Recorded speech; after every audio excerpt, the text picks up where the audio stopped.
Hello, hello, hello, everyone. Welcome one, welcome all, welcome to the Saturday afternoon of Forts Gaming. As today we're going to be showcasing some Alex Extra Upgrades mod, specifically Hallrassy, one of the more favored competitors here in the Forts community, is putting together a competition with the Alex Extra Upgrades mod. We're gonna be broadcasting those for you guys. I'm looking forward to this. This is one that he's been trying to put together for a while, so it's gonna be a good time all around. Without further ado, I want to say hello to everyone who's stopping by so early. I know you guys had lurking and in the pre-stream chat. I'm quite content to see how this goes. As per usual, when it comes to any kind of competitive style show match, we do have a delay on the stream.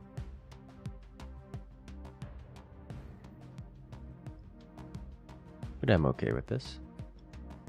It is only 2 minutes, so do be aware that I will make an effort to respond to questions and such as you guys have them.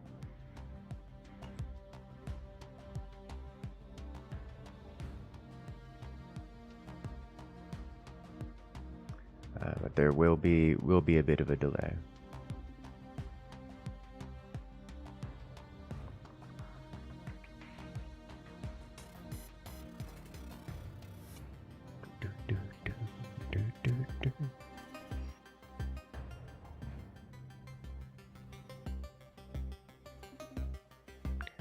Okay, looks like everything's pre-arranged and the players are arriving. It'll likely be a couple more minutes before the players actually arrive, the competitors. So we'll get to hang out and chat for a few minutes. Hello, hello, hello.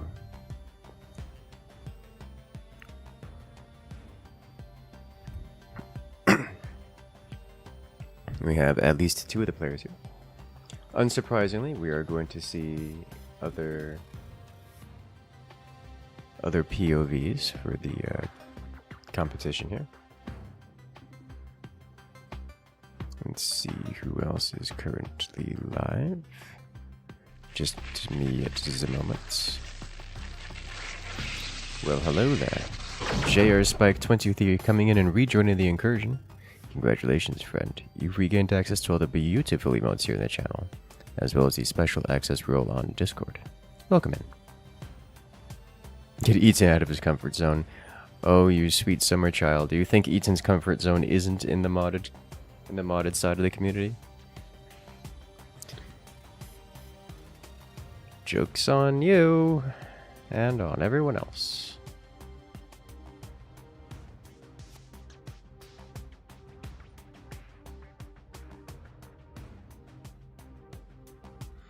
Ethan is quite happy to participate in the modded games as often as possible. In fact, Ethan is participating in this competition. Surprise. At least he's planning on it. He's on the roster. We'll see what actually goes. Watch as we can get destroyed by vanilla stuff before we can upgrade them. That is unironically one of the problems with mods. I say problem as if it's a bad problem to have. But the vanilla stuff is effective to a point where it's very difficult to get modded weapons in play without them being just outclassed.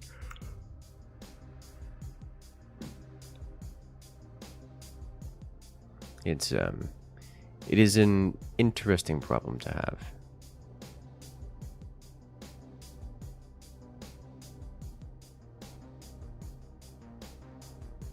Will there be DACA? Presumably, yes. As is Forts, there's always DACA. It's like a baseline assumption.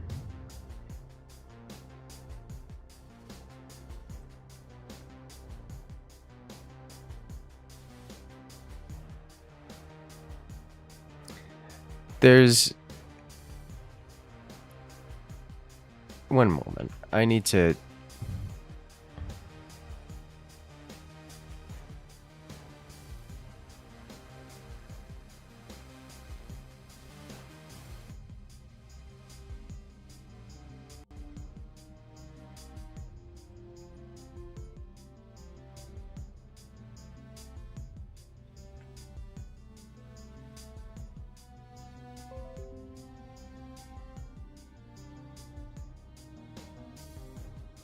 No, me mouse. Stop it.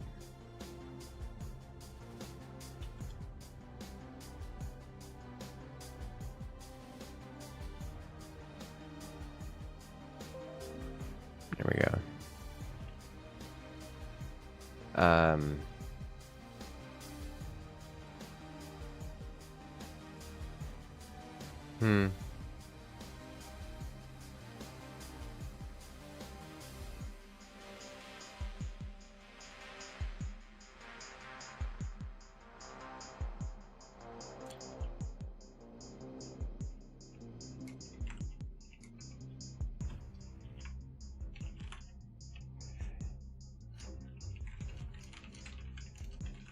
I have discovered something. And I feel they need to be sassed.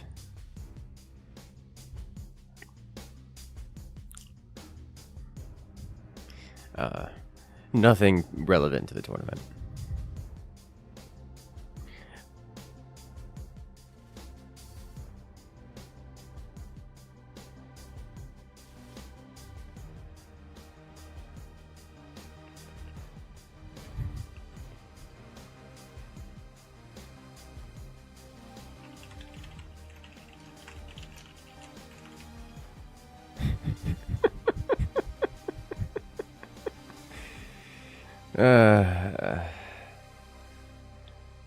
Okay.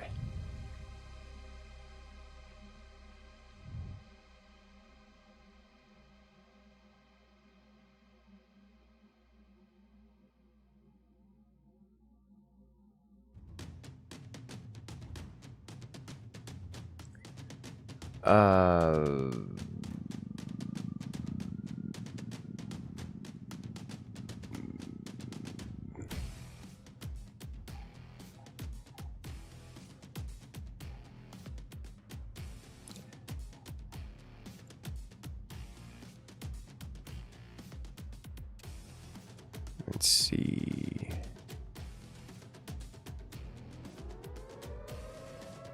Warning, nuclear launch detected. Well, hello there.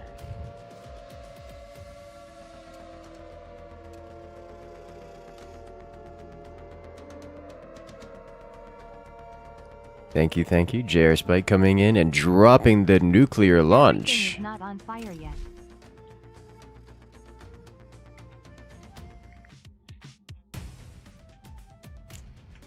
I realize that I don't have the map list, which is a problem now.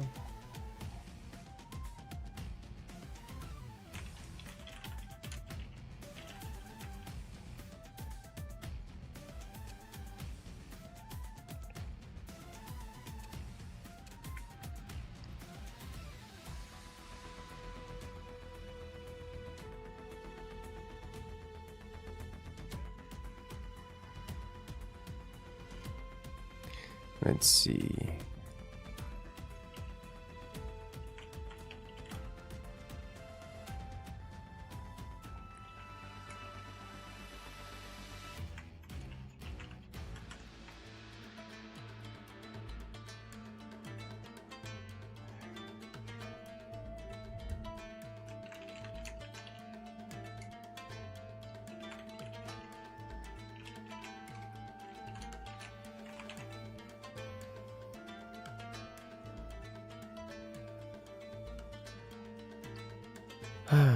The cat herding. Almost done.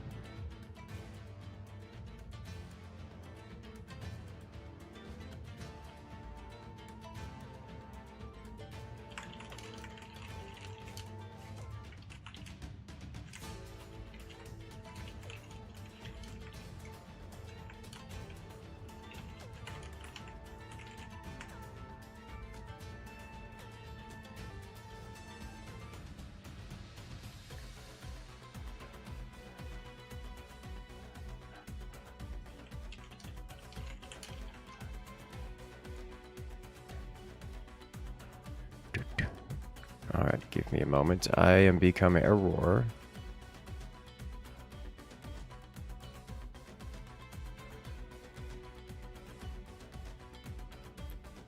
Let's see.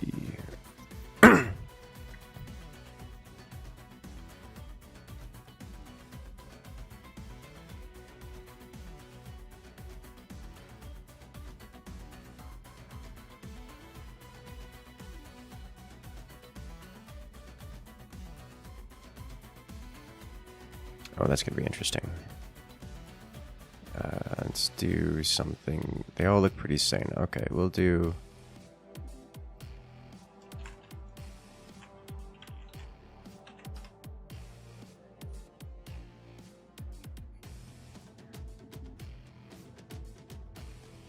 Post here.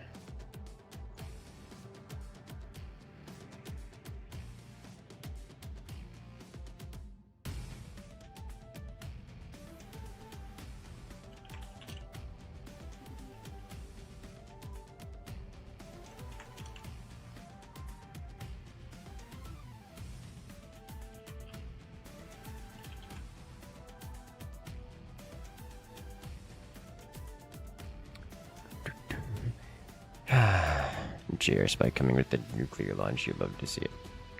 I appreciate it. I love one thing. I love they added the feature for other chatters to like and reply directly to the super chat. So like Jarspite comes in with the nuclear launch, and y'all can go nuts with it. It makes me happy.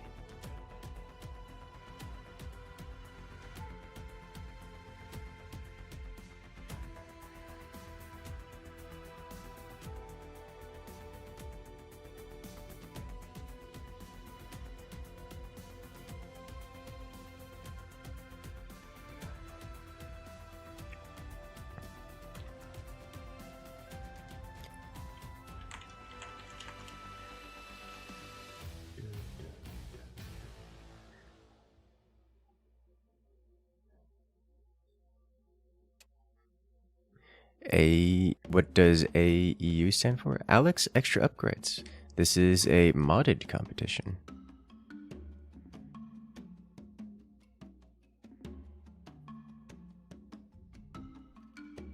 So you guys will get to see that sweet modded content I know y'all have been craving for. We still have a couple minutes before the first match starts. We've got some more cat herding to do.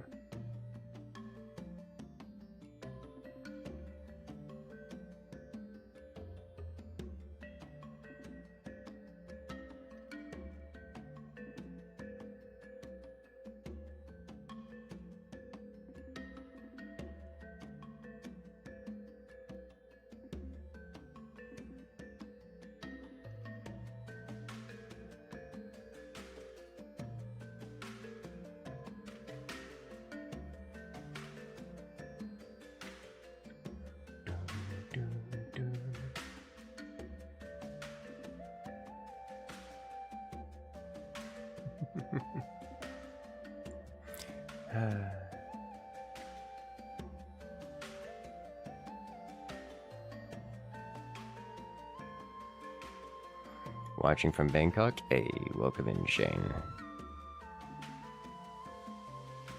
Can't remember how many times you wasted time upgrading plasmas in Alex Extras. Yeah. The modded weapons in Alex Extras are pretty good. I think is an understatement. Which kind of makes you wonder if Eaton's going to be like, I refuse to use them. But no. No, I imagine he's not going to refuse to use them.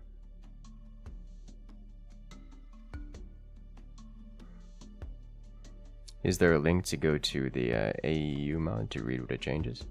Let me check. On YouTube, yes. On Twitch, I don't... On Twitch, no. Let me see if it actually... Let me see what the link does. I have a reference to the mod page, and I don't remember if the mod page has everything listed.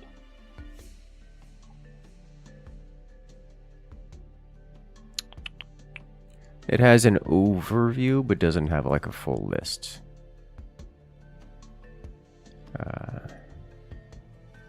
Here.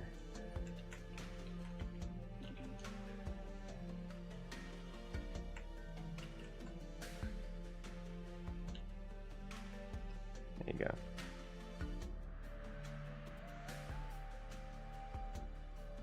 Now you can use the AEU command to get the link. You can use.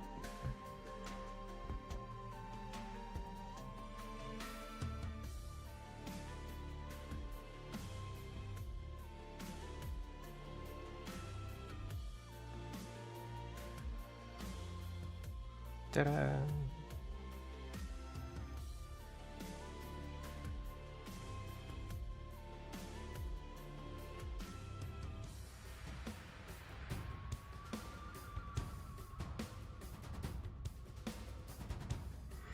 Everything is upgradable. At the end of a long linear path, there are some super weapon options. Yes. The super weapons are fun. I doubt we're going to see any I doubt we're going to see any of them. Maybe we might see one. It would certainly be nice to see them, but it's going to be difficult, I imagine, unless players decide they really want to. But alas, it needs to be like, hey, mutual agreement. We go super weapons.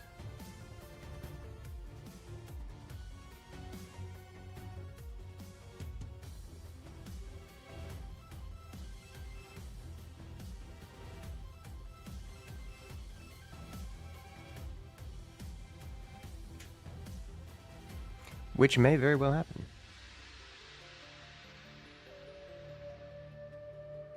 I feel like you've written off 20s. You don't often see 20s in vanilla for strategic reasons. There are times when they are okay. There are times when they're good, and those times are very niche. Very niche.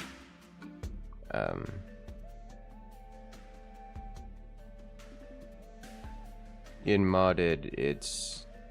I mean, obviously mods change everything, so... This is one of those mods.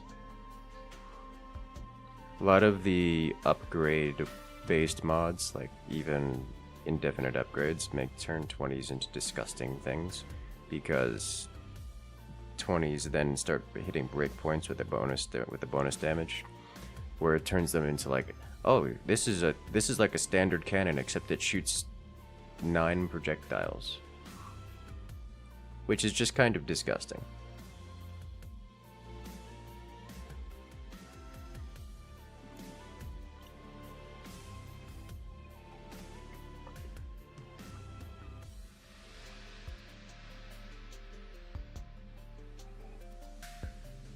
But that's that's a different issue, or not an issue, a different situation.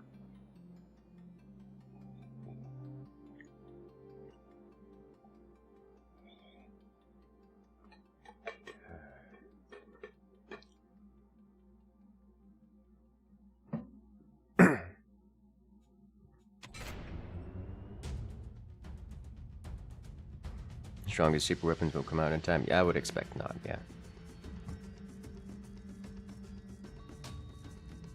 And it's like, maybe if we have a high eco map and both teams decide they want to do like a super weapon rush. Maybe. It's like, hey teams, we're just gonna we're gonna like a gentleman's agreement to not attack each other unless it's a super weapon.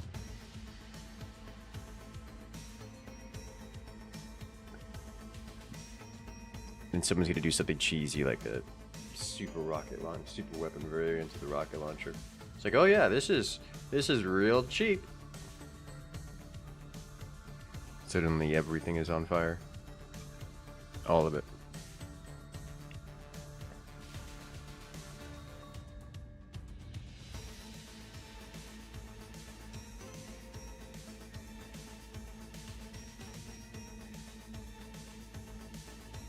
You'd like to see the super motor? We may very well see it. Doubt it, very possible.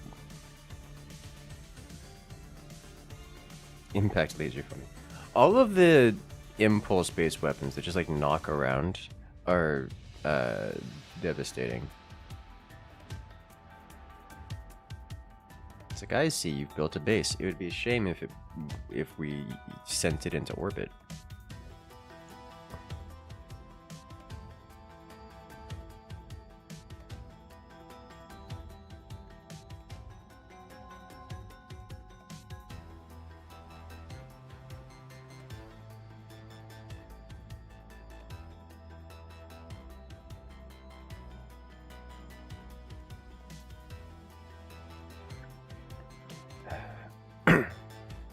My 20 is not hard countered by energy shield. So vanilla ones, yes. Generally speaking, and this is generally true of most modded ones as well. If you increase the damage to 20 mil, then the shields start to break as opposed to merely bouncing.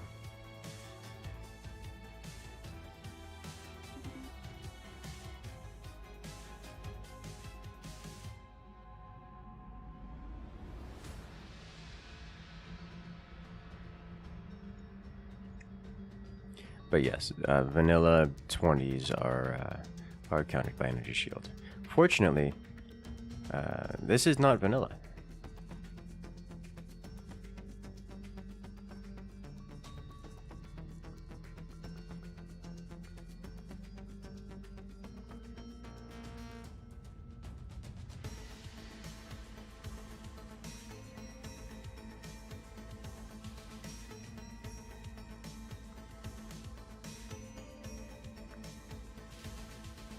Yeah, let's have a 10-minute truce.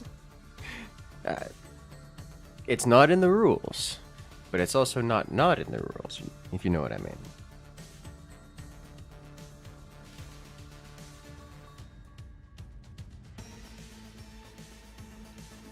We have seen such things before.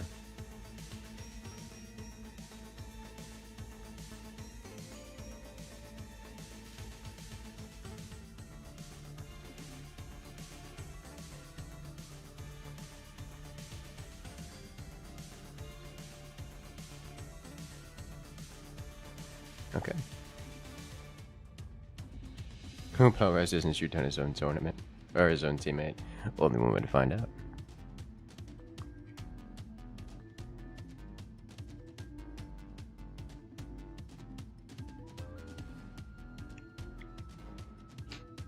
Ladies and gentlemen, it's happening. We are off to round one.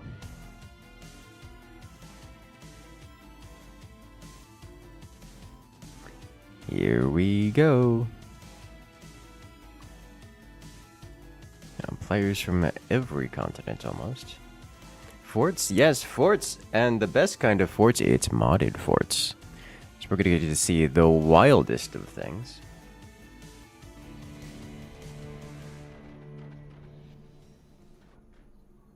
And we're off to round one, where here we have on the left-hand side. Why don't I... Oh, this is a custom version.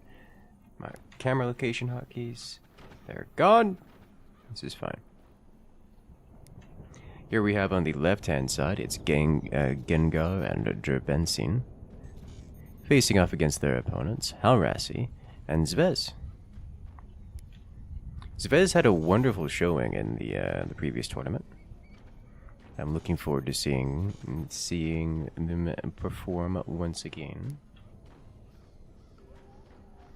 Hallrassy doing some base rearrangement as we move up the tech tree. I expect a bit more eco-heavy play. So this is a competition using the Alex Extra Upgrades mod. So we are not playing vanilla forts. Things will be different. The meta will be changed. Standard weaponry, as effective as they may be, can be outclassed by extra empowered goodies. So I expect to see some extra empowered goodies along the way. Now,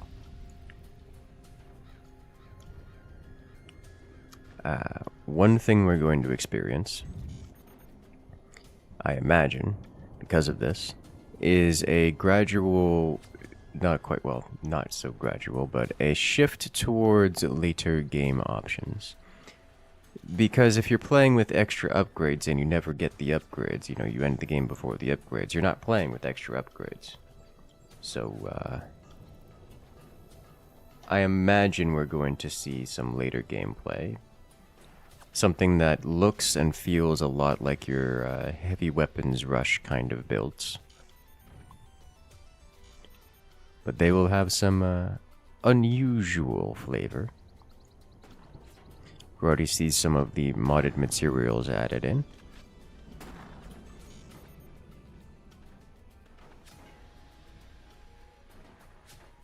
And cool to see pro stream mods. They usually do. I don't often showcase it because most of the time it's just a chill lobby with mods. But a vast majority of the pros, as they were, spend a lot of time on mods because there's a lot of very good mods around.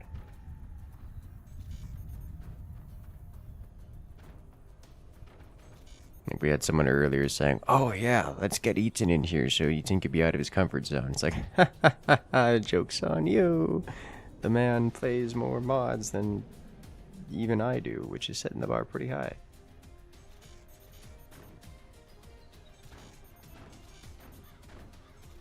Give you your time back? No.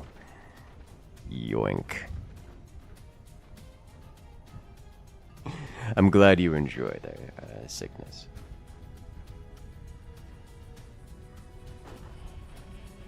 Missed it if you explained what the mods do. I didn't give a full explanation because Alex Extra Upgrades is quite a large mod that does kind of everything. It adds new weapons, adds new tech structures, adds new, like entirely new tech trees, and it adds, as you might imagine, upgrades. It's a little bit of everything, and by a little bit of everything, I mean it's kind of a lot of everything. It goes all the way up to super weapons. We're talking battleship destroying weapons get added in later on, which is kind of big. Here we have Hallrassy and Zvez doing a bit of team up for some earlier game aggression, utilizing those swarm missile launchers down here and a buzzsaw follow-up to cut through, almost exposing and almost getting access to damaged Gengar's core.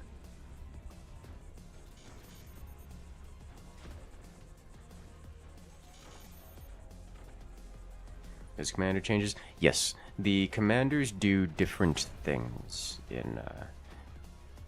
in Alex Extra Upgrades, which is why I haven't spoken on them, really, because I'm not familiar with the commanders super well. So I'm not giving an overview of their commanders at the moment. I would have to go write down a list of all the commander changes for Alex Extra Upgrades.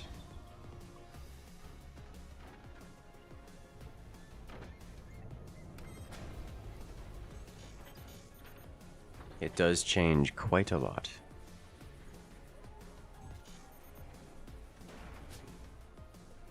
See some upgrades coming out.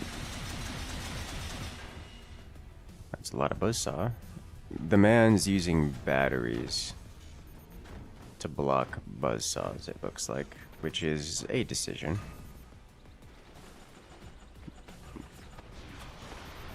There's the smoke launchers. Blocking line of sight from the anti-air. We see some upgrades coming in. Hallrassy going for the nuclear option.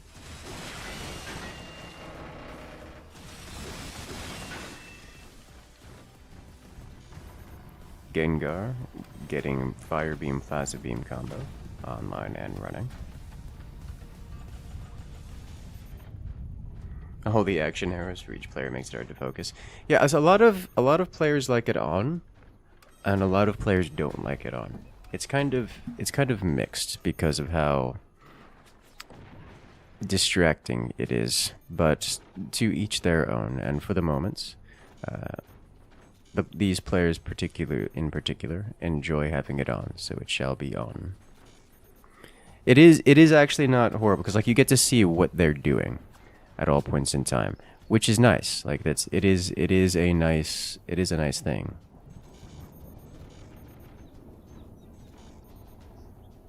How long is the stream delay? Stream delay is 2 minutes.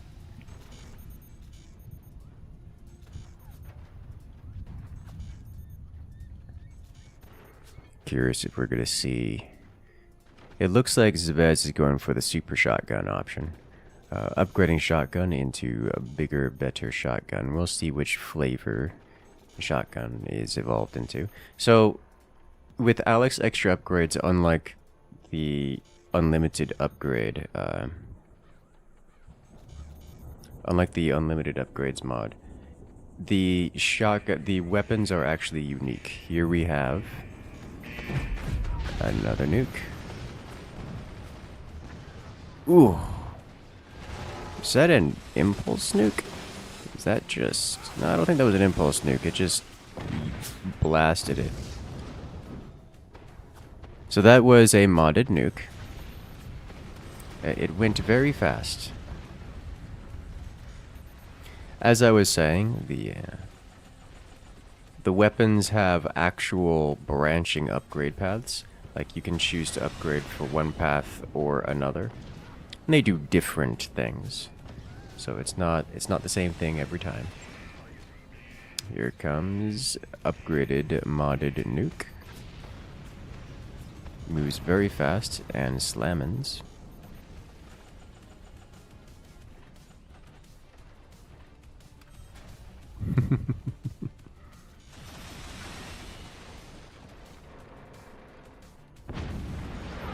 There's a howitzer. Oh! Hallrassy taking a brunt of it. Using the eagle-eyed double shot to try to eliminate... Now, there's an opponent there, but doesn't quite make it. Beneath the weapons, it seems that any end-tier weapon is basically game over for the opponent. But upgrading to that point is not easy, you assume. That is correct. You assume correctly.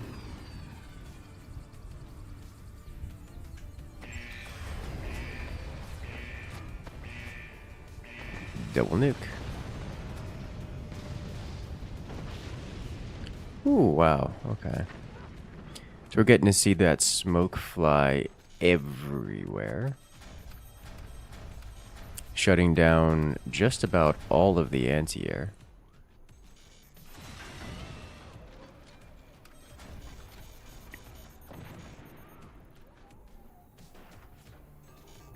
The strongest upgrades for every weapon isn't possible in 20 minutes. I wouldn't be surprised if someone managed to pull it off, especially if there was some kind of truce going on.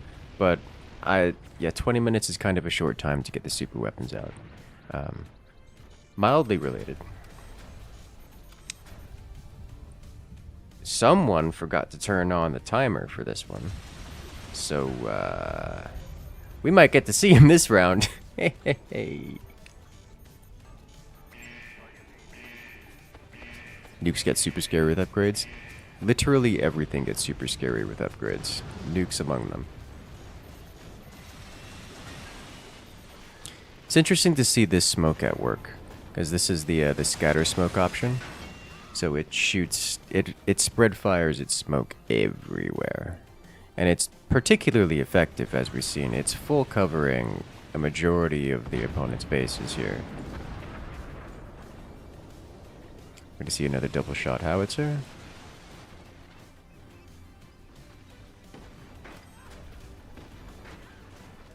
Oof, those shotguns. They're doing damage. As here comes the nuke. Using that quick wood to defend against defend against the nuke.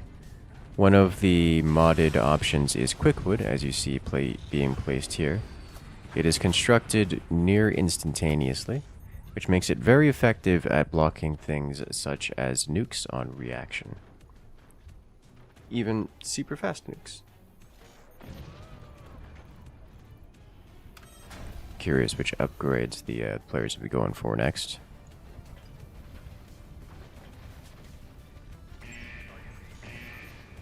Is gonna smoke out? Yeah.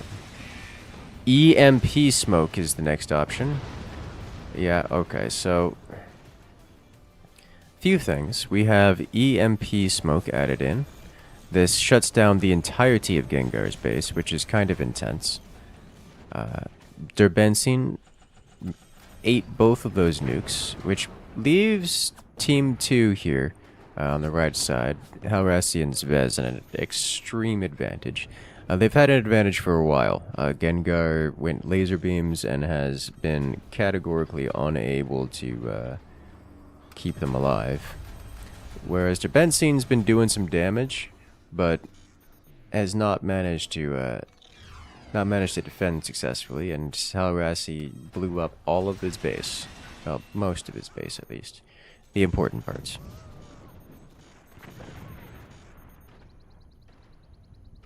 And looks like Hallrassy is about to do it again. And Zvez is gonna shut down Gengar again. That. No, he's shutting down. Ooh, interesting. So the nukes hit Gengar and just about eliminate him. We have the long stream MGs. Which is a beautiful sound, by the way.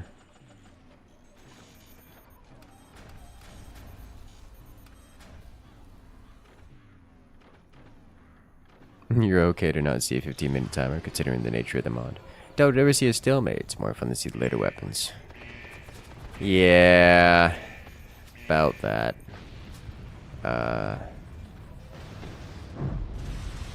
Ooh, the airburst flak, or the airburst shotguns. Yeah. That's a scary one. That's one of the Doom combos. If you empower those, it gets a game ending real quick. It's one of those airburst shotguns are half of a pseudo super weapon combo. It's like there are super weapons in the game that just kind of eliminate the opponent's base outright whenever you fire it. But there's certain combos of weapons that are devastatingly effective when built together, and that is one of those weapons which can be used to create such a combo. God, the fact that the EMP smoke actually shuts down the repair bay means that the repair bay can't clear the smoke. Typically you use the repair bay to clear out smoke, but the EMP smoke actually counters the thing which would normally counter it, which is interesting.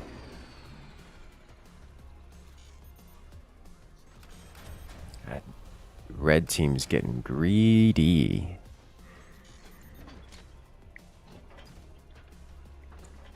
And they're not getting punished for it. But Gengar finally has a proper laser beam on the field. We'll see how that works out. I imagine not particularly well. Red team is kind of far ahead. Yeah, especially after taking hits like that. Like, you can't take hits like that and expect to survive. That's just a lot of damage.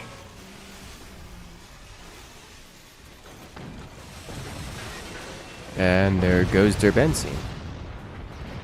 Alasi eliminates them with the finely placed buzzsaw. Those upgraded buzzsaws, they do a lot of damage.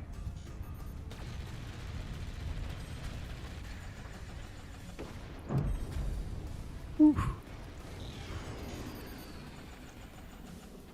Shotguns, which explode into more shotguns. You'll love to see it.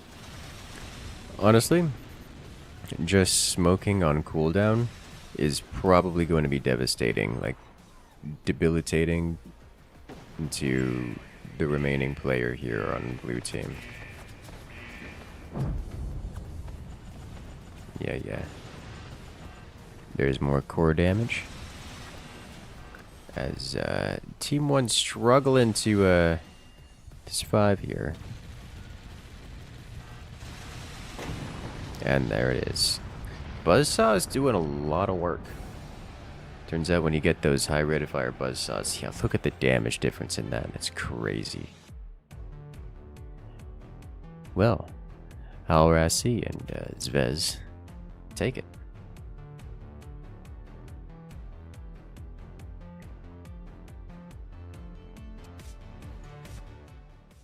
Didn't even go to the timer.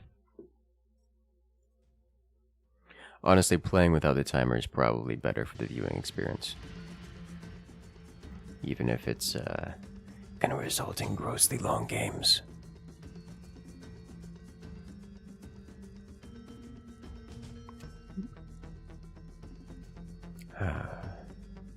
Oh, unrelated. I went to a new pickleball place a couple days ago. There's an indoor pickleball arena, which was wonderful because outside in Florida is horrible. I'm glad to see Forge is still kicking. Me too. It's a great game. Love to see it. Hey, welcome in there, Brody. But yeah, I went to a place that's new to me, at least, and it was great fun.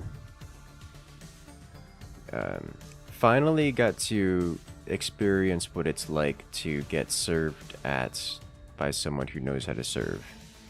Because as I usually when I go out, I'll play with or against my brother. And when I serve a lot like a tennis ball, where I'm gonna call it a ball, but ball is a strong word to describe that thing. But I make it go very fast, and I usually land it at the line, at the baseline, and it's quite difficult to return it. My brother, on the other hand,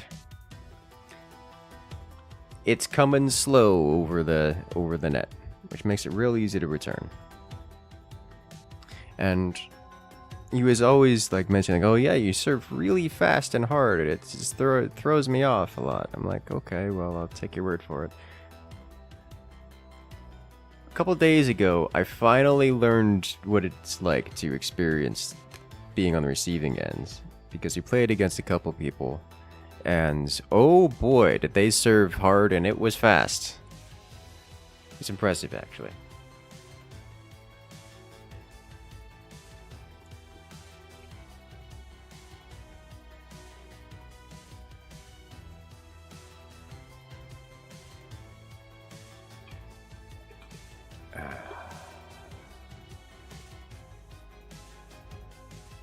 And it was great fun.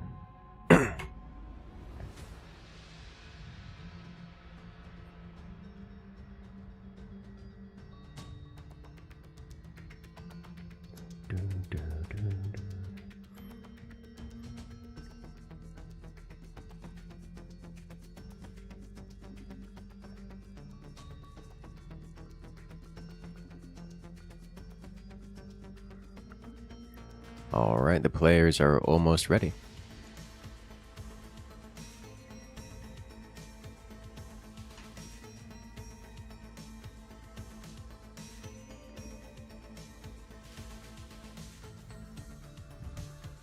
Do a dragon meme strat against Eaton. It's probably not going to work. A lot of the meme strats rely on the opponent failing to do something, or else it just doesn't work. It's like, oh yeah, this meme strat works if and only if they don't build a sandbag. And it's like, I remember the all sniper video. Stuff like that. Oh yeah, this is a great meme strat unless your opponent builds sandbags, and then you physically can't damage them. But it's fun when it works. And it is fun when it works. There's a lot of things like that.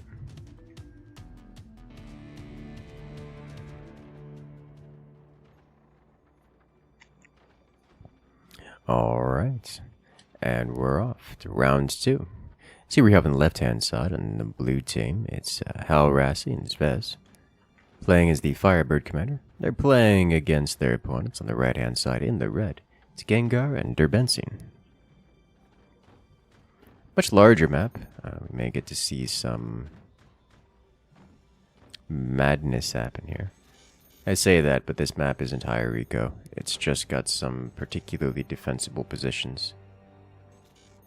Is it particularly defensible? Not sure. Unclear, actually. So typically when you have this kind of position, front and lower, you can build a giant block in front of your base that makes it very defensible. But this is kind of far out and a little low. And so it's going to create a weak point that makes it less defensible. It's like this map specifically, you only get up to what looks like 7 mines, which is not a high eco.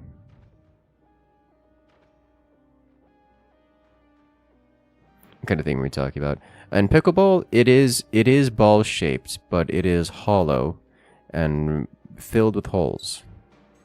I say as if you can fill something with holes. It looks like someone took a golf ball, enlarged it a little bit, and then just applied a drill bit to it until there was more hole than ball.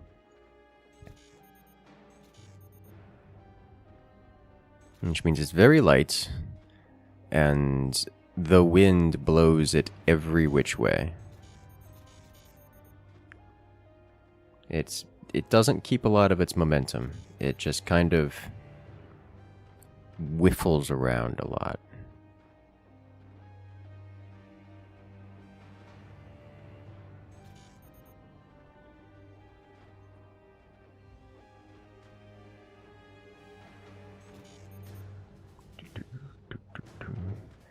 Looks like all the players involved are going high eco.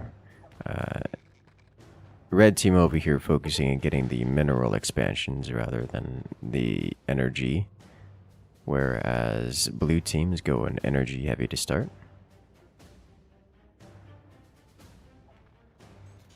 Can't see the game? Oh my god, you're correct. Spent the first 2 minutes. Don't worry, you didn't miss anything.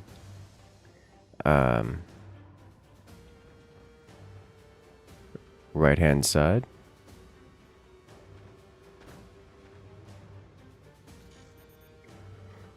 And left hand side.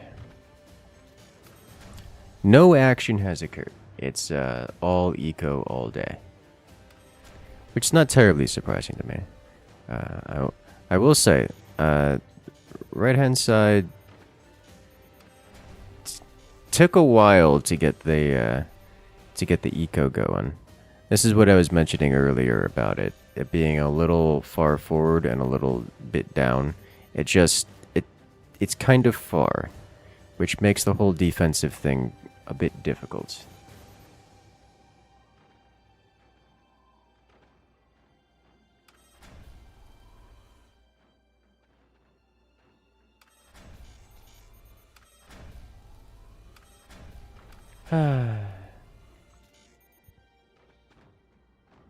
Time to use imaginations. Yes, yes, yes.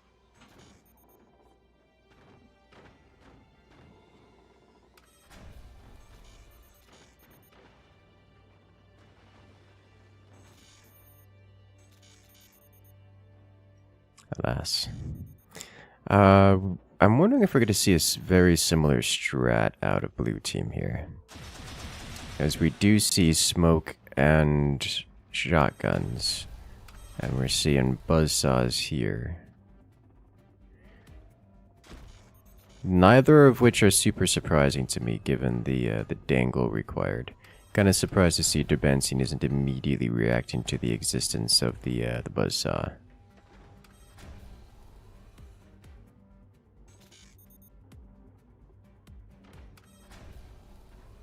Okay.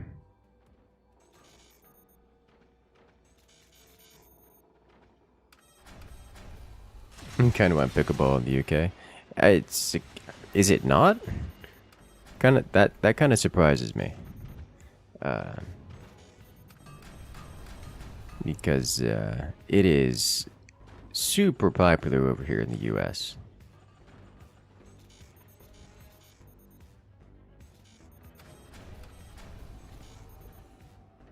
Game ruined, you can see now. Yes. Poor Gengar. Getting bullied by buzzsaws and buzzsaws alone. Oh lord, it's painful. Whereas we're just getting massive sets of upgrades here. Man's going up to quad shotgun. Hallrassy. Why are you like this? I appreciate it. I appreciate it a lot, actually. We are seeing mortars over here. These are revealed, so Team 2 should be reacting accordingly. They kind of sort of are.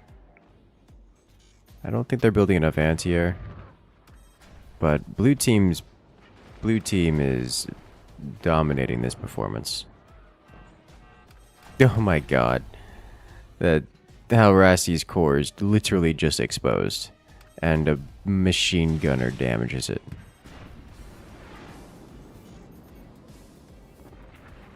First howitzer fires and misses. Doesn't quite make it. That's going to prompt some anti-air out of blue team, I'm sure. I say as if Hallrassy isn't sitting on a 4 shotgunners.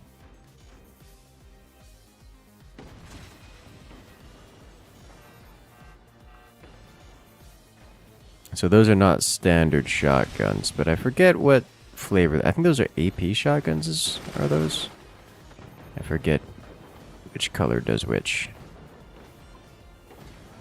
So while we do have shotguns, there's not an exceptional... Yeah, those are the AP shotguns. We do have shotguns on the field. There's nothing exceptional going on. Or we do have modded weapons on the field. There's nothing exceptional going on just yet. Just slightly more powerful versions of what you would otherwise expect.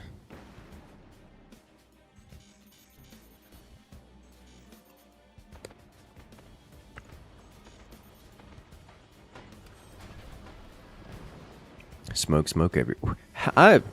Hallrassy. Man just caught a shotgun as it fell. See this big warped segment? The laser went clean through, and he caught the thing, which he's now selling off, presumably to fix the deformation. Because that was insane.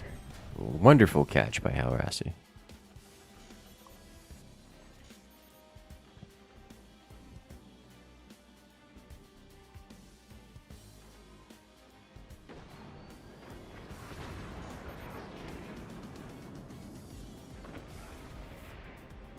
Oof. Zvez ate that howitzer, but is okay. We have commander active ability, which means incendiary things everywhere. Specifically, incendiary smoke is just a thing.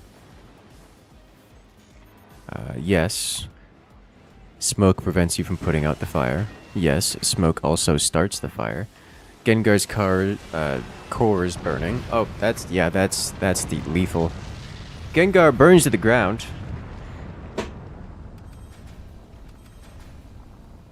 That was a whole lot of fire just slowly putting Gengar down. Eventually, Gengar's struts snapped due to burning damage, dropping the howitzer onto his foundation, taking his entire base with him.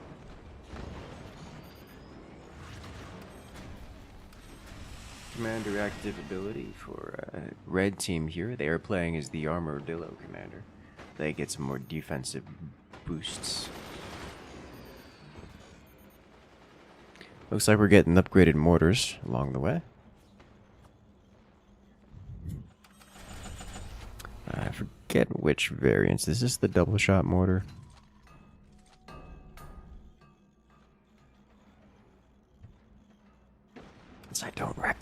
I don't visually recognize a lot of them. Just because there's a lot of them going on. And there's a lot of options here.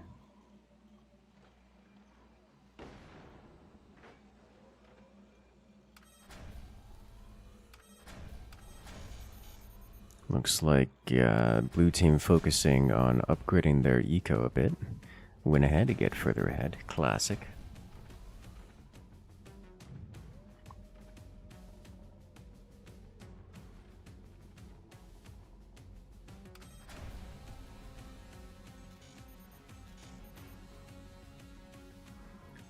Question is, which flavor of defeat will blue team attempt to bring upon red?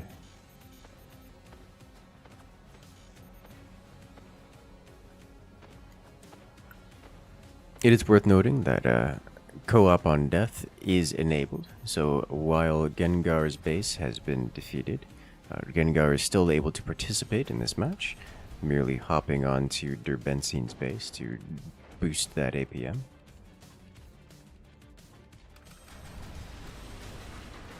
Commander active ability, which means more fire. So that smoke is about to be devastating.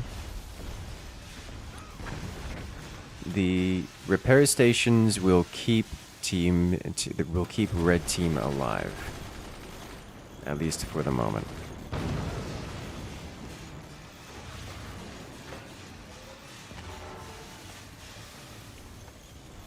Both increasing the fire extinguish speed and removing the smoke. You see that smoke getting removed near instantaneously.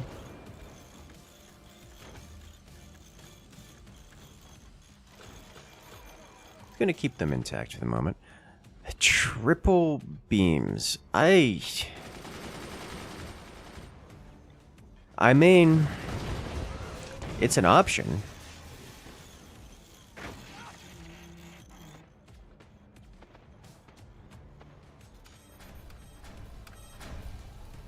Oh, we're seeing upgrades across the board. Oh! A door snipe. Hallrassy takes critical damage. Core down to 55%, losing half of his weapons. His core is actually exposed right now, though red team doesn't have a follow-up. Interesting note, they didn't actually have the energy to keep firing, which is, you know, why they didn't. But they do have a great amount of energy production, so we can expect to see them fire again soon.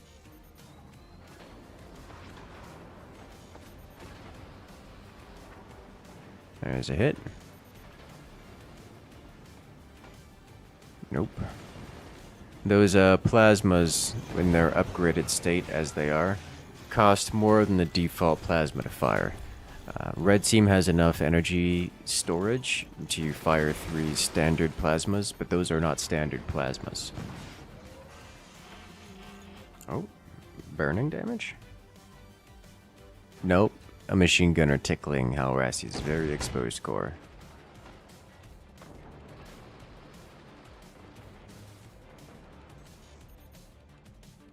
Good lord, red team is struggling here. Running out of eco. They don't have enough basic metal to repair. I wouldn't be surprised to see them sell off one of these plasmas, as they truly cannot afford it.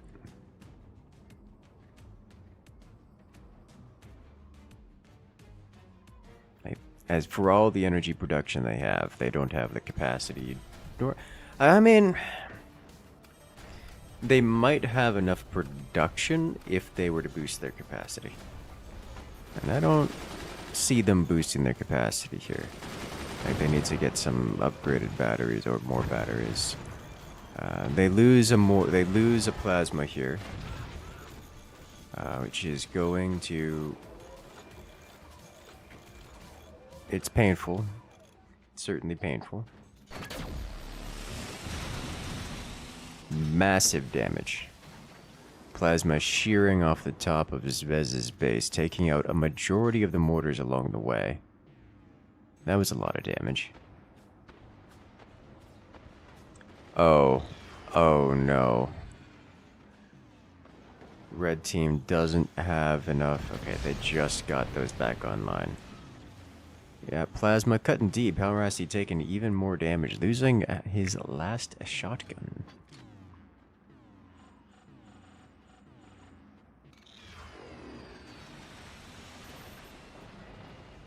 Looks like Hallrassy relying on total energy shield coverage.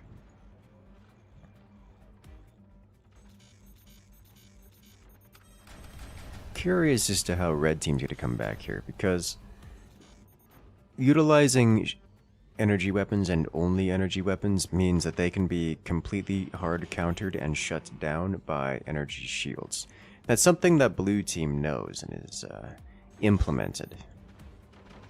Like, not the entirety of their base is hard-walled with energy shields, but all of their important innards are certainly covered, and that's going to make things difficult.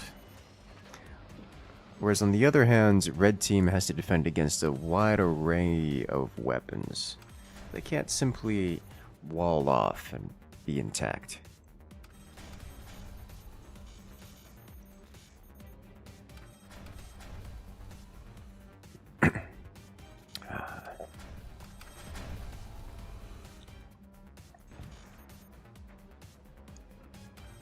AP Sniper getting upgraded again.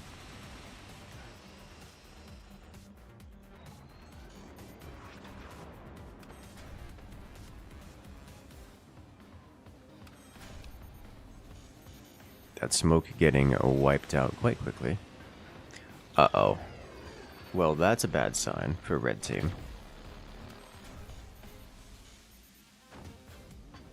Ooh, cuts deep.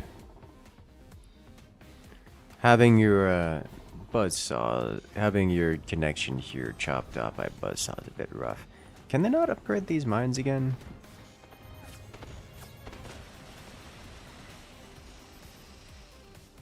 That's a lot of buzzsaw getting ricocheted.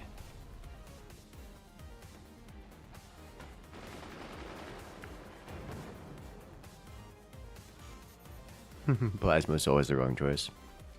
I think they're okay. Getting like one of them is okay on a high eco map. Because on a high eco map, I'm talking like battleships, the weapon variety is nice. Just to be able to force a response for what would otherwise be a niche situation. On a more vanilla map like this one, I kinda sort of agree.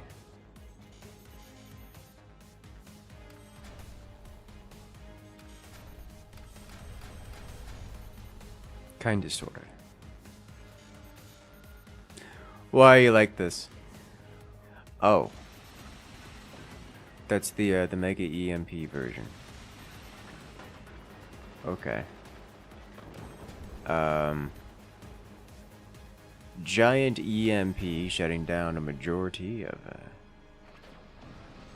a red team's base.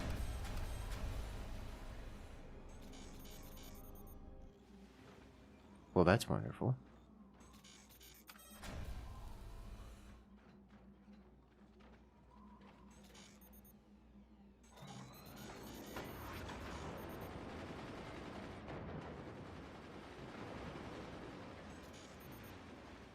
More incendiary activations. We see the 20 mil upgrade coming in.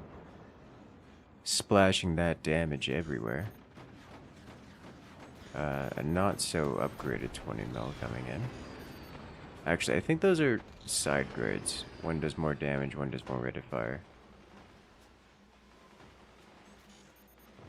Blue team testing red's coverage.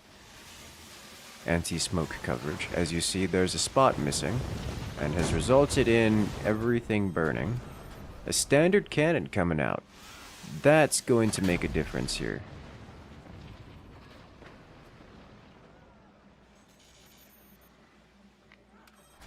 Red team getting a pair of standard cannons on the field. It's going to shut down energy shields all across blue's bases. Those mortars have been wonderfully effective for a blue team.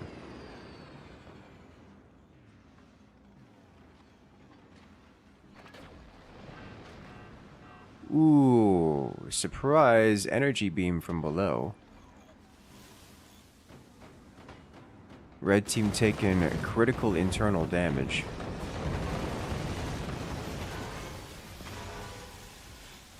Interesting note. It did core damage, but not enough core damage to count as an entire percent. So Team 2's final remaining core, despite taking core damage, is at 100% HP. Just means that it's got some kind of rounding thing going on here. Oh yeah, that's lethal. Death by Buzzsaw.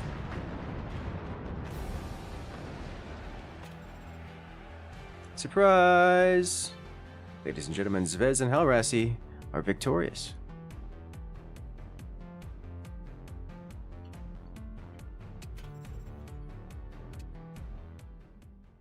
Ta-da! Very, very strong showing out of the Russian players.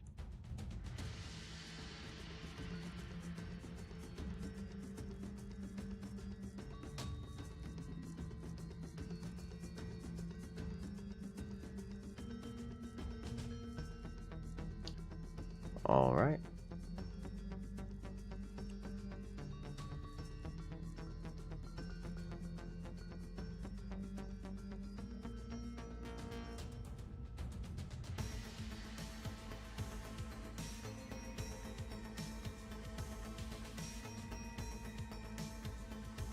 Twenties are just linear. I could have sworn there was a branch at the beginning.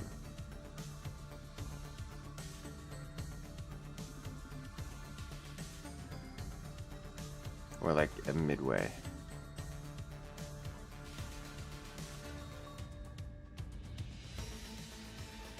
I must be wrong. I'm probably wrong. It has been a hot minute since I've loaded up Alex Extra upgrades. All right, give us a minute while we set up the next match.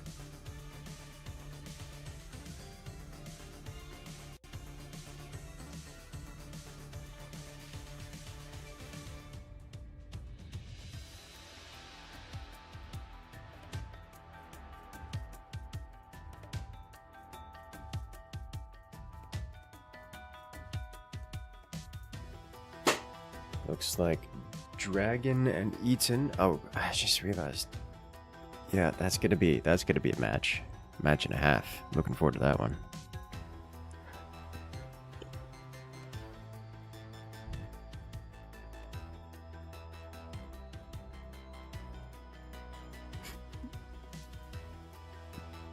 This is gonna be a good match coming up here.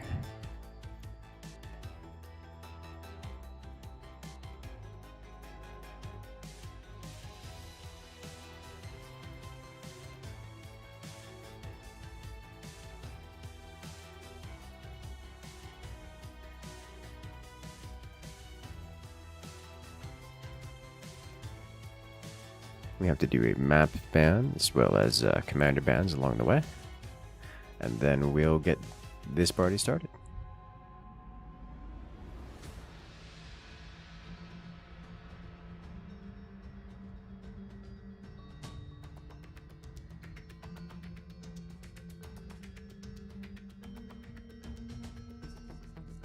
Both saws seem a little strong with this mod.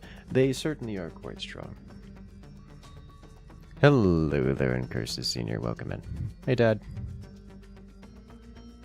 And just a quick reminder, there is a delay on this stream for the respect of the competitors. This is a tournament. Does it count as esports? Yes.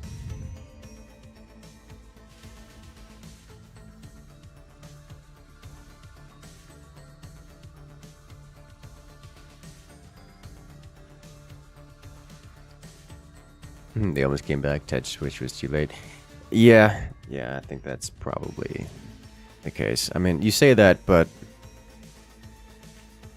it is very difficult to tech switch. Because remember, moments before the moment of the tech switch, they were literally at zero money because they're getting pummeled so hard. It's not so simple, but yes. They definitely needed cannon sooner. That's one of my concerns. Is like, you've got triple plasmas. You can't even afford triple plasmas, and also the plasmas are not being efficient.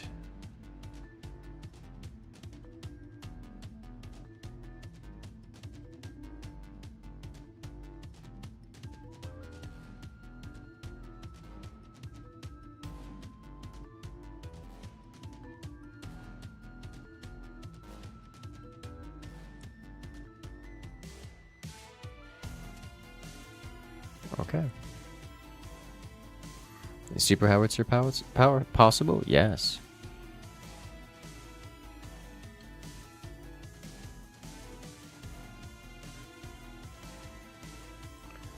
Alright.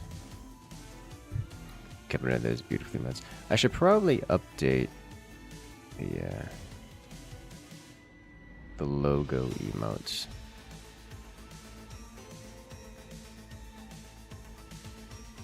Get the new shape in there. As much as the old logo does still looks good.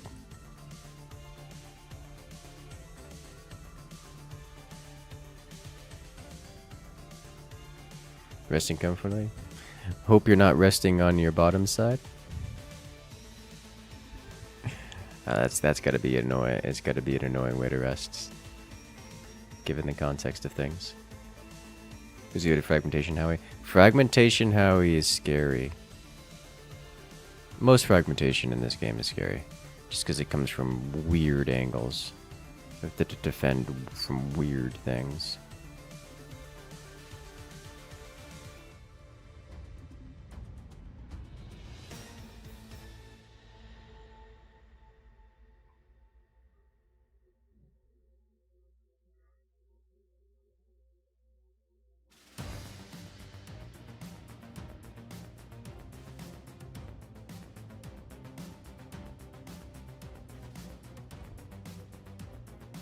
Artillery cannon.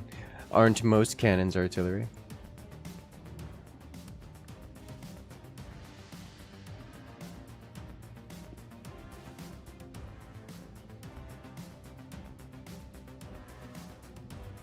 Let's see.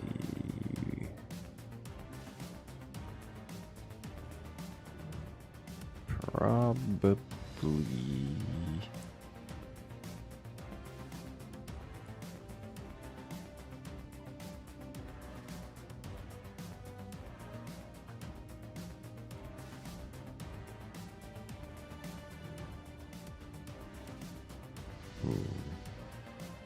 What caliber is standard cannons? I'm not sure. Bigger than 20 mil.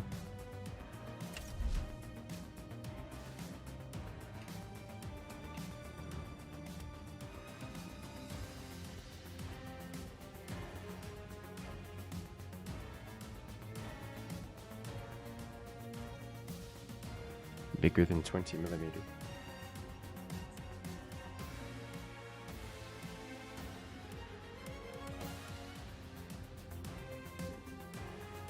Big.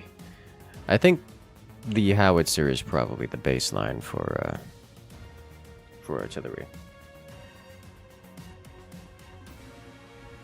The cannon is probably just a big cannon. I mean, then again, if you point it up at the sky, anything's artillery if you point it at the sky, right?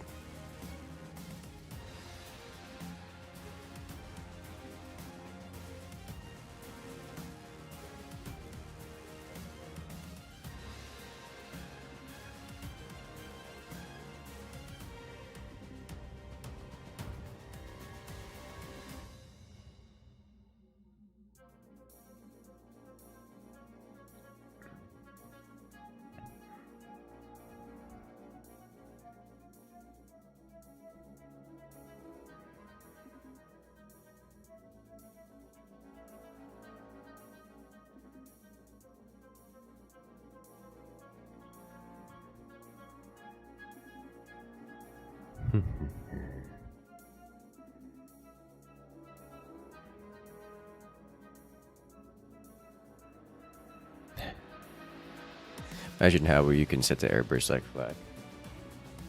I think there is one that does that. Well, it doesn't really airburst so much as like it explode on impact, which is almost the same thing.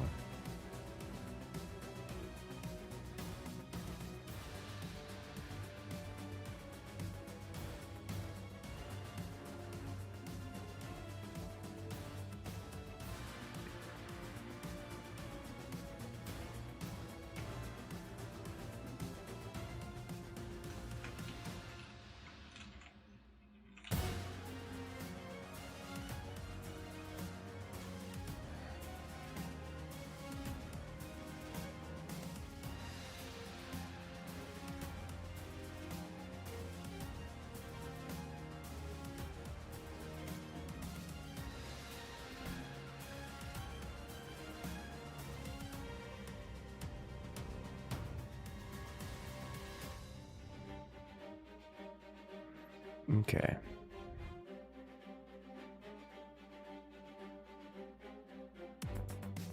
Give us a minute as we're doing command advance.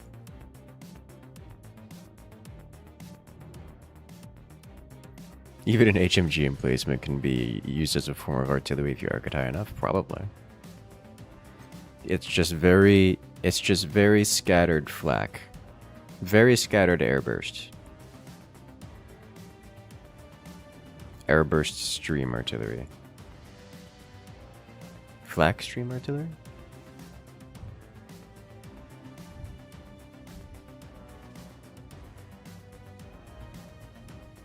Still waiting for the Spray and Parade 20s to make an appearance. Ayo.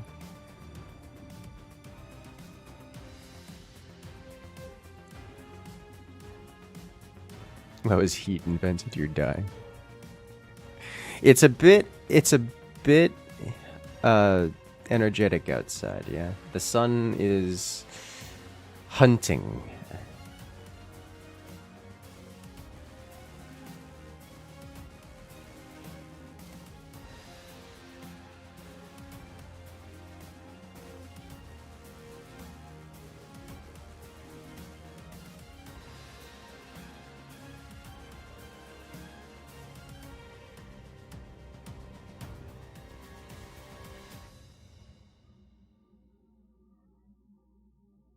Laser artillery would be quite ineffective.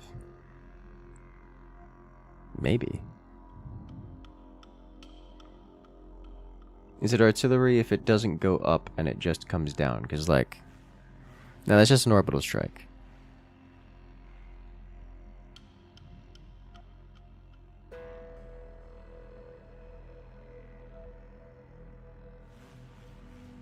I feel like the final should be on battleships. You guys just want battleships. I understand this desire.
Alright, commander bands.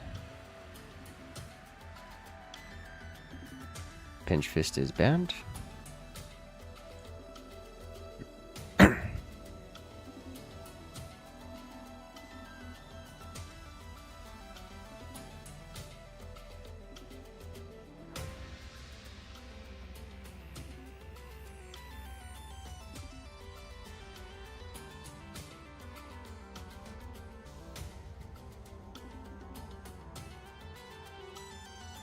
Firebird.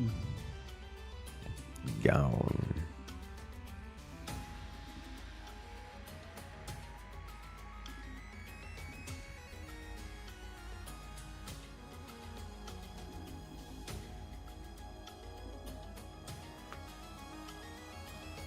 All right.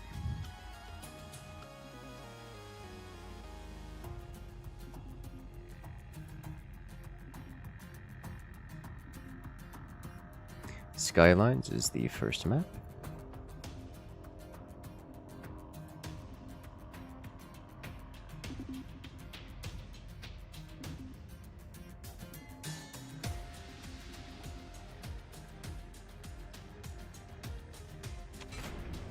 Alright, match is made, maps, everything is ready.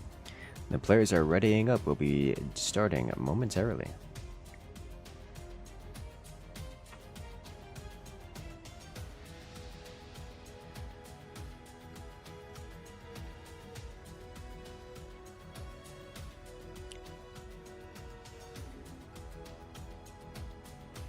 I said add mod unlimited energy. Why are you like this?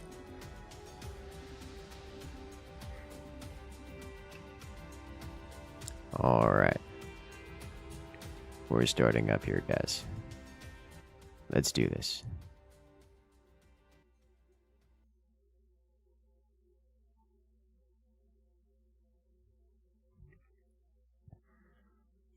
You guys are going to get to see Eaton and Helicopter versus Ice, Meitner, and Dragon. Some particularly well-badged and well-known players. Particularly effective players along the way. As here we have, on the left-hand side in blue, it's Eaton and Helicopter. Playing against their opponents on the right-hand side in the red, Dragon and Ice. Let's zoom this out a little more. There we go. So we get a bit of verticality on this map. Not abyss levels of verticality, but the verticality nonetheless.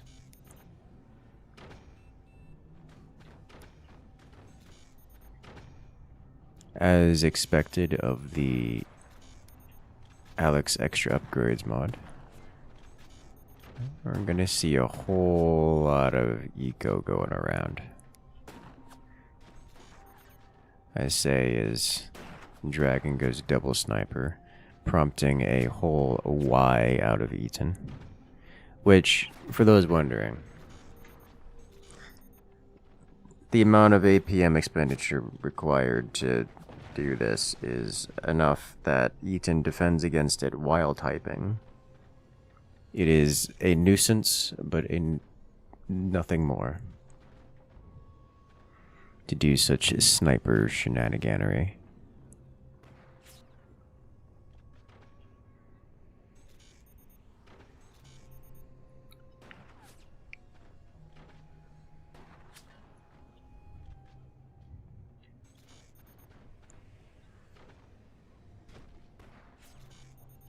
We do see a maximum economic rush out of blue team, complete with an upgrade center.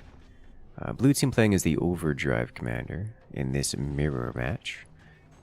We do see an upgrade center already for blue team. Red a little bit behind in the eco game.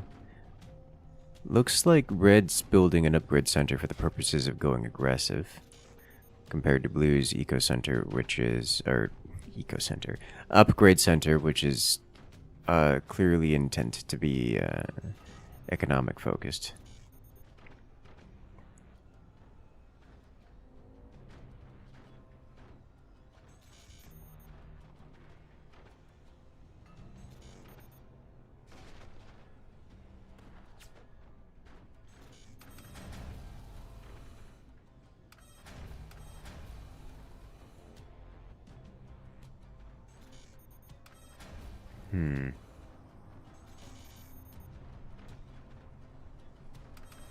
Okay. We do see the upgrade center finally placed for all players. As here come the shotguns for Dragon. Those shotguns can do real damage, actually, because blue team's eco is largely exposed, and while shotguns aren't really great at breaking bases, you don't need to be great at breaking bases if you just hit hard enough, if you just hit it enough, and there's nothing to stop it. It is worth noting that blue team is actively working on defending their economy. So it looks like the time to do damage is swiftly coming to an end.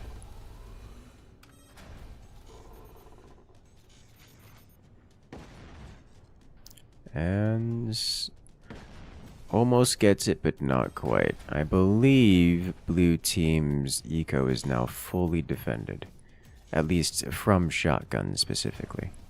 That said, those shotguns are currently being upgraded, so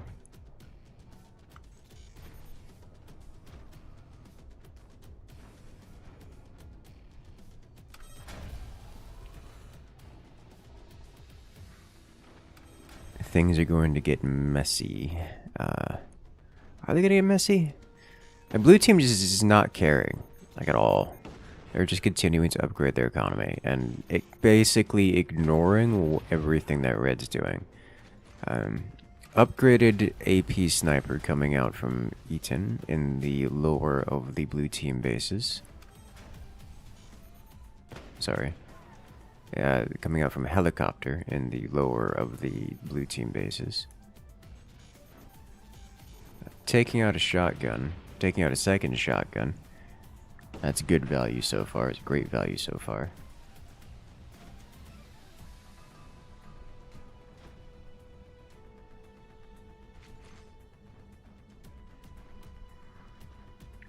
Ice losing some of that early game aggression options.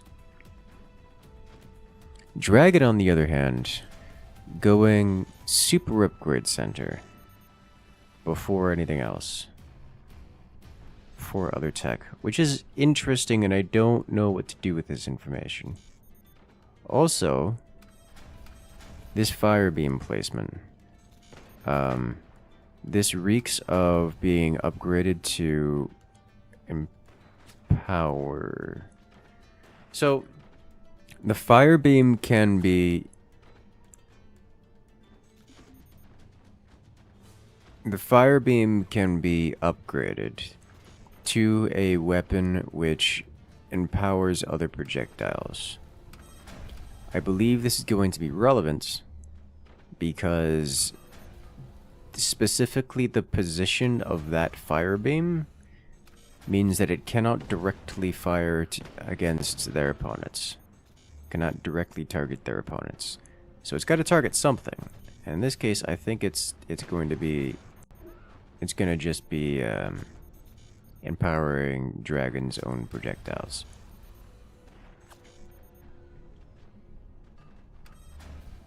So I think what's going to happen there.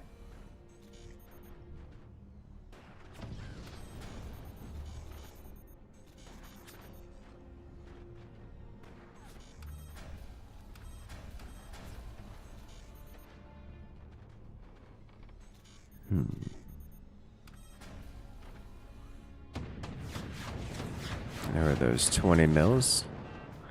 Actually punching all the way to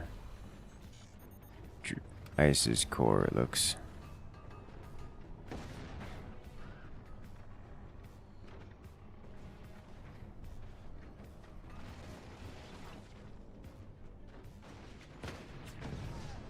That AP sniper is still getting value. That's a super AP sniper, by the way. Even getting an upgraded munitions plant. So we're heading up to super cannons. Okay. Or well, super cannon isn't the right word. The upgraded tech doesn't strictly do energy weapons and kinetic weapons as its predecessor and vanilla counterpart does.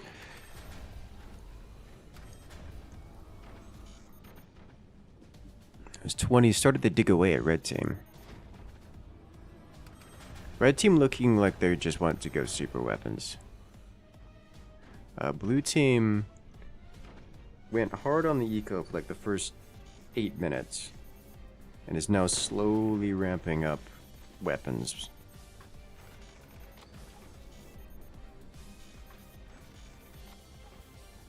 Okay. You see those 20s sufficiently upgraded to break through the energy shields. Ice taking even more damage, or at least Ice losing internal components, which is painful.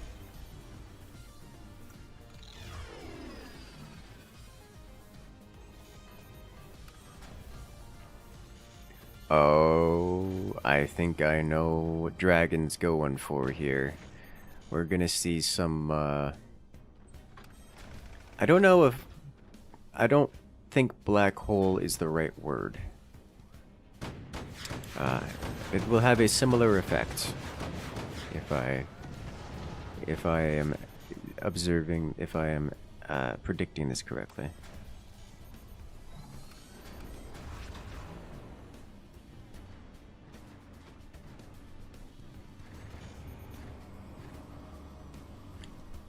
Ice in the top base for red team loses the last of their weapons. All that's left is to go directly to the core. Though I suspect blue team's going to be targeting the lowermost red player in a minute.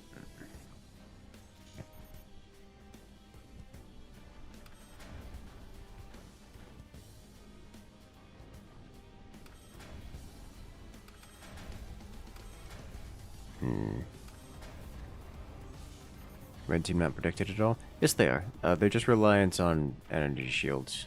It's just unfortunate for them that the 20mm cannons have been upgraded to a point where the energy shields do no longer stop the projectiles.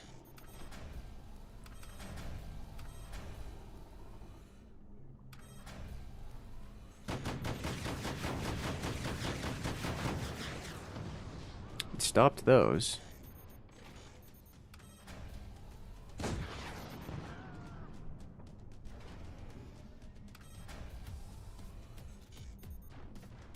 Red team full defended against this particular flavor of 20mm.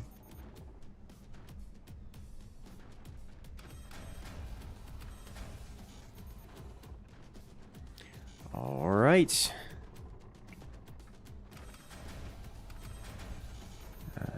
Red team lowermost base almost ready to fire, it would seem.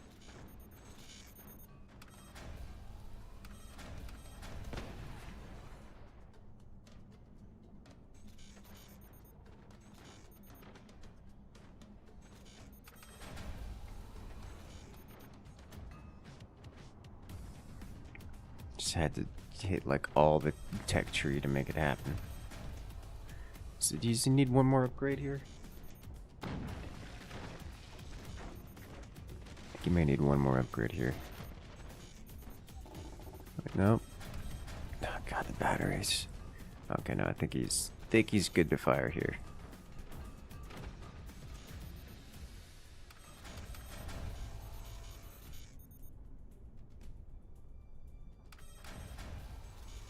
Good. Double minigun. Splash beam online. Those miniguns get insta-sniped.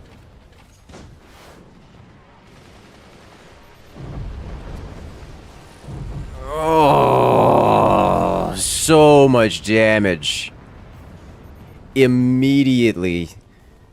Helicopter. Oh, immediately helicopter taken out by a massive burst fire. You see, this is one of those combos I was talking about. Not a super weapon, but when combined in that particular manner, it may as well be. God, the sound effect on that's pretty good.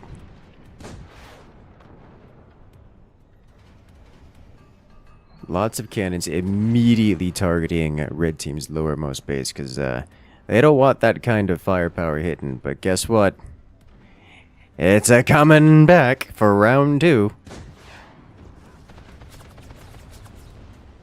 There's the EMP shutting down shields.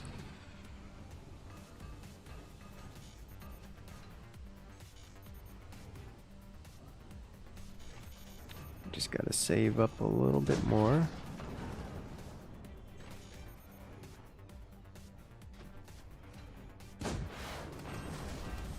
Oof.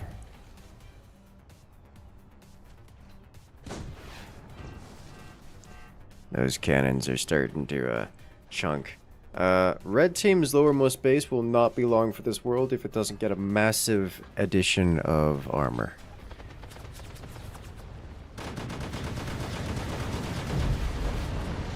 Oh no! The empowered beam works both ways. Oh no! Dragon. Empowering his opponent's 20 mils. As he was getting blasted. immediately loses his own core for it.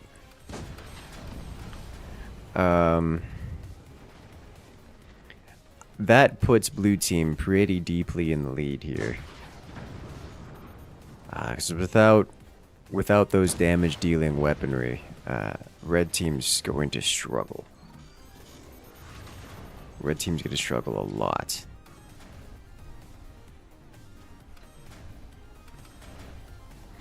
Oh dear.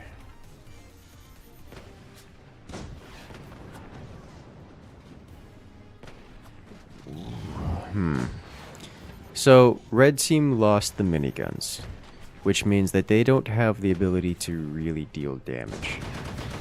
However, they didn't lose... Oh my god, they're missing their shots. Blue team, it's so close to bringing down the red's core. It's breaking. There it goes. Well played.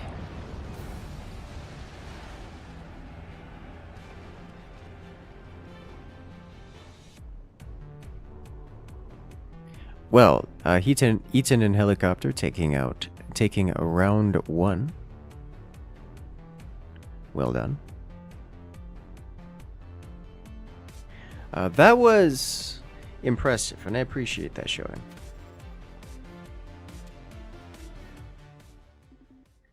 That is one of the more powerful combos in the game.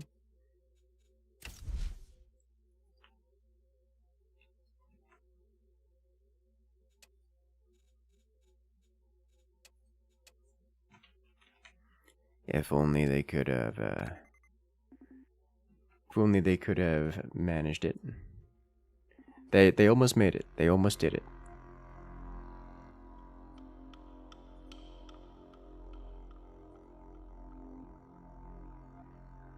They were seconds away from defeating their opponents.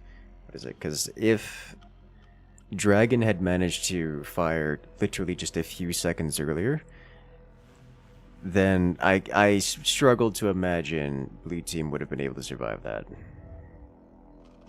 This isn't the meme shot you're talking about. This is, yeah, the didn't say it was a meme strat, just a good one. One of the ones that is quite adept. I mentioned it. There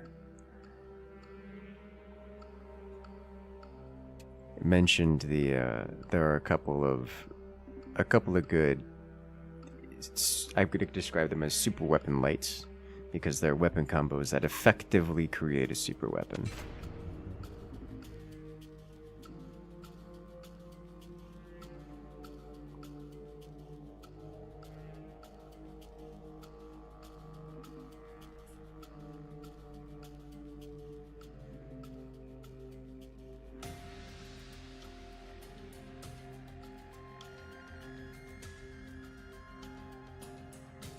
Effectively, super weapons are effective.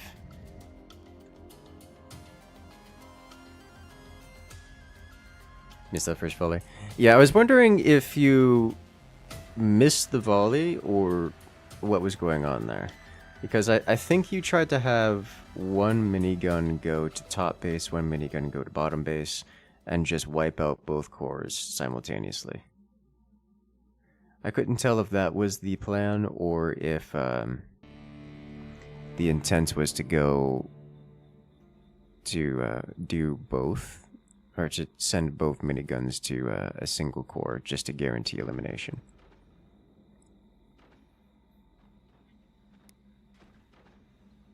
Either way, it worked very well, as we're off to round 2.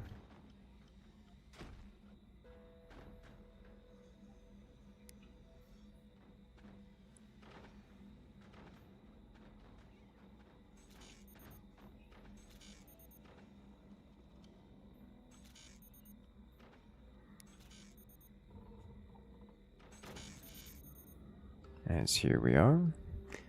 Right hand side, red team is playing as the Spook Commander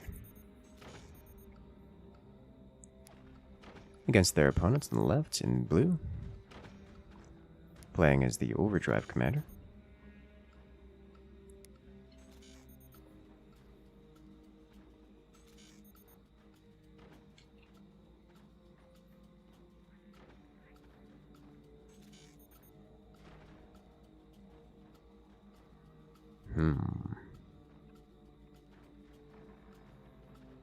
That initial volley from Dragon is impressive. It is, it is. Got new style crafting, you're loving it. Yeah, I've been enjoying that game more than I expected. I realize that you guys don't like watching the game, but playing it, I've very much so enjoyed it. I've almost gotten through the entirety of the main story quest, or at least the main story quest through the first city. City is not the right word.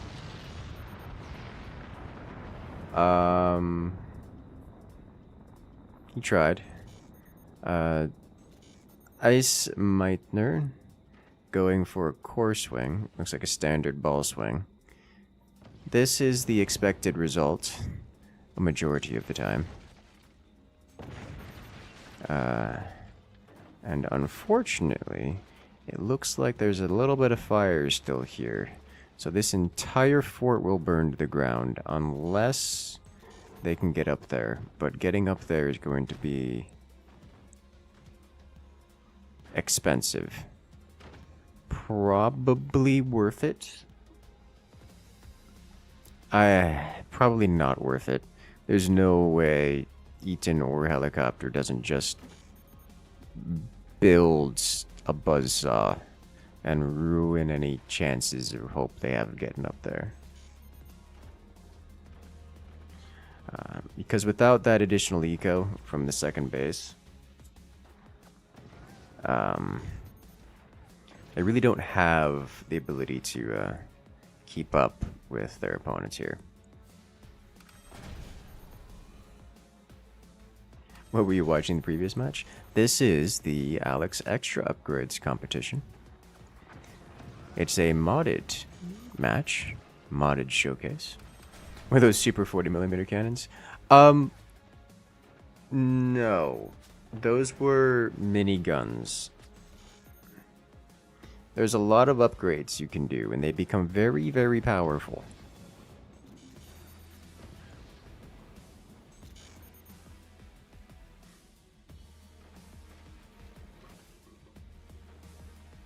Very powerful.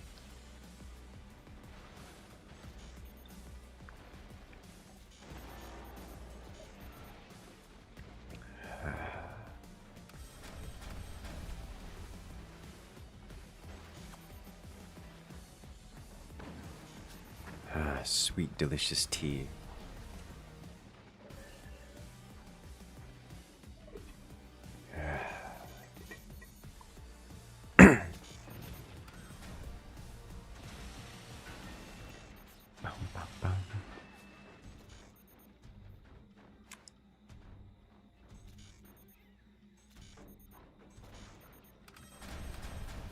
Let's see. In terms of strategies, I think Red Team is not adjusting their plan. I think they're planning on just continuing their go heavy eco, and then eventually get cannons tactic that they've been using so far. Whereas Blue Team is, oh well, that's just. Well, that's horrible. So, Blue Team was trying to get the Tier 2 Upgrade Center to get access to some of those super weapons kind of deal. And unfortunately, they lost it. They're swinging their tech here, which is an interesting decision. Don't see this every day. I mean, I guess if you put it behind the core, it's going to survive. And then you don't have to worry about it getting sniped again, because they already lost it once. Which is, you know, horrible. Oh dear.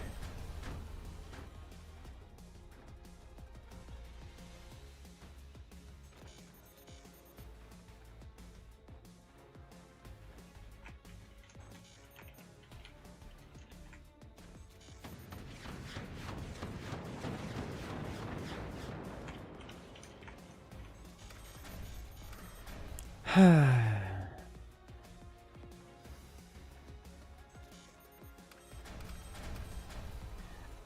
don't know what blue team is going to do. I think they're just accepting defeat and enjoying having a bit of fun along the way at this point.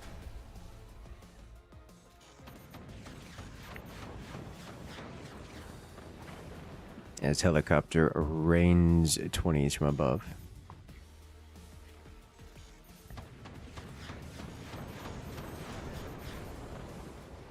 And, oh no, Eaton rains from above, and helicopter splashes from below.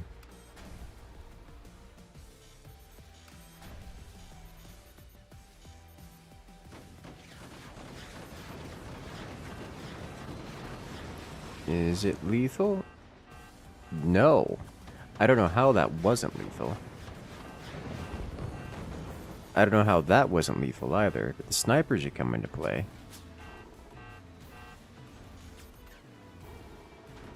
Okay.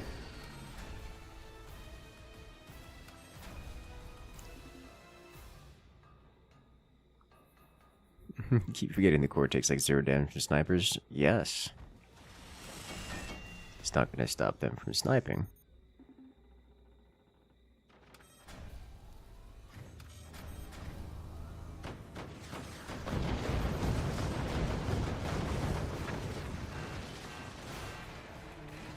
Remember what I said? He didn't have to worry about that upgrade center getting sniped? Well, it didn't get sniped.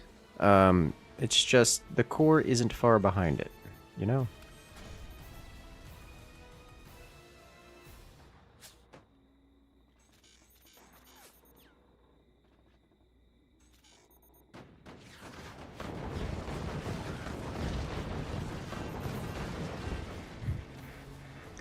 Oh, they're trying.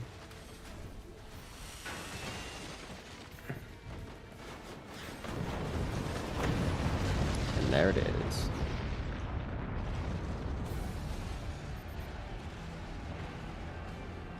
Kaboom. Well, off the back of a failed core swing, that's usually how that goes. If a core swing fails, there's not a whole lot of way to return meaningfully. Like, you can't lose an entire base at the beginning of the game and then expect to have a good chance of succeeding.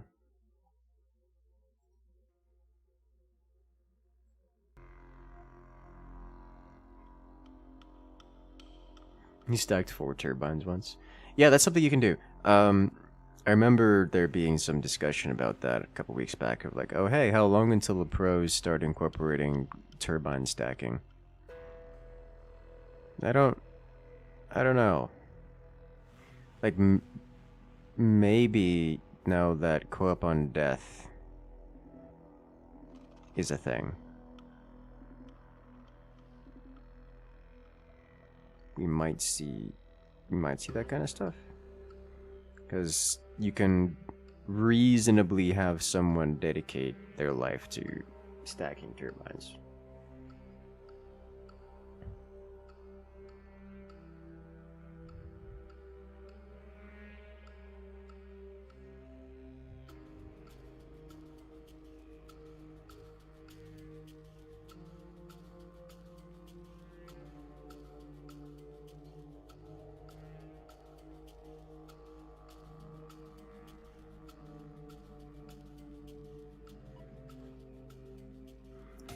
Alright.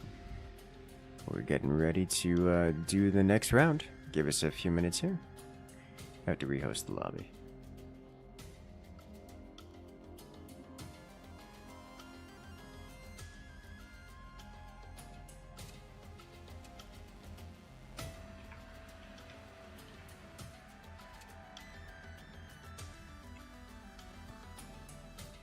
Why do players swap bases every game? It's always Eaton working in the core with helicopter and vice versa. It's entirely at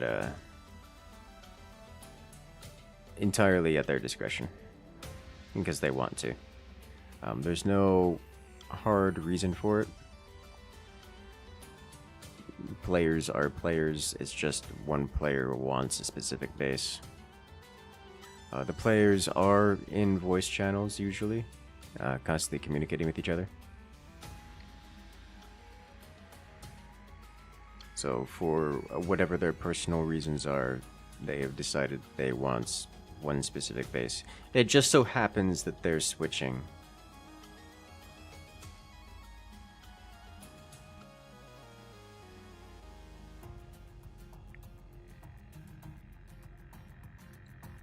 Does the mod have an upgrade diagram? It does have an upgrade diagram, which I believe is not visible from the mod page. It's visible in game.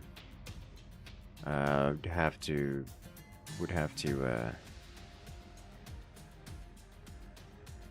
go get a screenshot of that somewhere.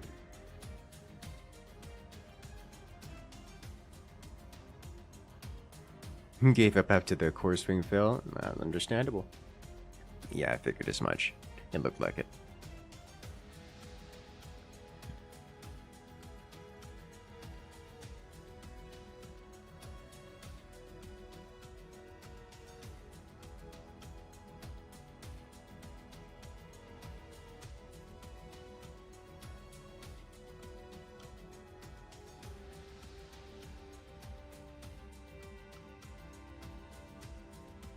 Didn't even get to use the funny fire beam strat.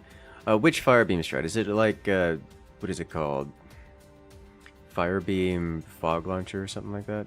I thought it was smoke launcher because it causes weird impact effects.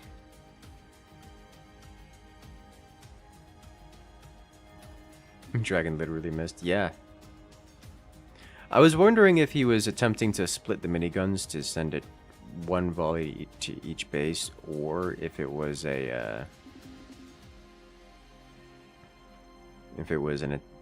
intended to send both miniguns to the same base.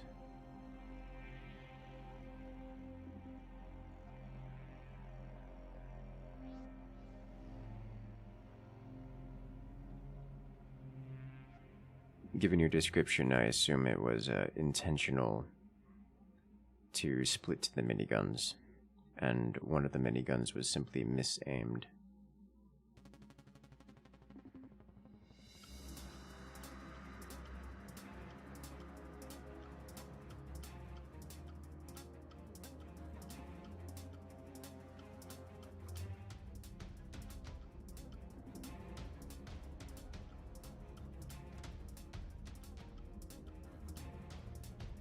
Okay.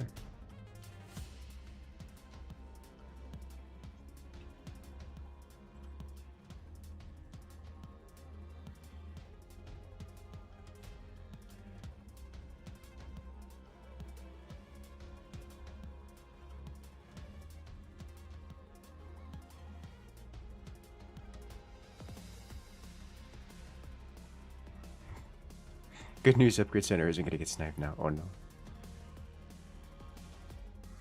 Let's see. Let's do something wild.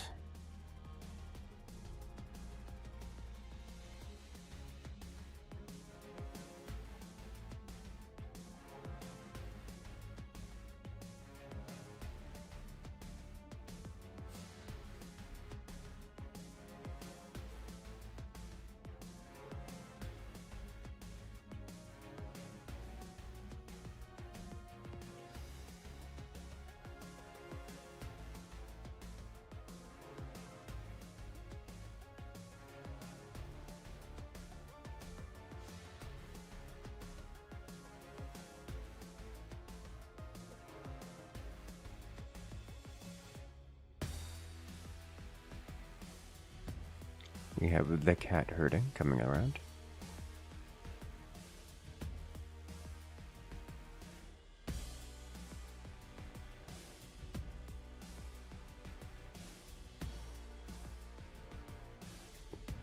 Meant to kill both cores simultaneously. That makes sense. Yeah. Okay, that makes sense. I was gonna say, because like you didn't need to kill both cores simultaneously, and he only just barely killed one of them with it. So like I wouldn't have been surprised if he was intended to shoot both empowered miniguns at the same core, because it only just barely killed the core. So I was thinking you guarantee the elimination with the double minigun.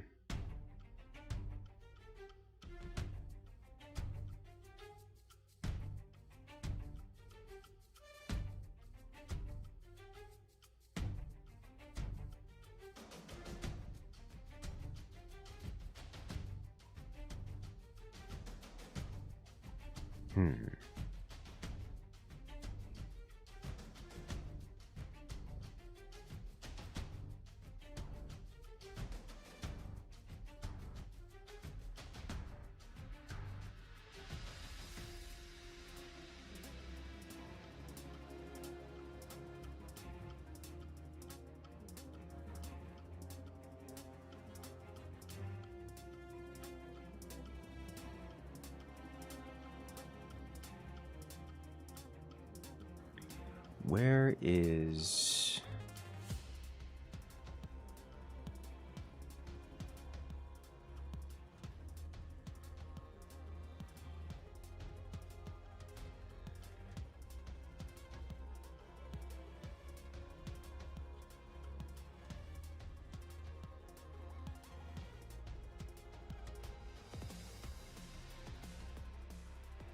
Alrighty then. I have some lovely tea. Gift from a friend. It makes me happy. It's nice and warm.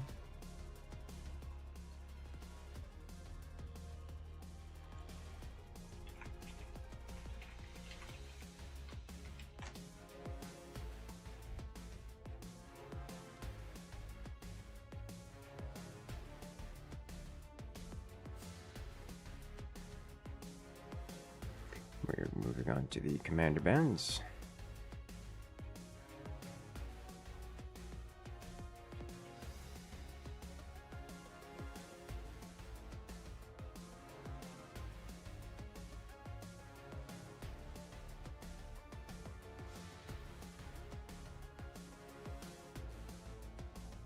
Superpositioning is the future.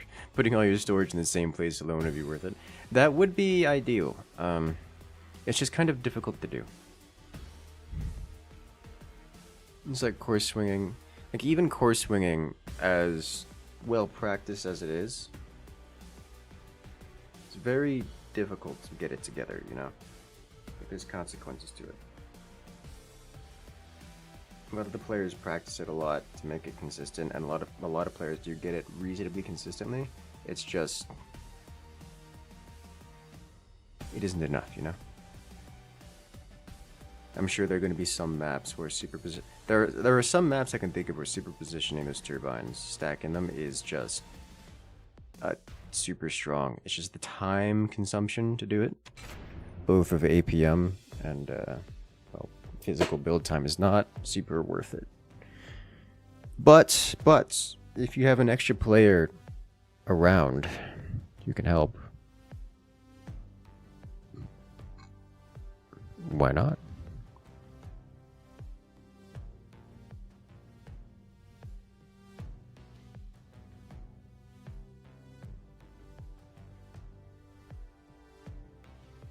It's like, what is my job? My job, stack turbines.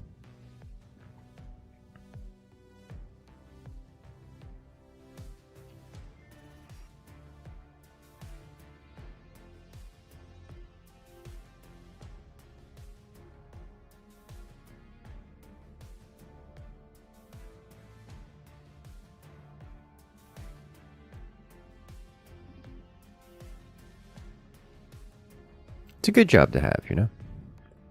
Makes you wonder if we should do that kind of thing in battleships. Like, there's always that one guy on battleships who spends the entire game working on energy production. Could probably do that pretty well with stacking, you know?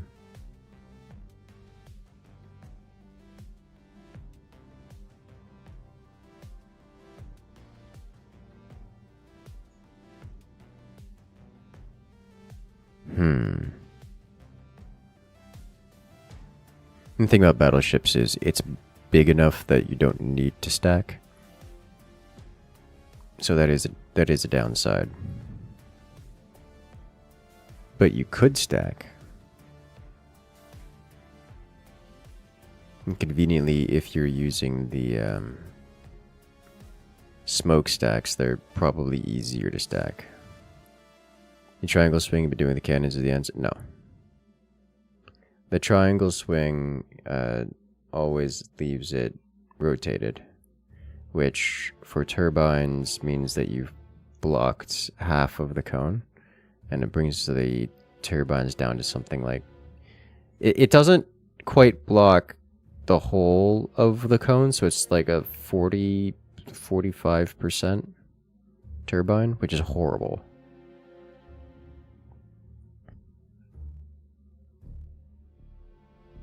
But if you're doing smokestacks, on the other hand,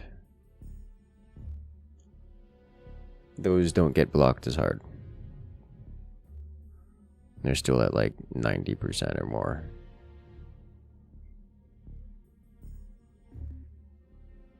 So doing smokestack stacking is much more effective.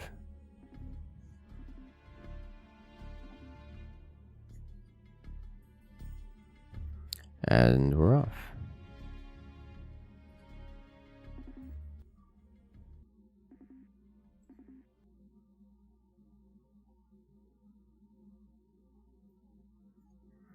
Ta-da. Not sure you'd want to stack turbines in every situation. What you do is you stack an internal turbine. That's one of the reasons you guys have seen.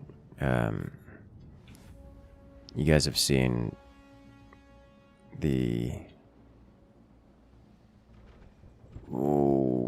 internal, like the rear turbines. So you stack rear turbines with it.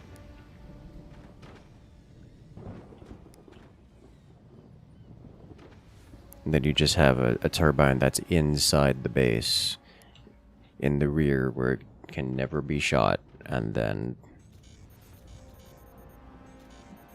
you stack it with additional turbines. It's one of the problems with rear turbines, TM, is you can't build all of them. Like, you need to expand in order to build more turbines, which is good game design, but it means you can't have infinite power. And without infinite power comes sadness, because you could have infinite power.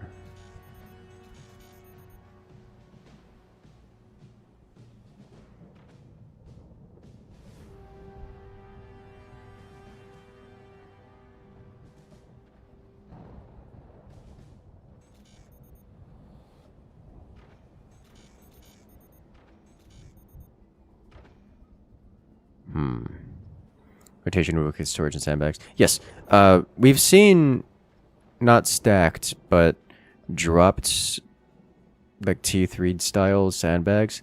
That's uncommon. It is quite rare, but that is something we've seen a fair few times. Storages would work fine. It's kind of annoying to do that for storage, but you can do that just fine. Doing any of that tier 3 style tech is a little bit... It's always time consuming, and it's a little bit annoying to do. So if you have to do it multiple times, like is something that would have to do with storages, then it's a lot. It's a lot for something that you can just otherwise spam down. There's no consequence to putting down metal storages places a vast majority of the time, so you just do it.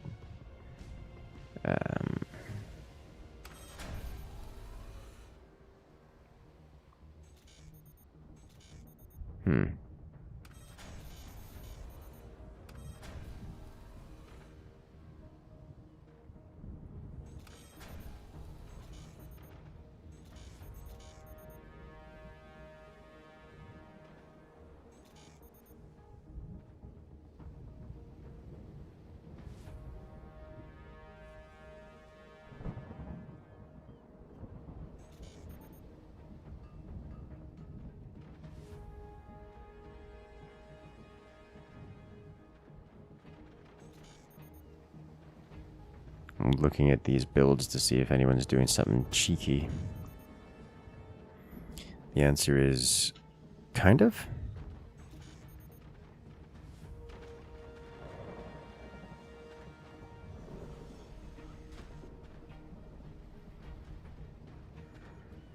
Here it is. I was like, one of these bases is not... They've swapped bases again. So what's happened here is Hallrassy's gone for the incendiary mortars. And blue team is building anti-air as a reaction to it. Boat? Yes, boat.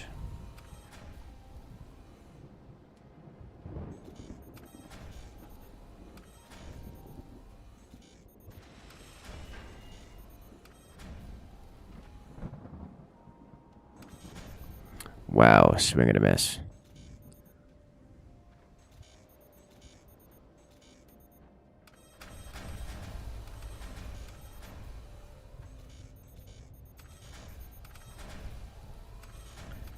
Okay, a lot of upgrades across the board. I'm not terribly surprised by that. The most surprising thing here is that Hallrassy has mortars. Nothing else surprises me. It's basically a truce match where everyone's getting all their eco before deciding to declare aggression. To declare war.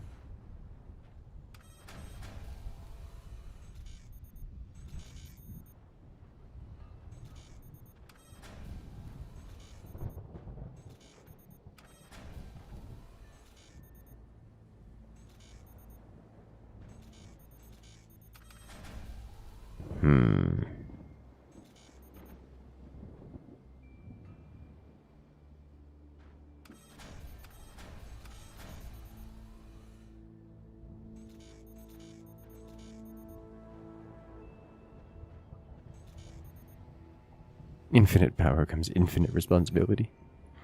Unlimited responsibility.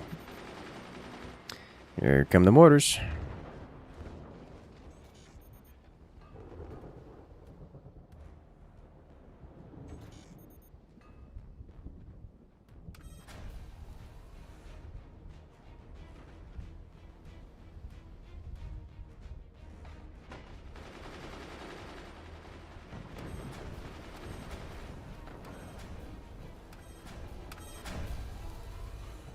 And here come more upgrades.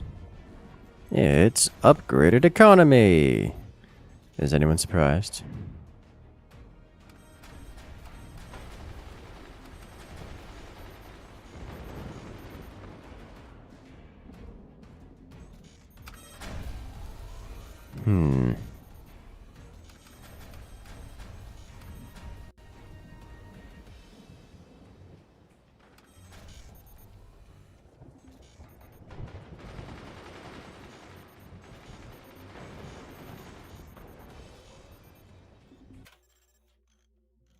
Alright, we are giving it a brief pause. Some players are struggling. Technical difficulties, specifically internet connectivity issues. So we're giving it a pause to make sure that everything has a chance to sync up. And we will be unpausing here in about 3 seconds.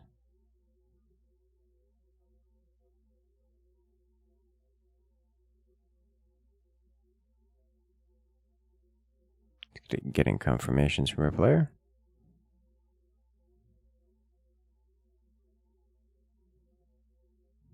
We didn't lose him, did he?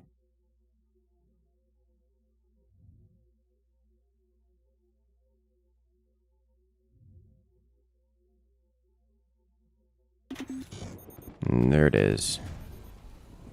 So hopefully that will fix some of the stuttery issues. But modular. Alex Extra Upgrades. I'm so glad you asked.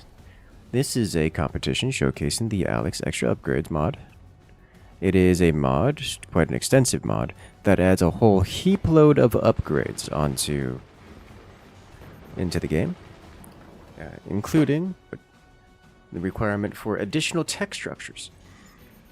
And they get upgraded all the way into what is considered the super weapon category. We're talking battleship destroying levels of damage.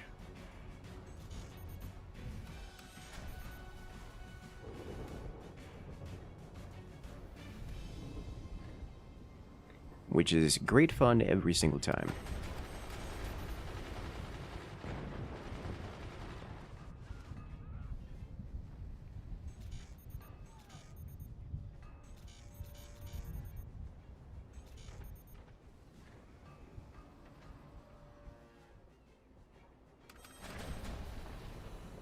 Standard laser beam from Garnets.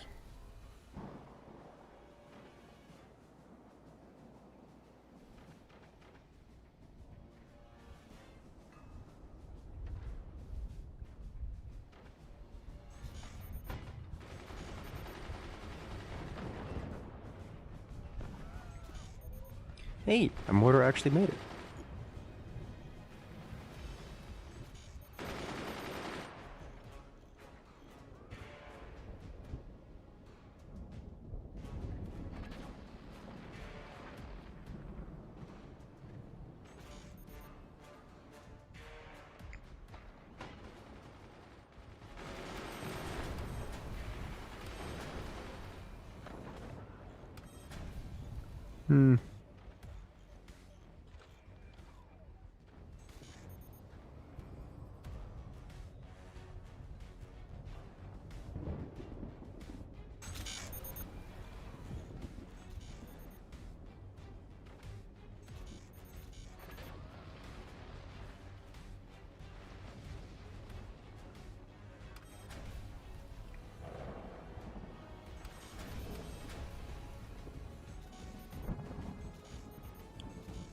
Is it just going to... Okay.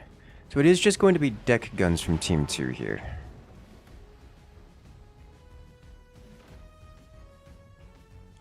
Whereas Team 1 is getting lasers? Pure lasers. Okay. The mortars fly. We have a disconnect. The lag out has occurred, so we'll give them a moment to return.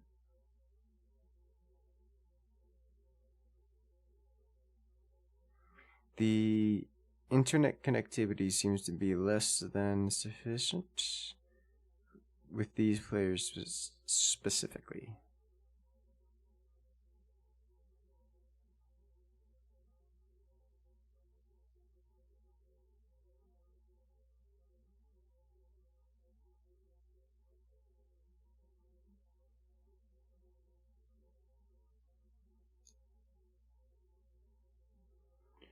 So what has happened here is a player is disconnected.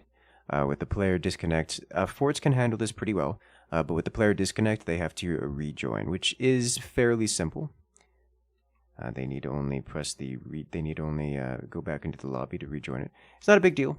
We do see the upgraded turbines here. This will help with the energy production. They're going to need it because it's going for double energy laser. Similarly, the disconnected player is also going for energy weapons. One notable concern I have about this base is it isn't big, and by that I mean it hasn't expanded to the sides, which means that they don't have access to their full metal economy. You can see the difference in sizes here. Let's say Zvez's base with 1, 2, 3, 4, 5, 6, 7, 8, 9, 10 metal producers compared to Banana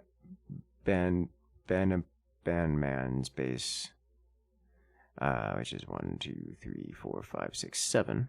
So that's a substantial difference. Similarly, not Hallrassy, Zvez has all of his mines upgraded. We are going to see this is going to be interesting here, because this is the orbital space laser, of which the first is about to complete. So we are going to see mortars distraction with fire beam coverage defending the space laser. You'll love to see it. All players have returned, so we'll be starting up momentarily. And away we go.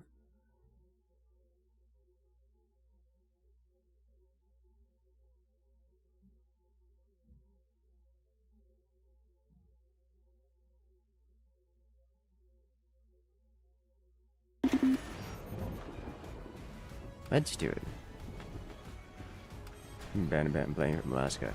Unironically, if he was playing from Alaska, would probably have better ping.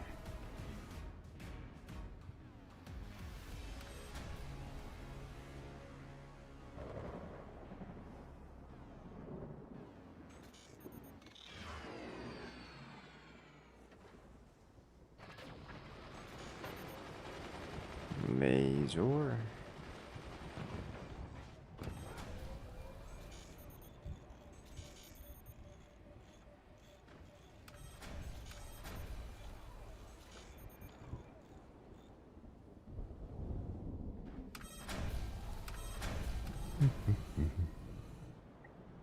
So one thing to note, red team is fully defended, near fully defended against laser weaponry. This is going to present a problem for blue team, as blue team is, how do I put this, exclusively energy weapons.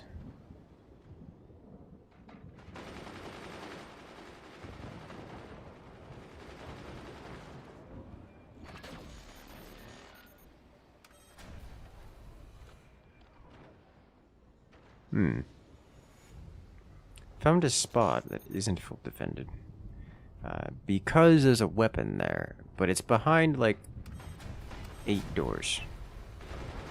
5 doors. It's 5 doors. Curious if Svez is... Alright. I'm gonna say, is he saving up for more? But incoming space laser.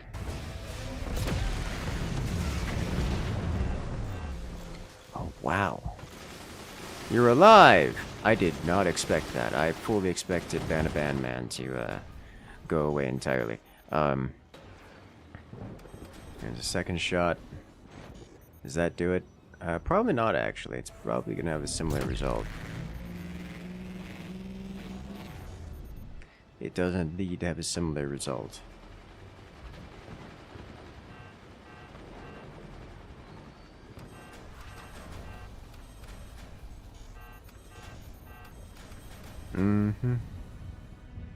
So, Team 1 here, left-hand side blue, is effectively down a player. Oh, right, the extended duration fire beam doesn't burn projectiles. Yeah,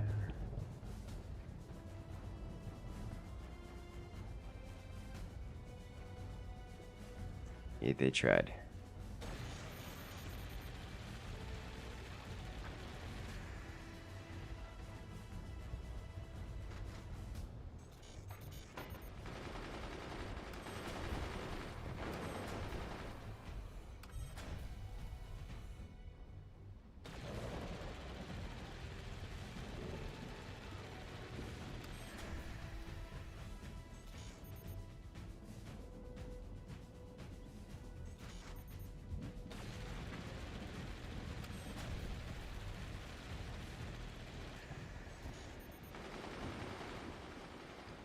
Here comes more distraction mortar. You know what that means. It's time for orbital space. Nope. It's time for flak. Banaban Man, learning from the orbital space laser and building flak to shut it down, and does indeed shut it down. Good work.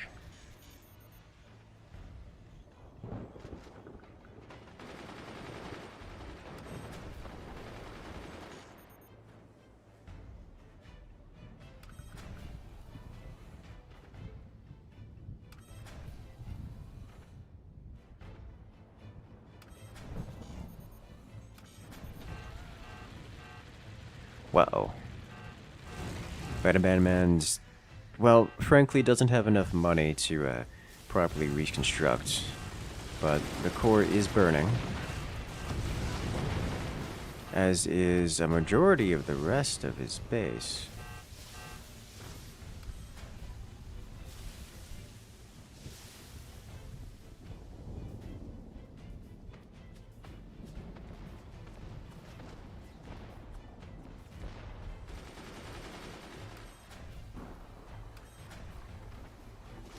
Here come the mortars.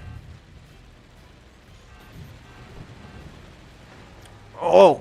Getting pushed back. Oh, and And the return fire. So there's some impulse on those. Shoving Banaban backwards. Which is an interesting concept, because... okay.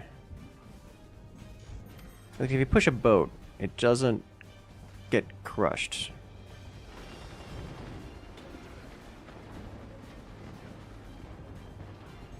Right, surely that's lethal here, yeah?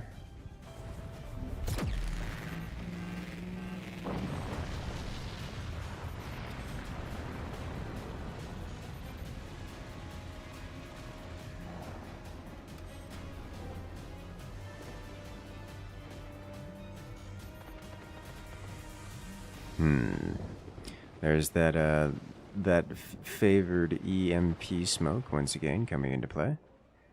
Mortar starting to land. I appreciate red team going for deck guns here. We get to see the quad cannons. Haven't seen those fielded yet.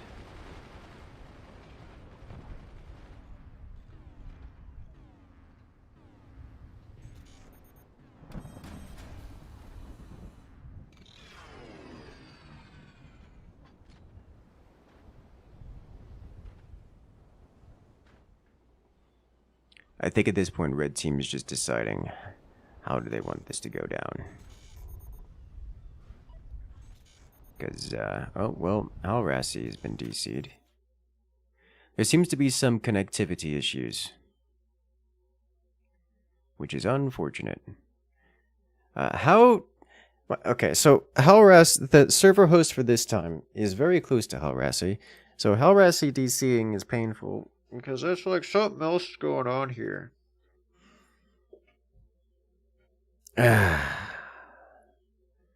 Previous match was good. It's suddenly unfortunate. Oh, Ghost Eagle needs to get out.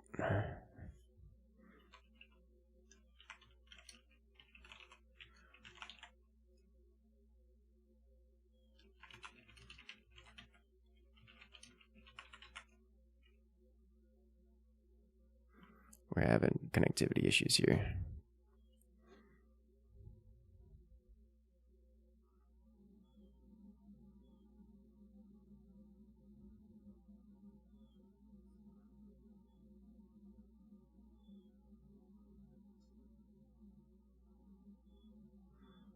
Like I was gonna say, because like it's Germany and East Europe, so like there's not. Hallrassy's a little bit more east than that. Like it's not. It should be pretty close.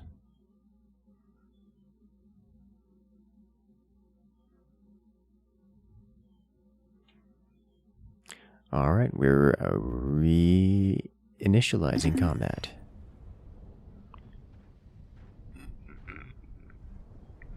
Not tugboat. Tugboat got smashed.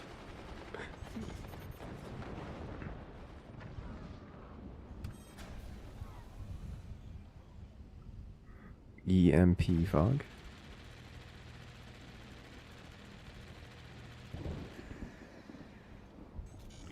That is a massive repair station, by the way. I like that. It's not going to save him from orbital strike.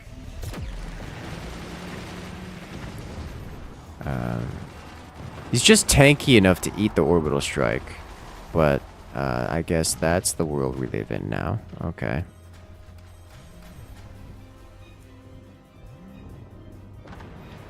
Here we go. The quad deck cannon is here to play. Wow. It gets completely shut down by machine gunners. I did not expect that.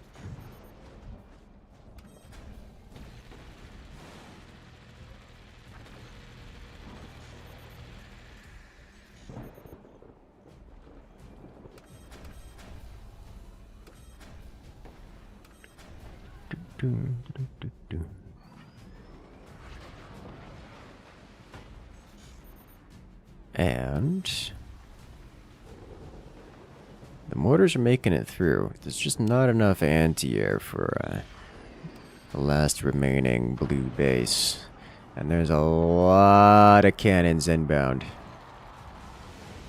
Incendiary cannons. That's devastating. Look at it. The base. It's gone! I would say they cut the boat in half, but no. The boat is just half a boat now. This is actually, I think, is not lethal. But I mean... Okay, that shield came up very quickly. Didn't expect the quick shield. This is lethal, right? Surely. Oh my god. It's down to 5% and dropping. There it goes. Ladies and gentlemen, Team 2 reigns victorious in this round. As they have they've eliminated their opponent.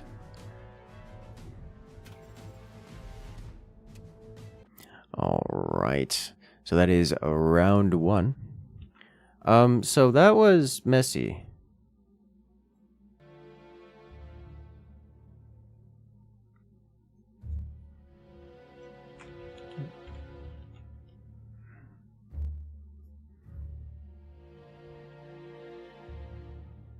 Just a little off the top. Completely removed the face. Just the front half was gone. Which is interesting.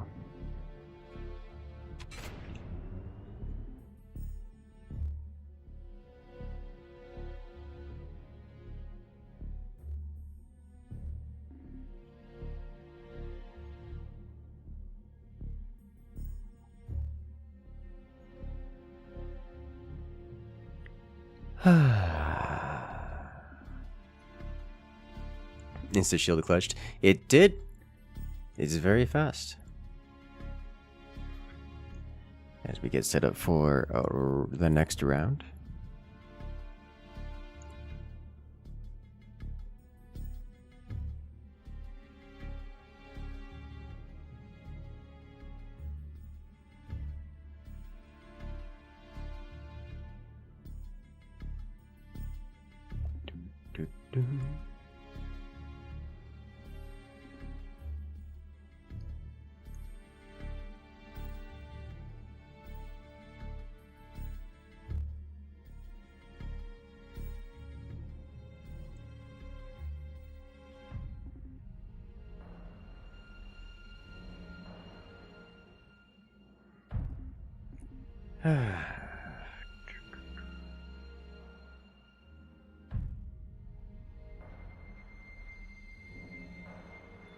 Let's go.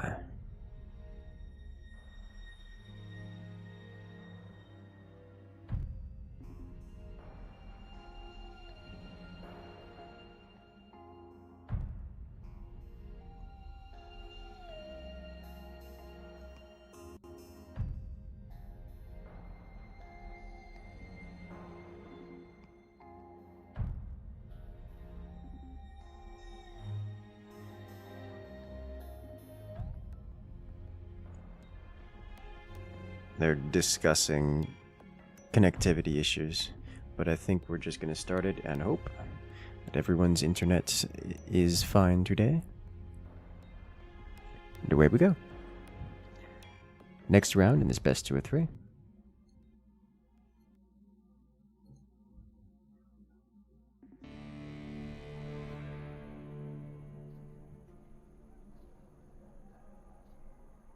And we're off.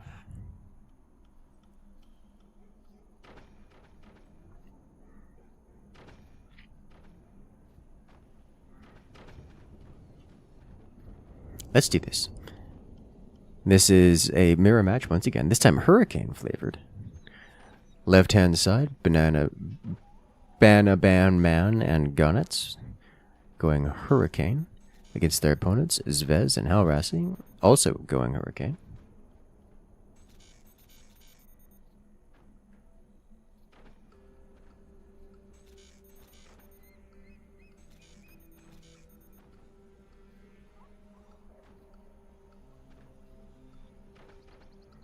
Oh my.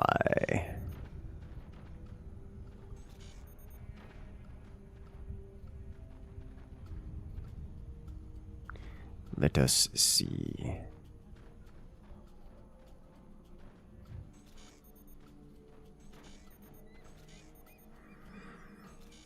The way these matches have been going, I kind of expect not much in the way of early aggression. Alex extra upgrades the mod that we're playing. The mod for this tournament doesn't exactly trend toward early game aggression.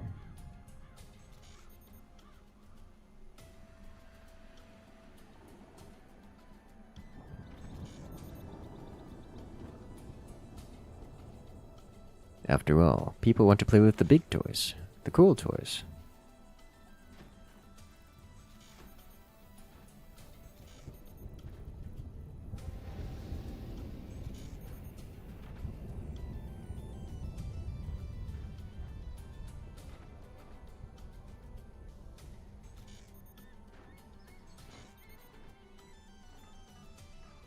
Panaban Man and Gonets. We do see a buzzsaw. I'm not terribly surprised to see a buzzsaw. Because buzzsaws on this map can disconnect the extensions, which makes things annoying? I'm gonna go with the word annoying. It's like if you were to chop off Hallrassy here, he has to rebuild all of that, regain access to his mines, and that's expensive. And we have another disconnect. Okay.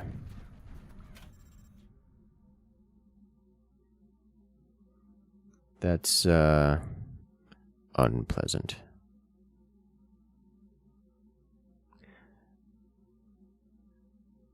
Freezed for 10 seconds.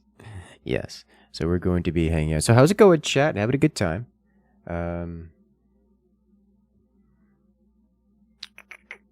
Looks like Team 2's going for maximum economy. Not a surprise.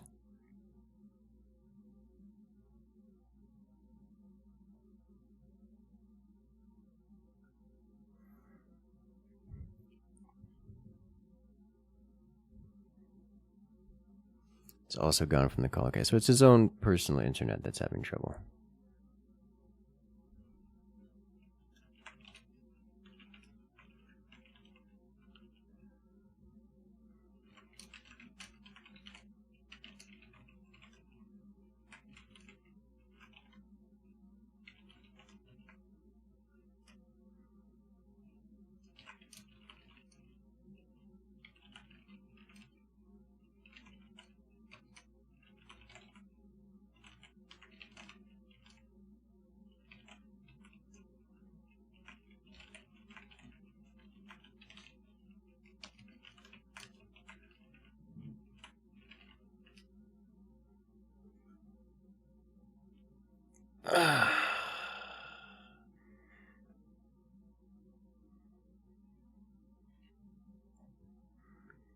And Gonets is gone too. So the entirety of blue team has just disappeared. I don't know if that is... Let me check the... Huh. Okay. No comment has occurred.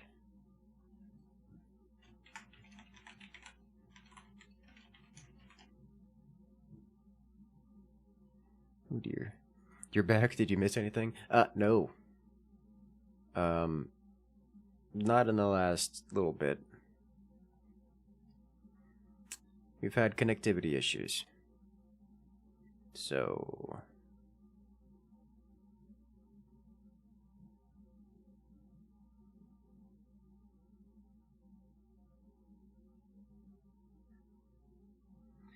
it's specific to the players in the blue team.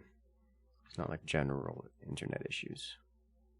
The server host doesn't seem to be a problem, at least best I can tell.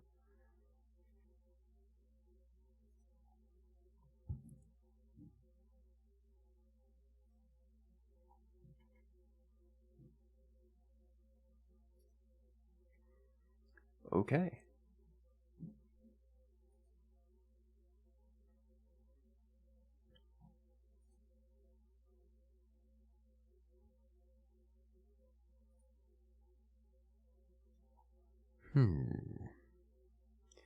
Back to Waiting Sim. So, how is your weekend going so far, chat?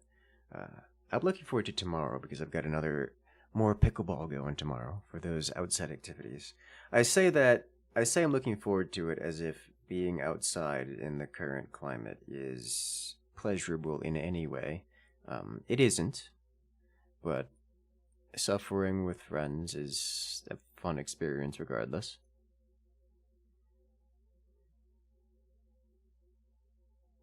We have one of the players returned.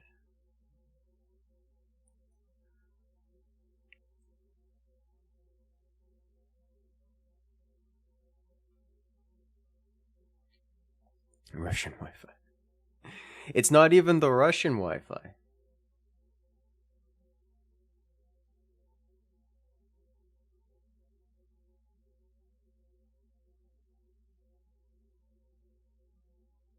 It's the German Wi-Fi. He used to think he's German. Not actually clear on that.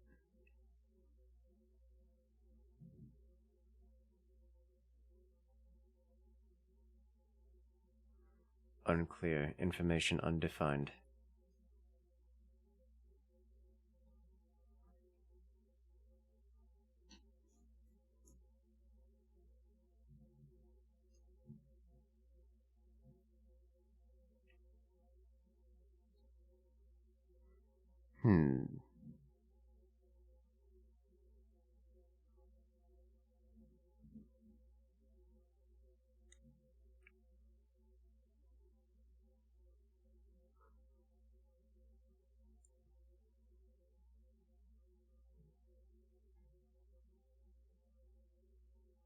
Okay.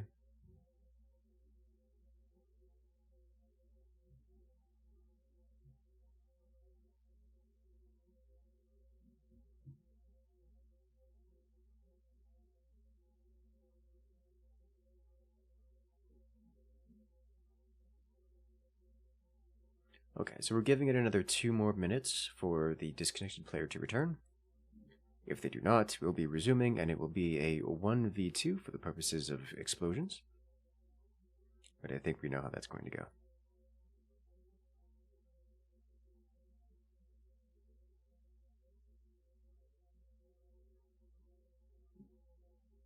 Outside is hell. It is a bit, it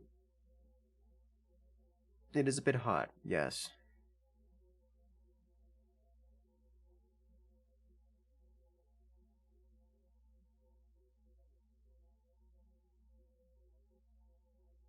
It's absolutely a bit hot.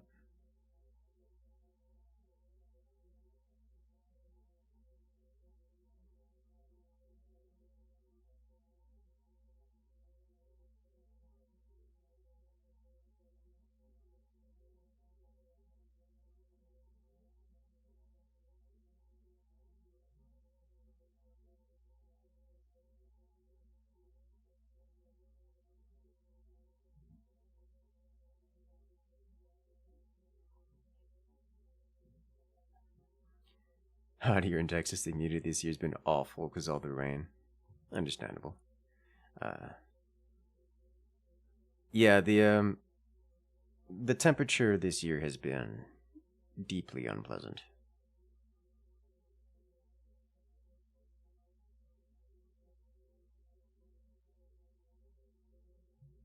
It has been deeply unpleasant. The humidity is never great. I'm kind of used to the humidity. I say as if you can really get used to it.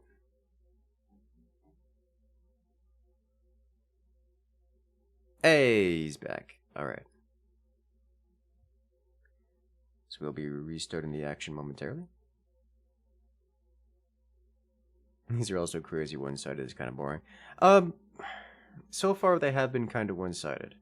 But I don't think it's a game knowledge problem so far. Most mods have game knowledge problems. The players specifically here are players that have played the mods, and for the most part, are players who have played the mods and therefore don't suffer those game knowledge problems.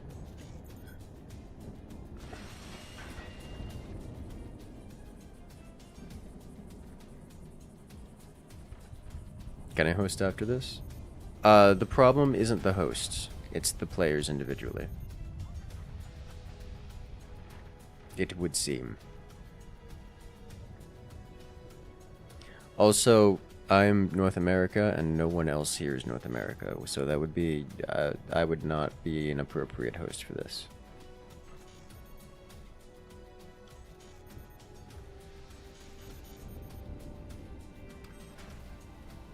No, the pros do 30 vanilla matches a day trying to compete with Eaton. It's good for them in the game to step out of their comfort zones. I guess. A lot of the pros do 30... keeping with your numbers. Most of the pros do 30 vanilla matches, and then do another 20 modded matches.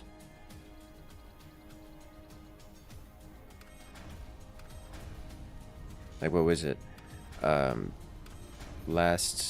The last matchup, we saw players who were doing effectively custom-made super weapons with specific team-coordinated combos, and they still lost because they're against players who knew how to defend against it, and, well, knew how to defend against it.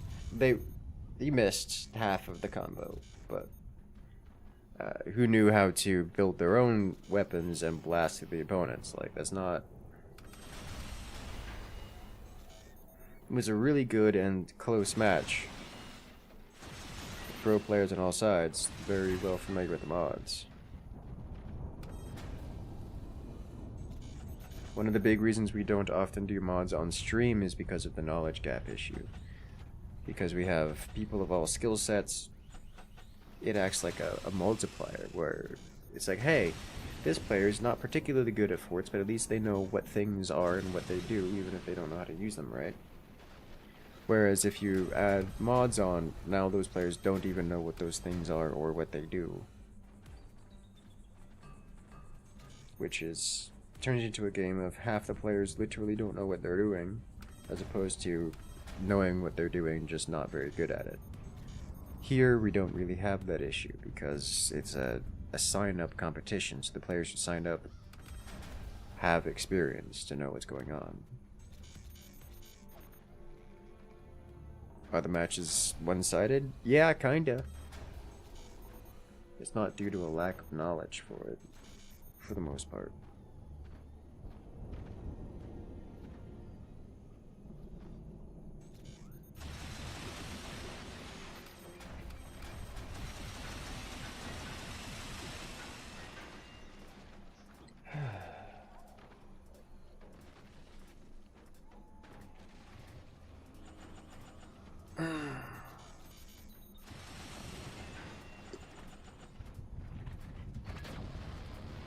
Ooh, laser beam. Hallrassy almost getting disconnected.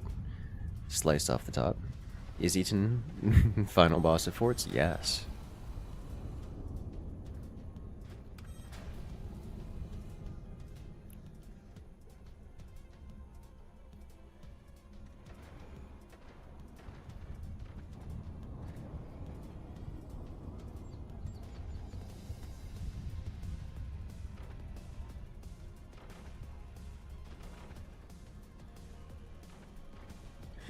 You had a good combo and then you lost because you missed the base by a few pixels? Yes.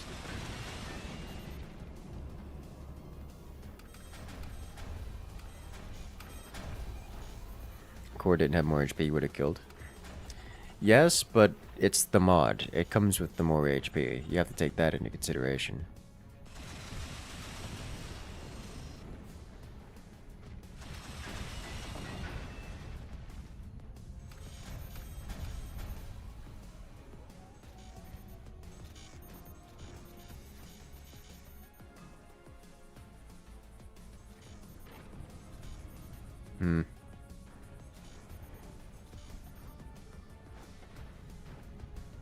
Nearly won against Eaton in helicopter. Yes, very nearly.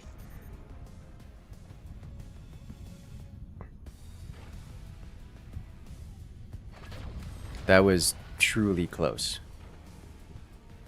And impressive. And very what's the word I'm going to use? Very enthralling to watch. Mesmerizing levels of damage output.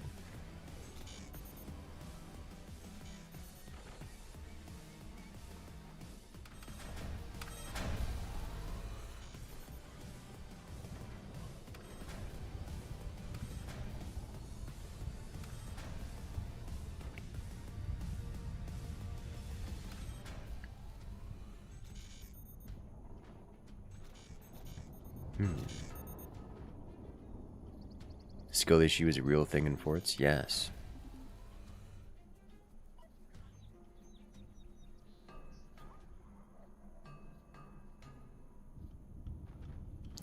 Alright, so now Hallrassy's disconnected again. I don't... Is this a host issue?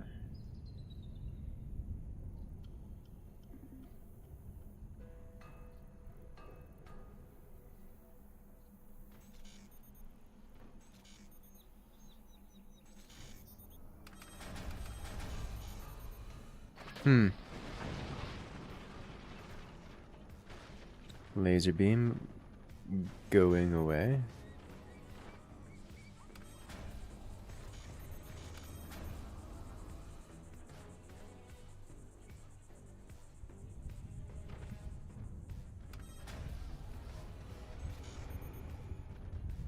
Lots of energy shields spread across all the points in red team generally.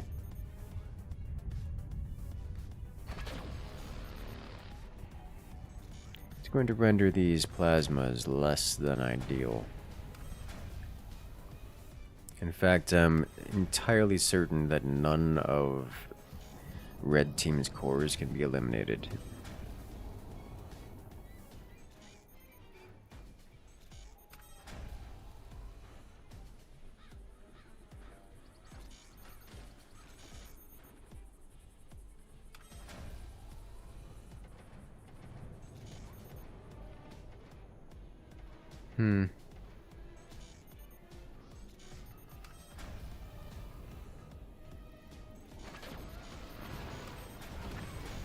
Yep, another self-afflicted energy shield reflection. So, blue team needs to tech switch. Red is completely defended against energy energy weaponry. Unfortunately, I don't think they're gonna have time for it because that is a lot of howitzer. As we see, y'all looking for empowered howitzer activity. There it is.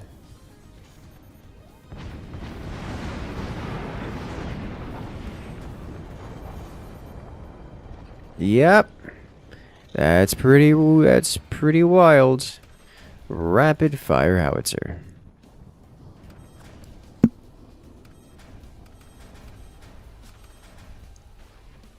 They're gonna do it again, chat, and it's gonna be even more powerful. So they're upgrading all their howitzers, which means two things. One, howitzers can deal more damage. Two, it's gonna be a minute before those weapons come online.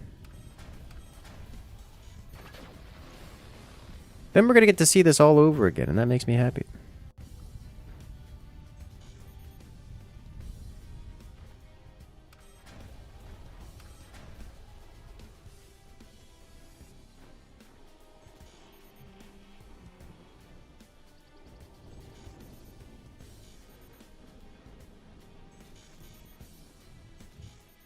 Alright, they're banking energy.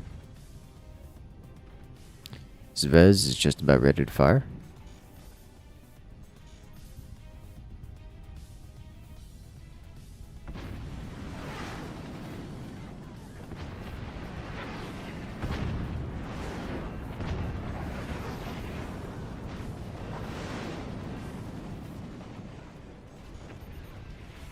Kaboom.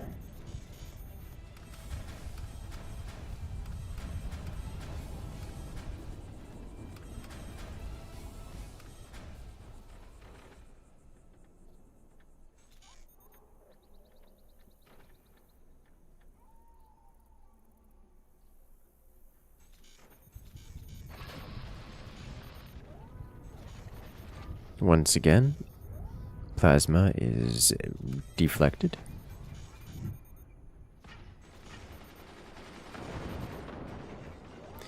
Those machine gunners are trying so hard. It's just... it's not gonna work. And he's gone. Two quite accurate and generally precise weapons.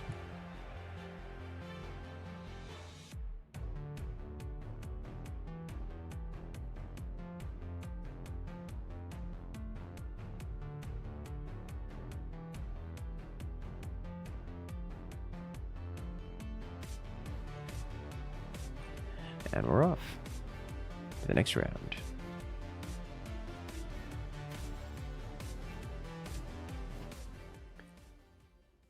Okay. So good job, Zvez and Hallrassy, knocking out Gonnets and Banaban Man.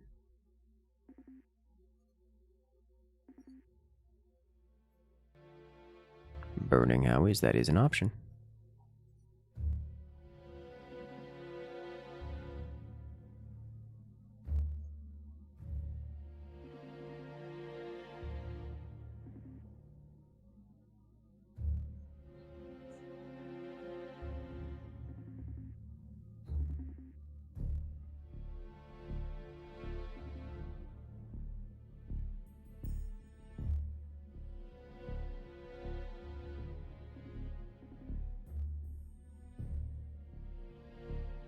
Okay. Give us a minute while we set up the next match.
Alright, so we are getting the next match together. It's going to be... We're going to see Eaton and Helicopter joining him for this next round.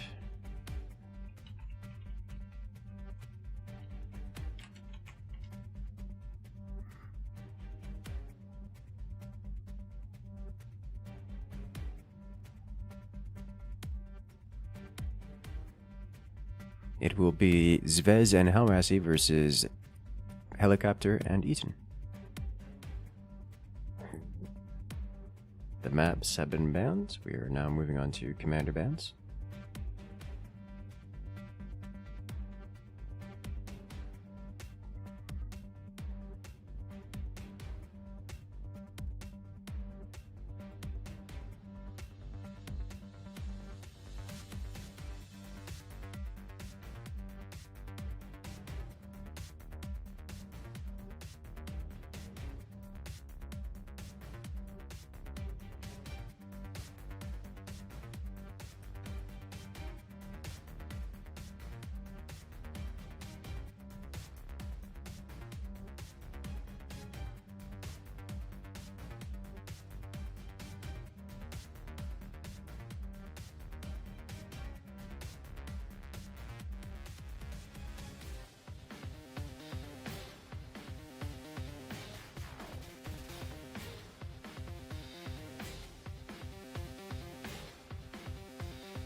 Nope. Secret Eye, it is not over. You have not missed it. Merely doing some cat herding behind the scenes management before we jump into the action once again.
Hello there, Inverse. Welcome into the chat. We are finishing up the commander bans at this point in time, as we'll be doing a best of 5 for this next match. Zvez and Hallrassy versus Eaton and Helicopter. We'll get even more explosions.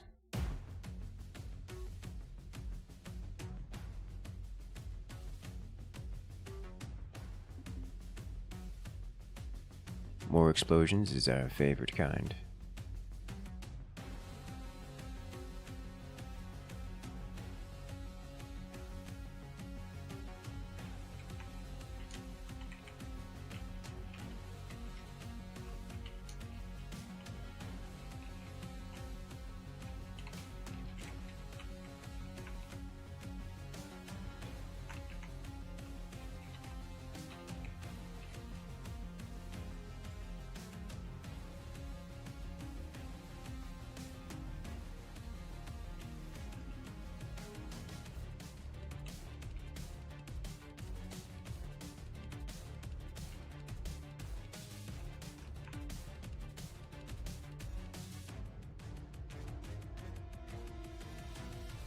Music is a banger. It is. As you can see, it is the Fort's original soundtrack. Shout out to Nose. Very good at putting together game soundtracks.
Let's go.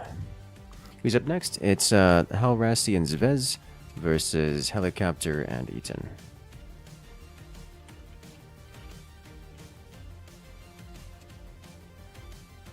It will be a best of 5. The commanders are banned. The maps have been banned, and we are rehosting to attempt to resolve some of the inconsistency and disconnecting issues. And then we will be jumping into the action here momentarily. The players are... Oh, we're still missing one.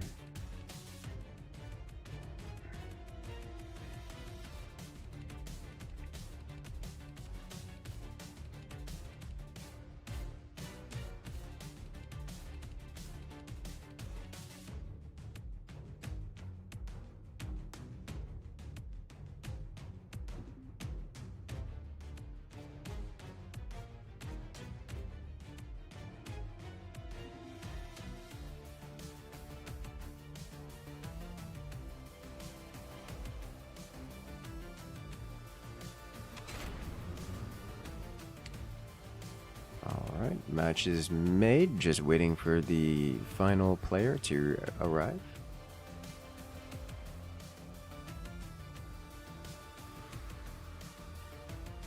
And then we'll be starting.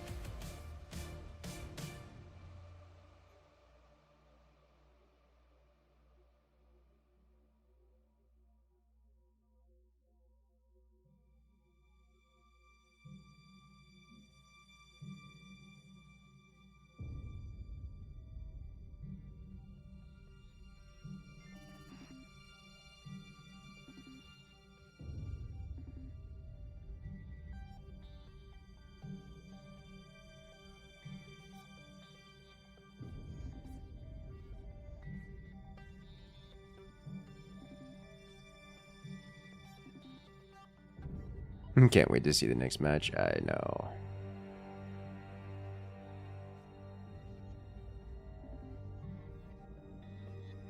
It's gonna be a good match. Do I like the Subnautica soundtrack? I've never actually played Subnautica. I haven't looked up the soundtrack separately, so I don't know the answer to your question there, dear Chad.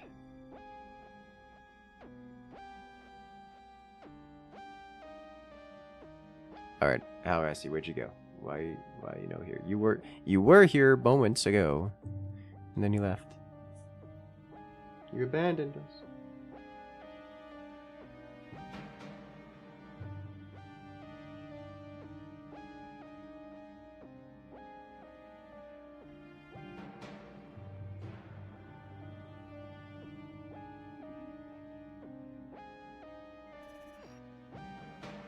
Hey, there he is.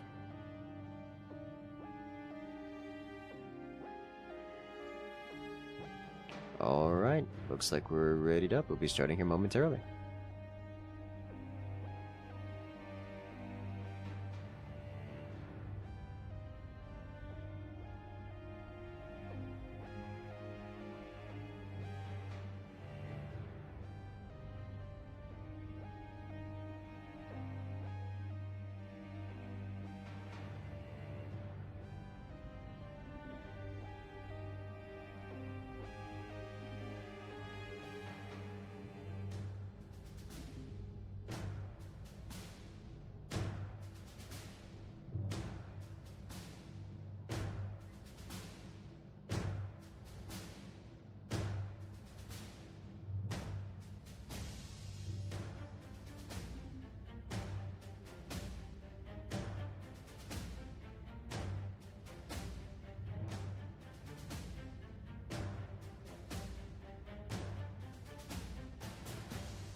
Alright, ladies and gentlemen, welcome back to the action. It begins. As we have in the blue, it is Eaton and Helicopter, playing as the Architect Commander. Well, if it isn't a mirror match. As they're facing off against their opponents on the right-hand side in the red, it's Hallrassy and Zvez. So, given the nature of the game here, I'm expecting some later game play.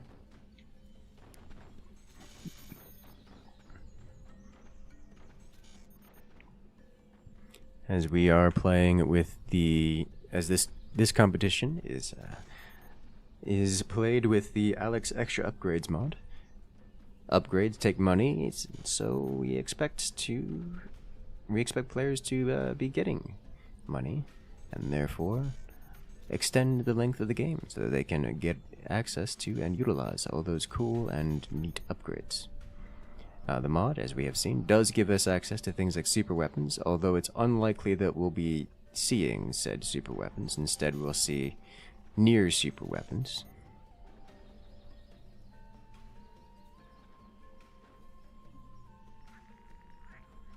Particularly powerful toys.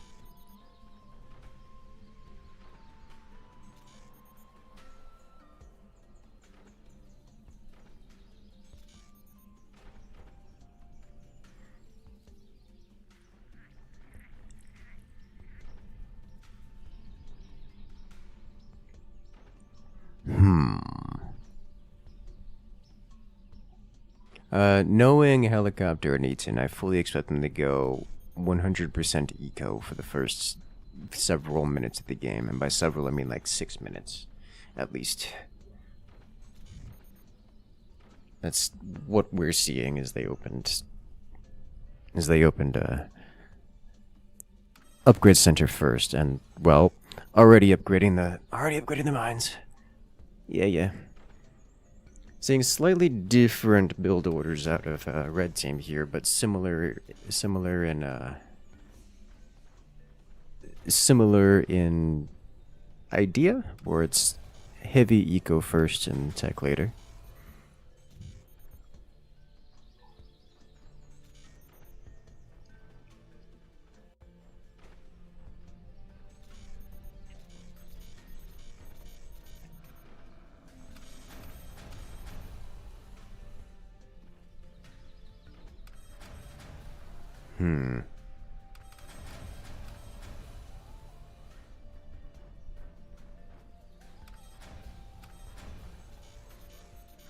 I'm watching to see if anything changes from the expected everyone builds economy and doesn't shoot at each other for 6 minutes truce. I say truce, it's not a real truce. It's just everyone is mutually interested in staring at each other while upgrading their own mines. And it looks like that's exactly what's happening.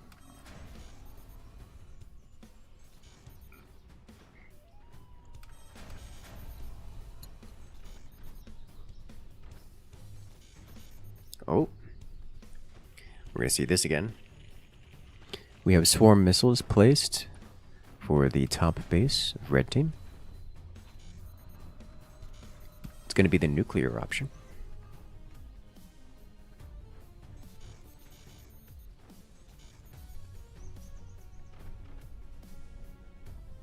Oh, Essie's base looks unstable. Nah. It's fine. It's not even a little wobble.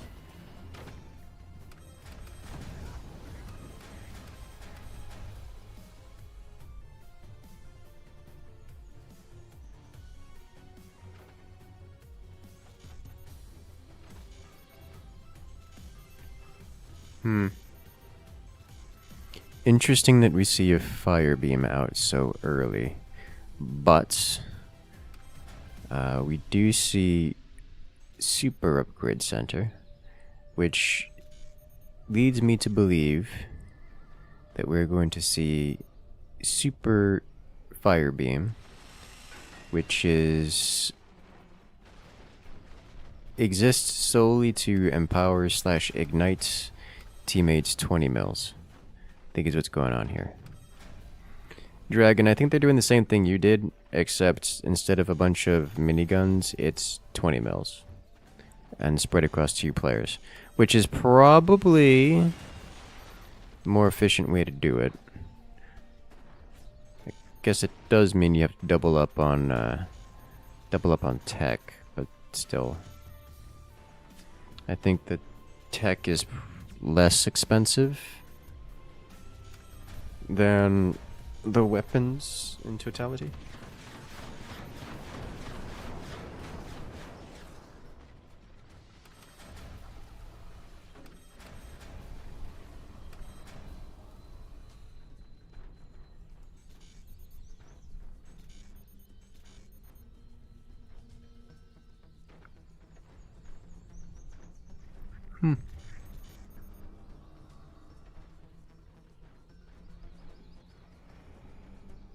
That is so many energy shields. So what happened here is blue team revealed that they have 20 mils, and so red team is like, oh, you have 20 mils. We're going to invalidate your weapon choice entirely by building energy shields.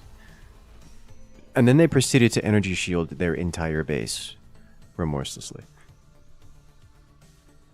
And without hesitation.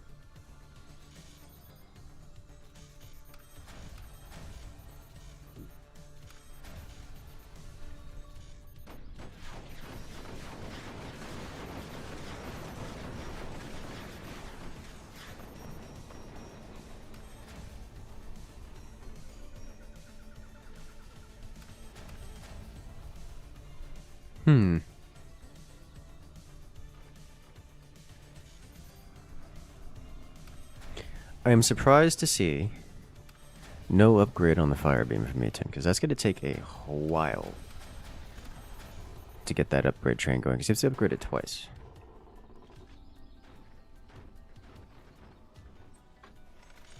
I wonder what that's about. Is it just a lack of energy issue?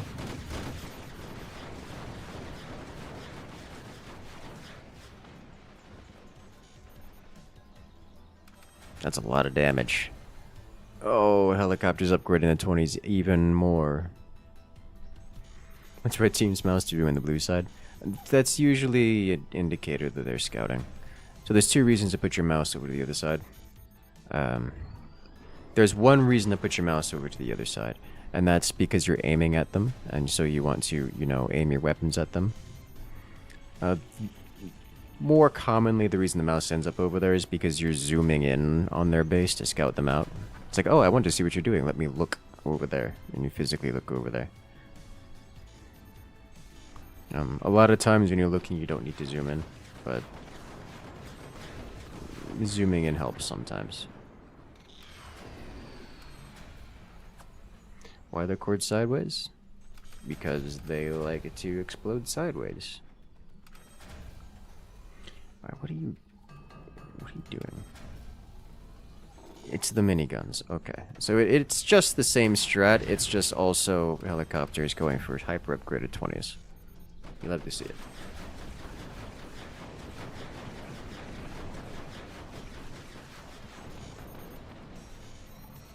Yeah, Hallrassy's getting bullied by these 20 mils.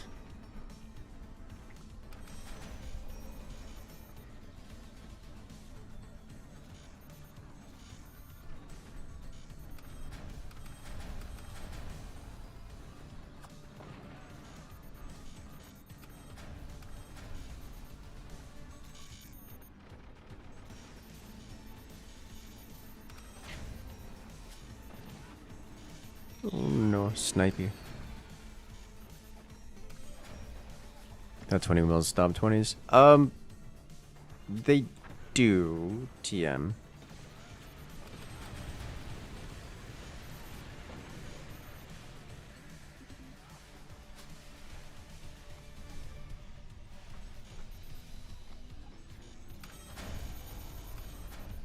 Here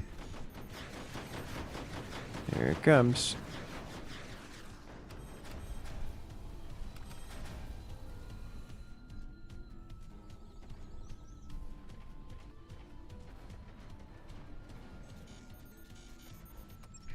Okay, Zvez launching the missiles.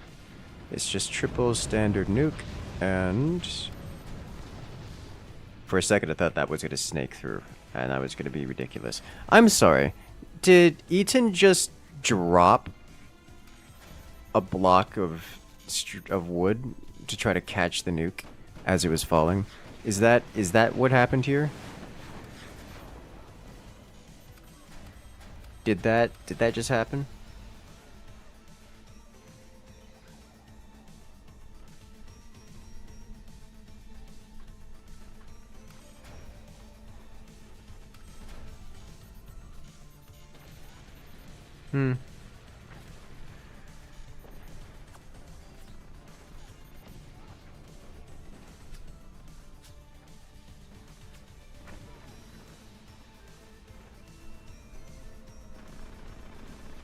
There's the upgraded machine guns. Looks like we're about to see the Doom combo come out from Eaton here. Just needs to finish the upgrade, which is a work in progress. Eaton just sitting at 0 energy right now. He's constantly upgrading things. The scary part is that Zvez has triple super nuke. So that's gonna be an issue. Blue team does have hefty chunks of anti-air, but those are super nukes. A little bit harder to shut down. Here it comes.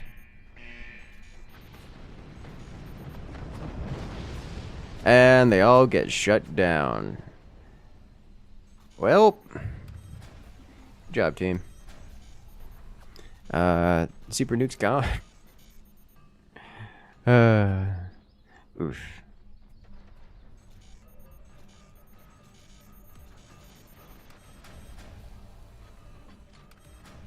Okay. So now helicopters successfully completed another round of upgrades on those 20 mils. Which is, you know, amazing.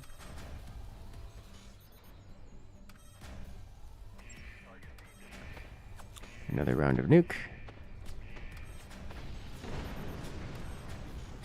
He blows up his own nuke. Oh no.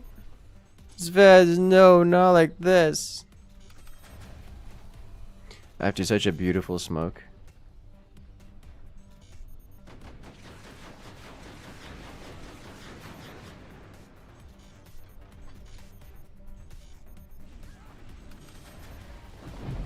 There it is.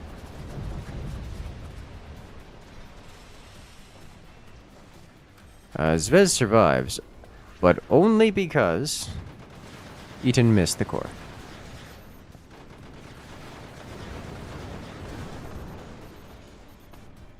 Okay.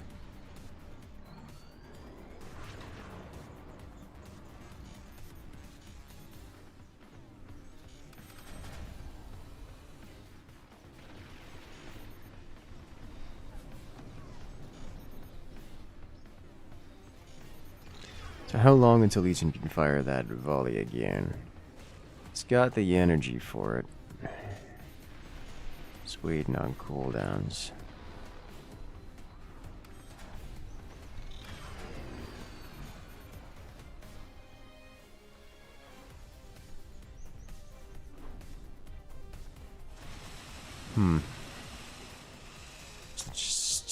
Just a lot of buzzsaw, dude. It's just a lot of buzzsaw.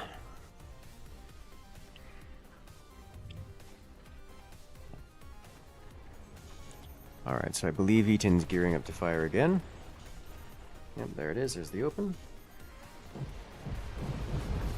Doesn't quite aim high enough. And I think needs to fire the miniguns before the fire beam there. Needs to aim those miniguns higher, too. That said, Zvez is not happy about the situation. At all. That's a whole lot of damage. Base has become Swiss cheese.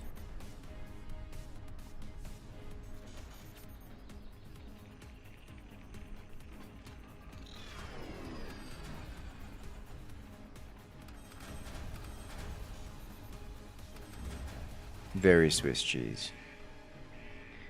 Super nuke launches and not preemptively shut down. Is, however, taken out nonetheless.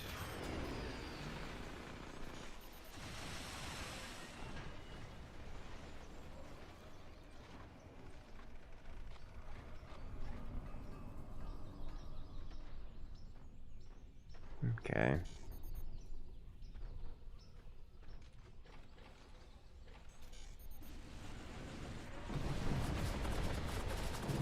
Oh my god, they're both incendiary and empowered. So Hallrassy fired the fire beam at the same time as Eaton fired the miniguns. That caused a problem for Zvez. Big problem for Zvez.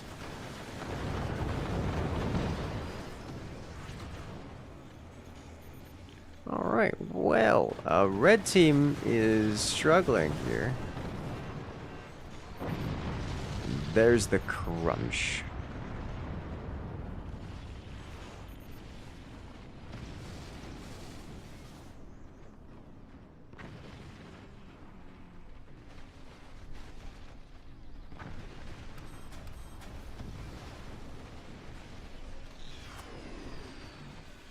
Alright, they've successfully reconnected, gaining access to all that beautiful eco, which seems to have survived, in all honesty, and seems to have survived, counterintuitively.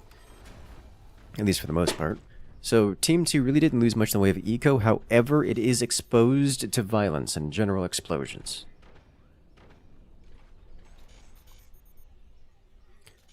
Sounds like Eaton's about to blast again, and see what happens here to,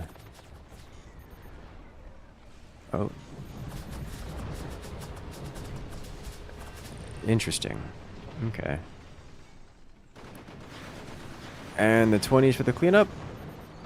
Oh, he lives! Oh, Lord, red team. Both players at red team are just struggling. They're doing what they can to stay alive. Literally hanging on by a thread. Those ropes, the only supports remaining for the red team energy weapons.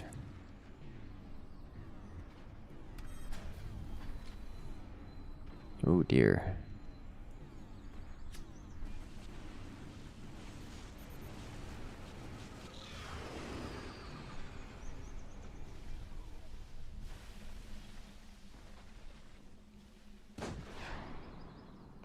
Standard cannon punches clean through.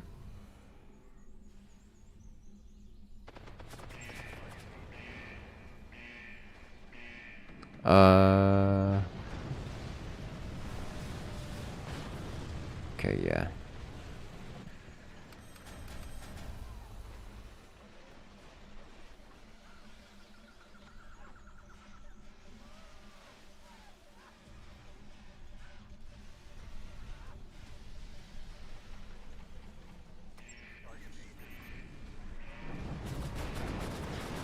And there it is.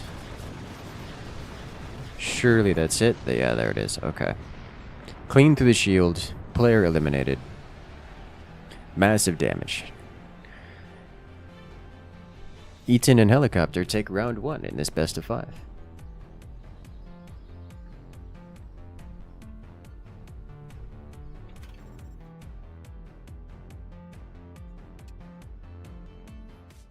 Well done.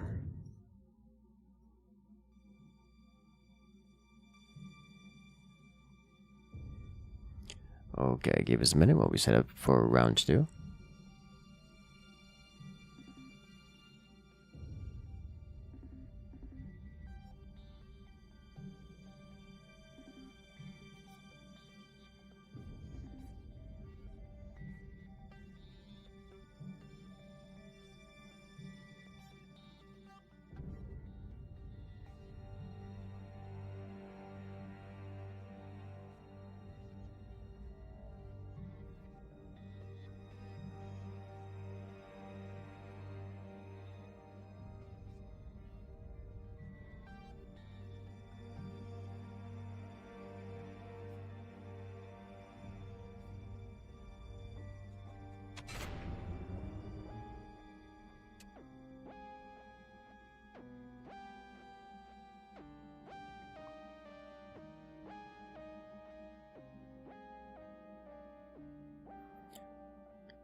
Alright.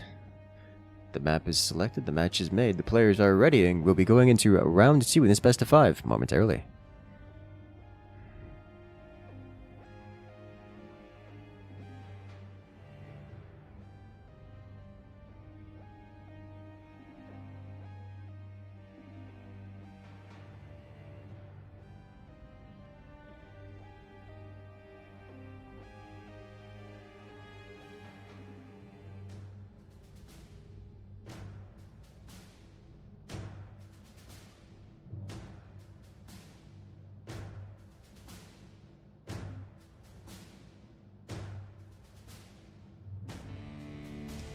And we're off to round 2 in this best of 5. Ladies and gentlemen, welcome back. So here we have on the left-hand side, the blue team, it's Zvez and Hallrassy. Playing as the Shakana commander. Well, that's an interesting choice. Love to see it. What kind of madness they gonna get up to? We'll find out. As across the way, in the red team, it's Helicopter and Eaton.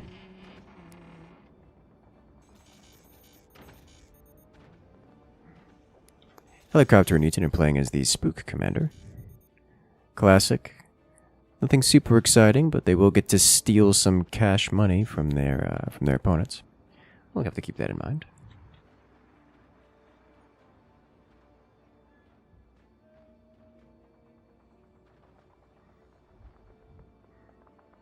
I fully expect there to be very little action. Oh, this map probably lends itself to a bit of harassment play more than most. Because as we see on the right-hand side, and has been successfully scouted by the blue players, there's a fair bit of expansion opportunity around the map.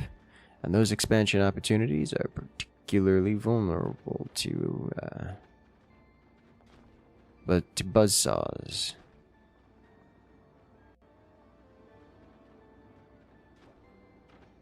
Will buzzsaws be as prolific as they have been in this previous in the previous rounds?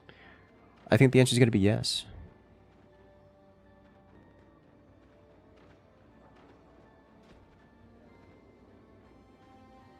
We do see Shakana barrel coming out. Zvez claiming the top island and then using a barrel to prevent it from being disconnected.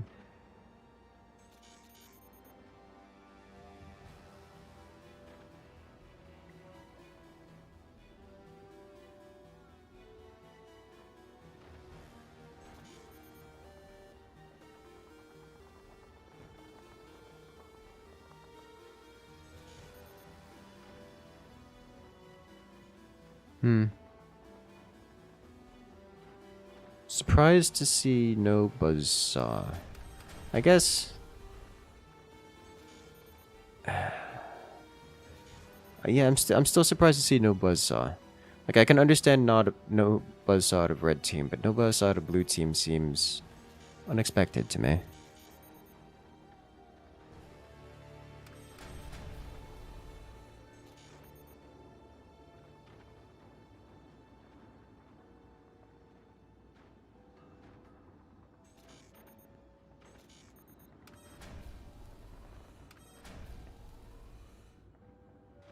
Blue team seems content to go straight up the tick tree. Red team isn't as far along the tech tree, but they are further along the eco path. This is why you're like this. What?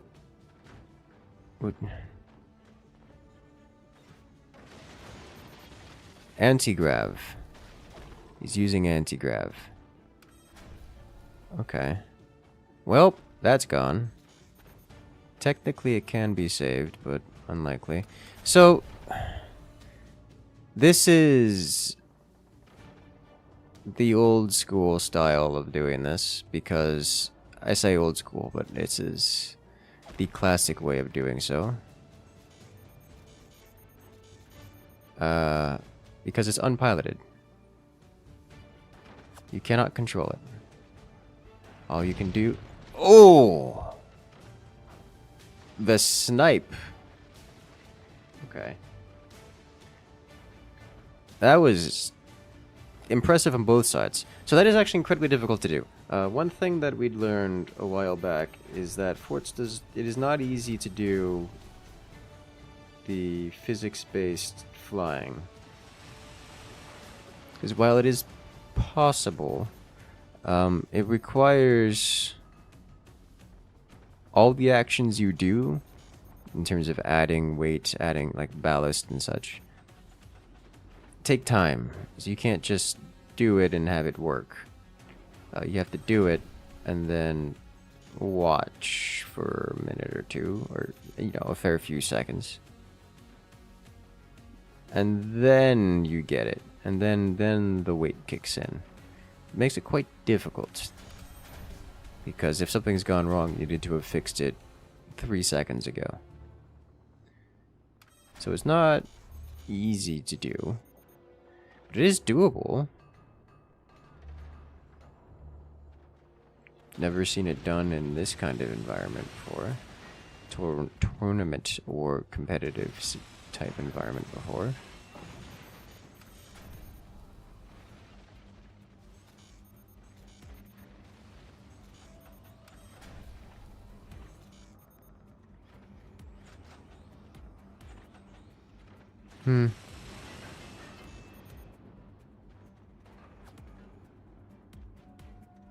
Okay.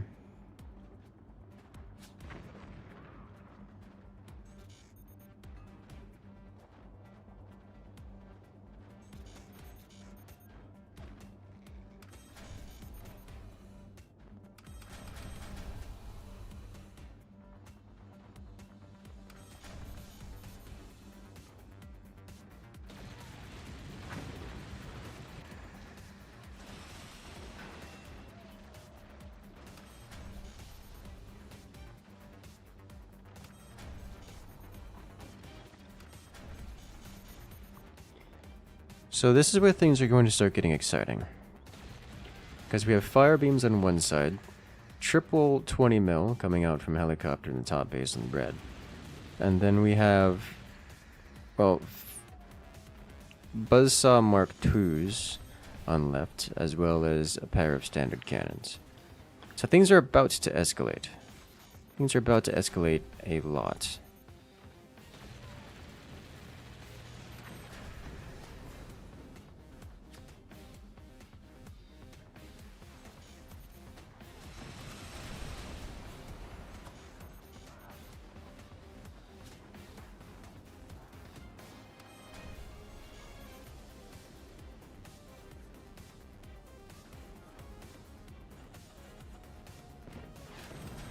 Here comes the first volleys.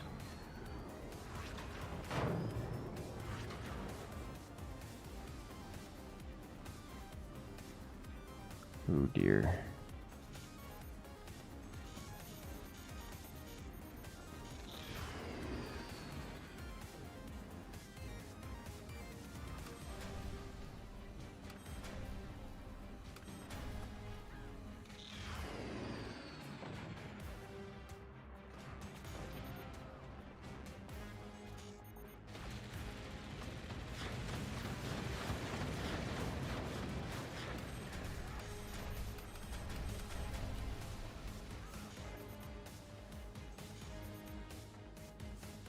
The cannons, they sing. Helicopter just doing the strat of 20 mils, and then upgrading 20 mils, and then 20 mils.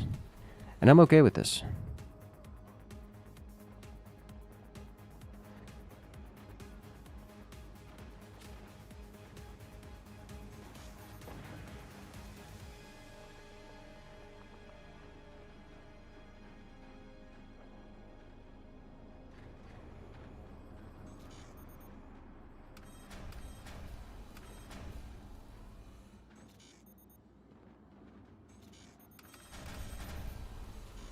I fully expect massive amounts of firepower from Team 2 here in a minute.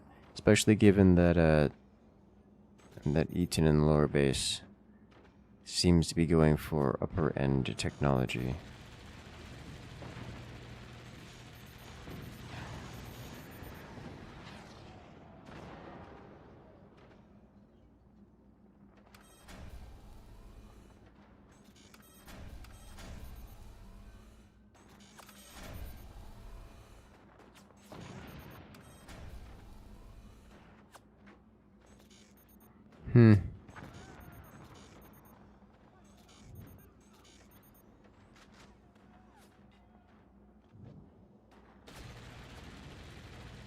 Here we go again.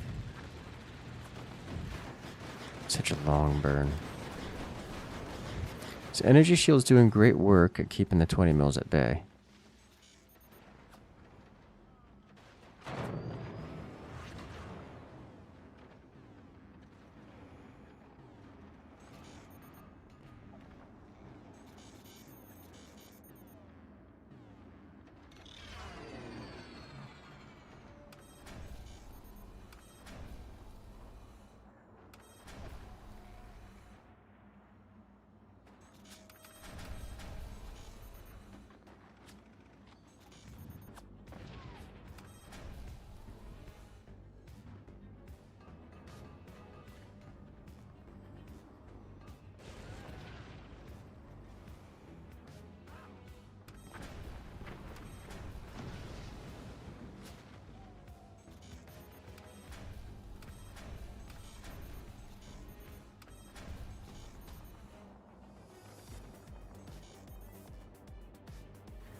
Oh.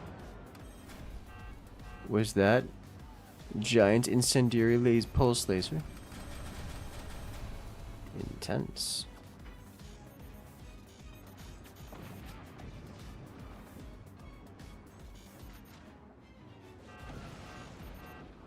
And there it is again.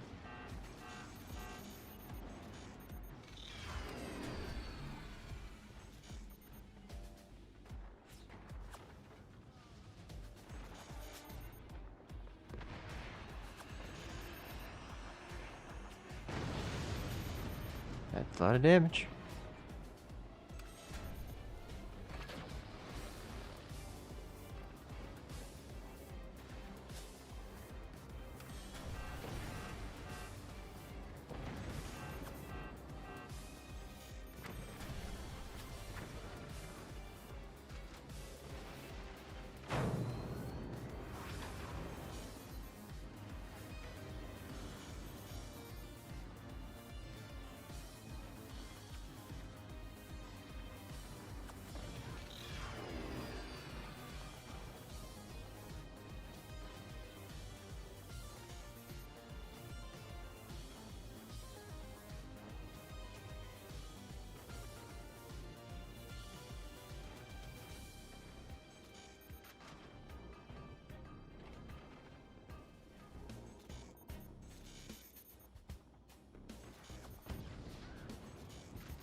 I'm just mesmerized. I like the big explosions.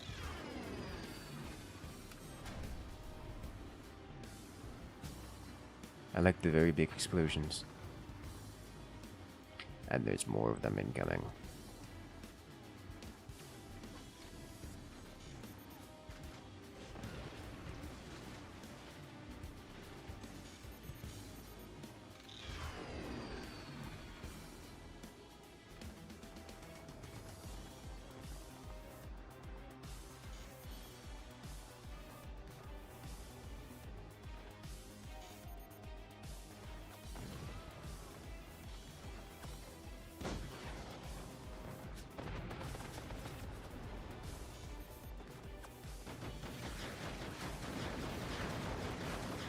This time, the EMP smoke is trying to shut down his energy shields, and it gets some of them. It's enough to take out the top energy, and Expose the cannon.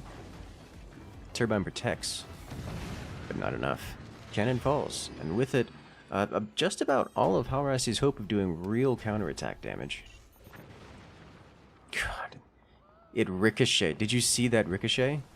Bouncing off the core, off of this, and slamming into Hallrassy's front end?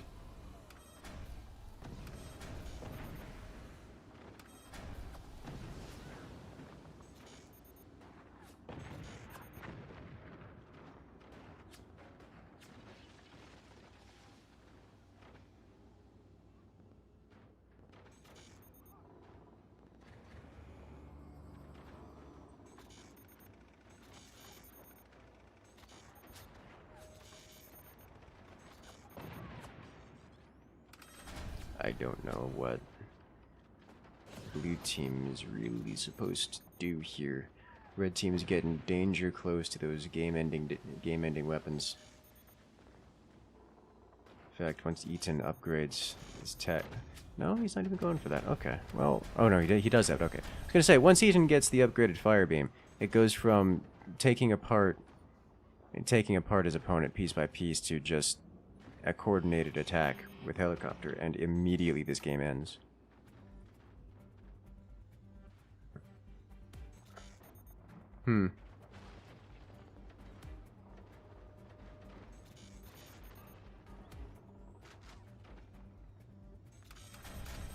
I think Hallrassy agrees. Oh, Hallrassy. Oh, he's trying. That's too much lift. Yep, it's gone.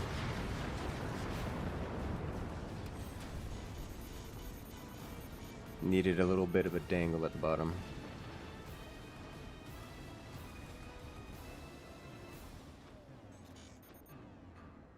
Okay.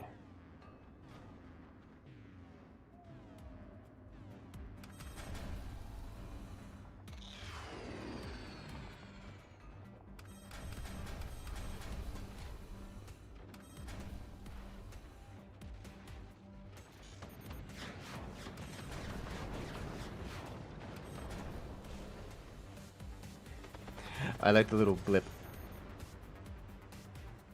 Is it time for the combo?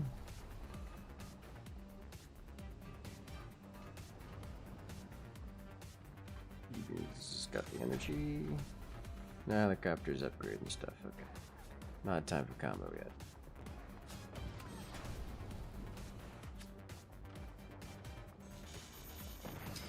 Eaton's upgrading his own MGs, and helicopter's upgrading his 20s. They could combo both of them. Like, there's no reason they can't. There's no reason they can't do that. He really loves them now. It is the kind of thing that Eaton seems like he would enjoy. It probably helps that you made a very Dragon, you made a very convincing argument to Eaton by annihilating him completely and utterly.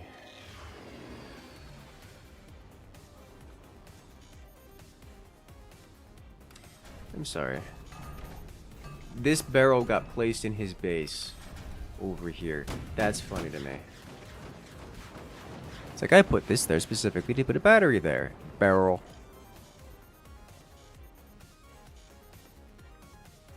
Alright, Eaton's ready. Yeah, that looks lethal. Wow, those energy shields saved Team 1 from immediate destruction, but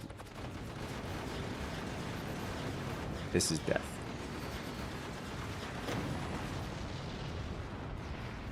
Yeah, that'll do it.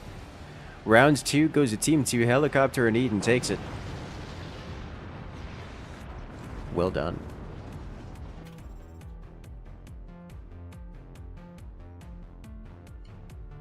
Very, very well done. That's satisfying. I could get used to that.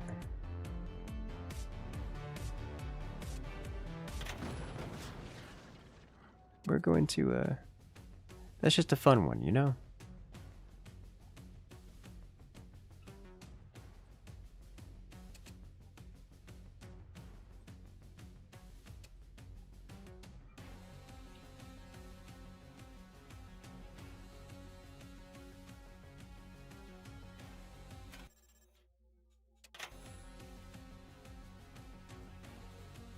guys want to see this here.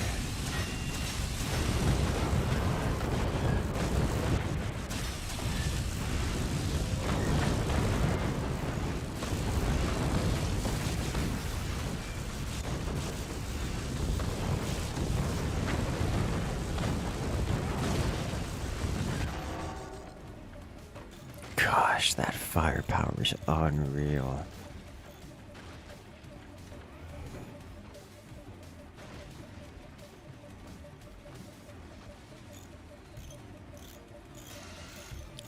That's just a lot of damage. You love to see it. The other fun strat with that is instead of using minis, use the shotgun.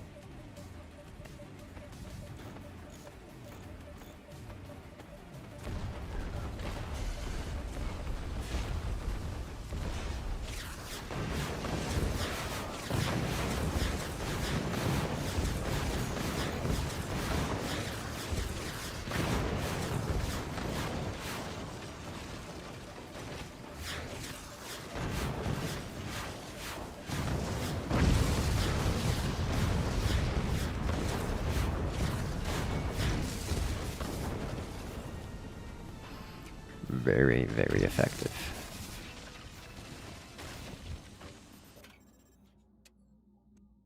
Okay. Love to see it. I'll go into round 3 in this best of 5.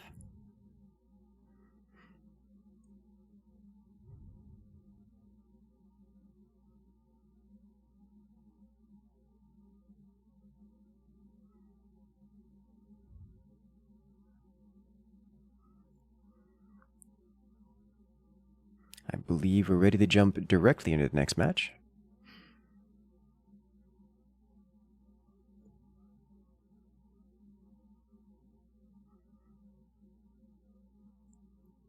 Almost ready? Almost ready to jump directly into the next match.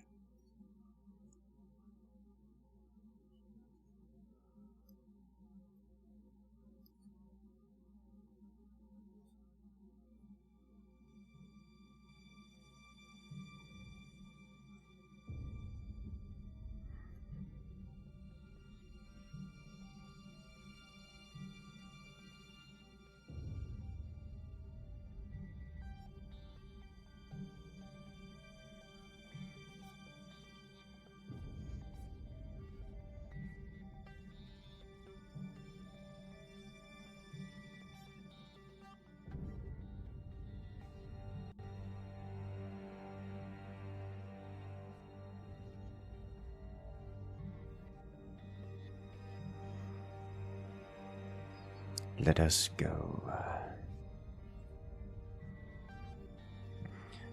I'm playing the shotgun. Miniguns are stronger. Oh, the minigun's definitely stronger, but the shotgun's fun. Then again, so is the minigun.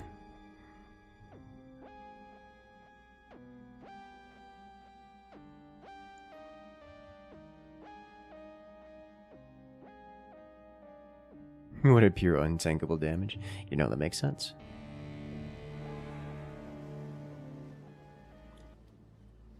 Alright, we're off once again.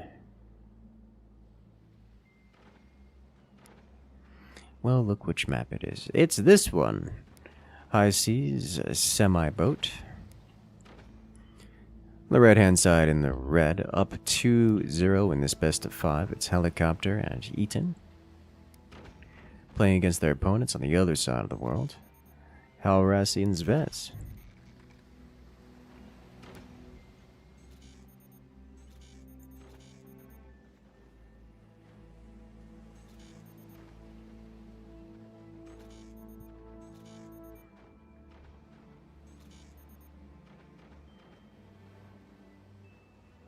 It is one thing that this tournament does that we don't really see in the vanilla tournaments, is that this tournament doesn't really have any early game aggression. It's pretty safe to be as greedy as possible in the early game. You just kind of ignore your opponent and do the high eco thing, because your opponent wants to do the same thing.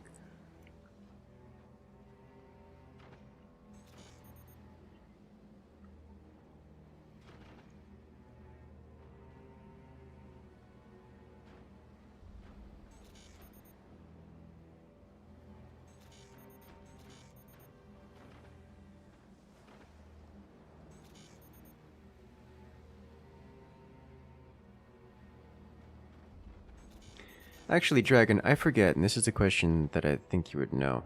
How does the splash beam affect piercing projectiles? Does it like overwrite the pierce effect, or does it do what the cannon does and just splash damages like everything as it passes through? Because like the AP shotgun, if it splashes all the way through, probably be a nice mix-in. Like AP shotgun's pretty cheap too. Like you just kind of like throw that on top. Be a nice addition. You could do like double minigun into splash beam and then shotgun after. How do you like Mechabellum? I like Mechabellum. That's how I like Mechabellum.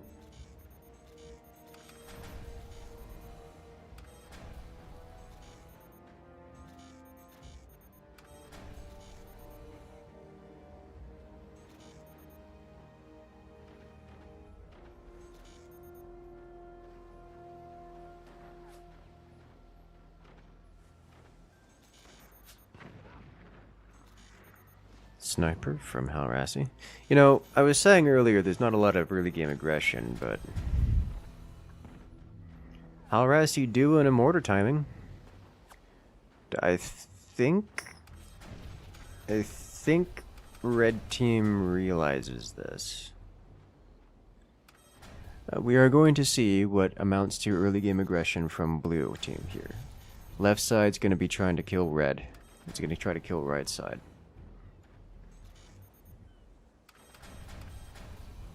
It's mortars, EMPs. It's mortars, rockets, and shotguns, and with smoke support. Versus high eco and about to be panicked amounts of anti-air.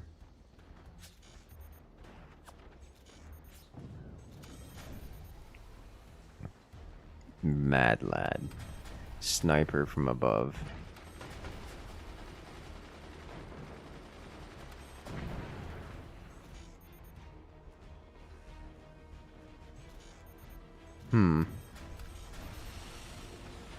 Buzzsaw, sniper follow-up? Not Instawood. Instawood is such a game changer.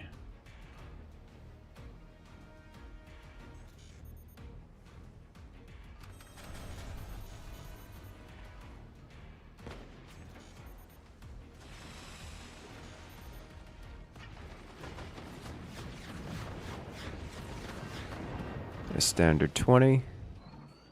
Splash damage is applied after the projectile expires. Okay. So less interesting. But anything with splash and AP like that does work pretty well. We see the same kind of effect in vanilla with the eagle eye snipers.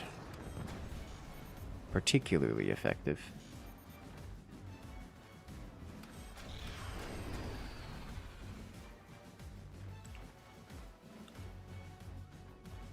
So Zvez in the top base for Blue hasn't managed to open their weapons yet. They're still upgrading, but they've also taken a fair few hits up there, which has slowed the progression.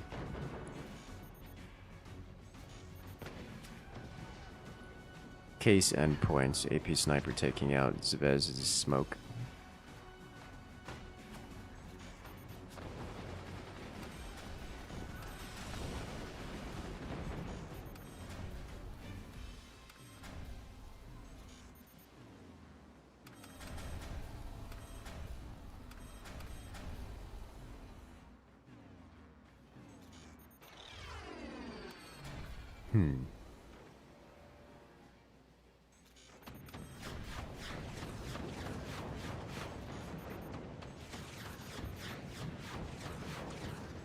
The low hits on the base here, causing some problems for Hallrassy. Nothing he can't deal with, but problems nonetheless. Waiting for 183 millimeter.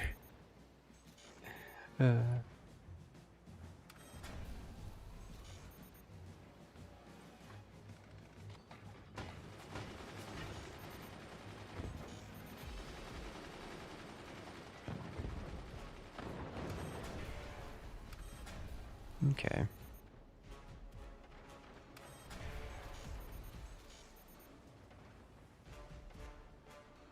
Whoa. So it looks like Zvez is finally ready to open up, which is going to be substantially painful for red team. We have the shotguns. They open. AP shotguns hit their marks, but don't break anything. Classic. Zvez once again getting his weapon sniped out. But this time Zvez has smoke launcher clearers to mitigate that issue. Because it's like the third time this round his own smoke has caused problems for him via door sniping or general penetration.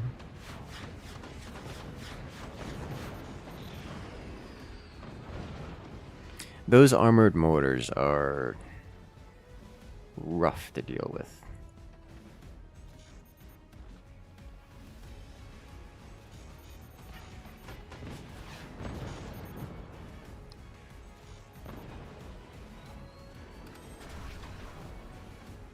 The armored mortar just takes so much anti-air.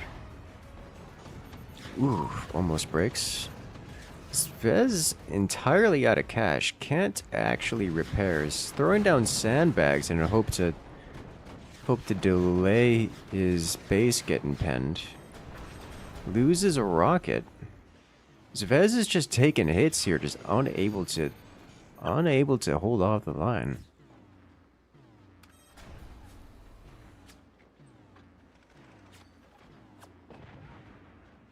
The science of this game is amazing. Yes. Yes, it is. I agree with this statement.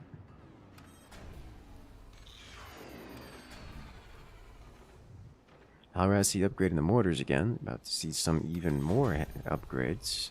Even more powerful mortars. The mortars will become more powerful than you could possibly imagine. Ethan appears to have discovered an enemy sniper. Enemy sniper no longer exists.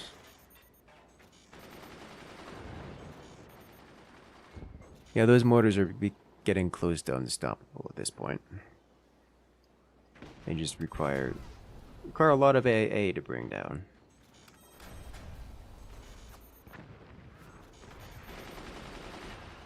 Poor Zvez. All Zvez wanted to do was just get the early game weapons, upgrade them, and send them flying to his opponent, and it just didn't work, you know? Zvez just took a lot of damage. Lost all his toys.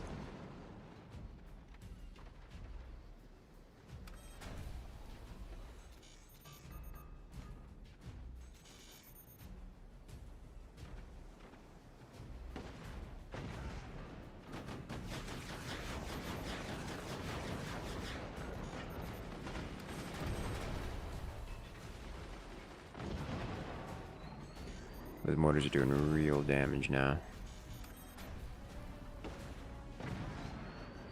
The Spook Commander ability, which shuts down enemy weapons, that addition is powerful. Because that's like a guaranteed way of getting a nuke across the board if they were to combo that.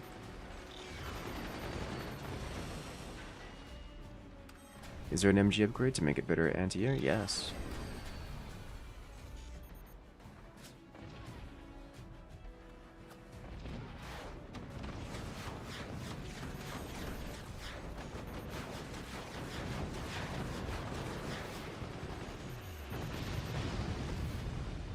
That said, red team's got a lot of anti-air on the board. I think they're getting sick and tired of those mortars doing things. Those upgraded mortars are starting to hit a lot harder. Like, the individual mortar rounds are taking out metal pieces, which is rough. That's a breakpoint you don't want to have to deal with. Eating the sniper, finding the mortars again. A little bit of focus fire onto the lower base. Yeah. Helicopter in the lower base cannot take that kind of firepower for much longer. Those mortars are digging. Eaton from the upper base is going to need to expand his firepower and start taking control of the match, or blue team's going to run away with it.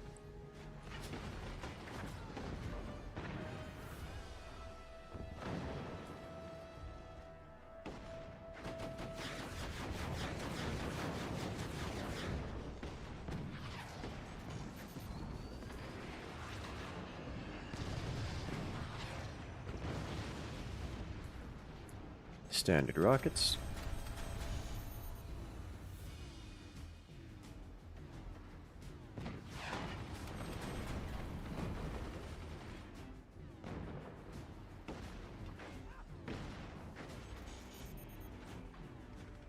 Eaton run out of cash. Out of repair bill.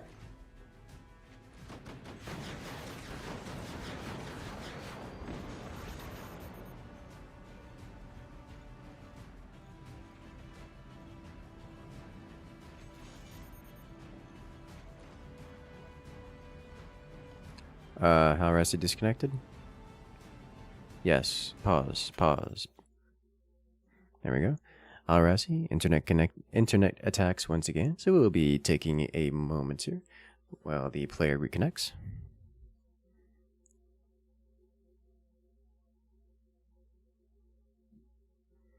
I still see Hallrassy online, so there's some other, likely an instability issue rather than a full blackout.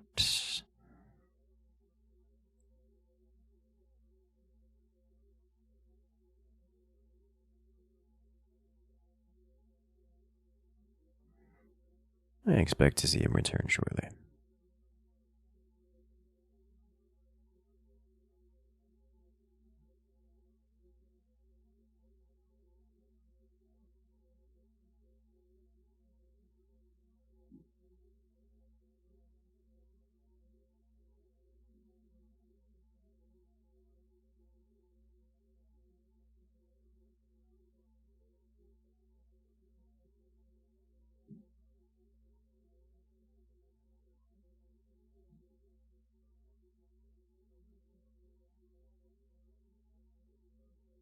And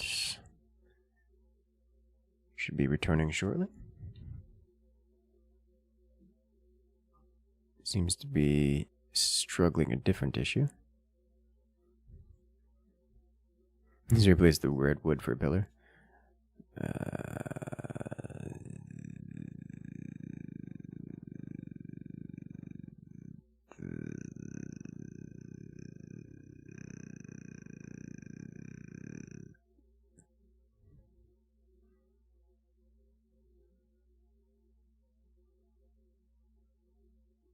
I don't know that I agree with you. I don't see anything here that really needs a pillar.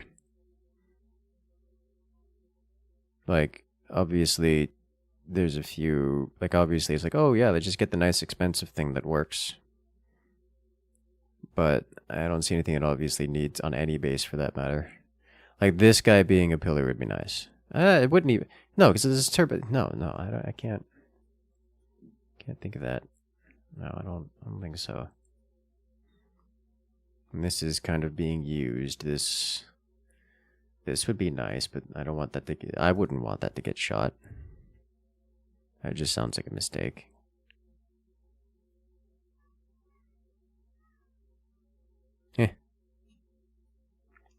It's one of those things where like, oh yeah, this would be ideal to have because it's obviously the best thing to have. But in an RTS, the best thing is rarely the best option. You usually have to work with suboptimal choices and make it work. Because if you don't, then your opponents will just have more stuff and run you over. And that's true even in matches where you get a frankly gross amount of economy. Like if you look at on the red team here, on the right side, Eaton has floated a whopping 14 metal. Helicopter has floated 0. As in, for all of the base, for all of the eco, they have used, each of these players has used every single piece of economy that they've collected, harvested, and mined. Nothing here can be upgraded without removing something else. Which means, oh yeah, let's upgrade this to a pillar because it's better than a not pillar.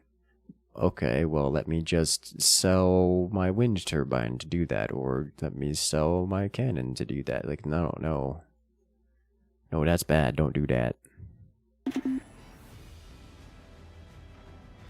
Anyways, Hallrassy is back, so we're good to go.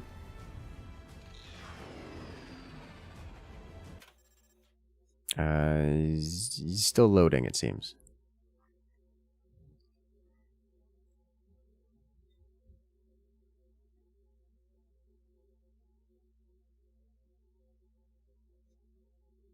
Give it another second.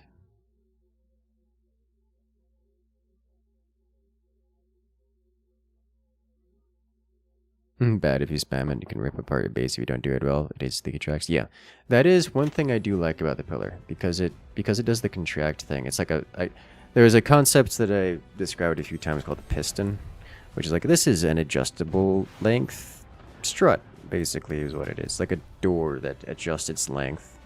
This is the idea I had for it. Pillar's kind of sort of similar, except it only contracts. It's good for removing weight off of things and such. But did the pillar contract or expand?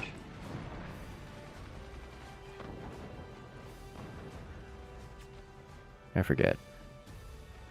You say contract, so I'm gonna go with contract, and I trust you know better than I. I thought it expanded.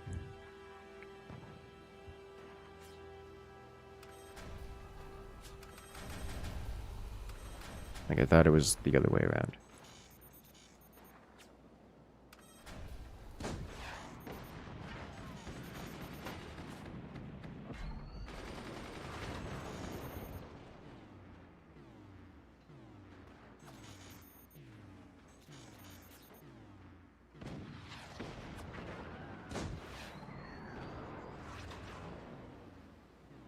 Give it that rope effect. Slight contraction.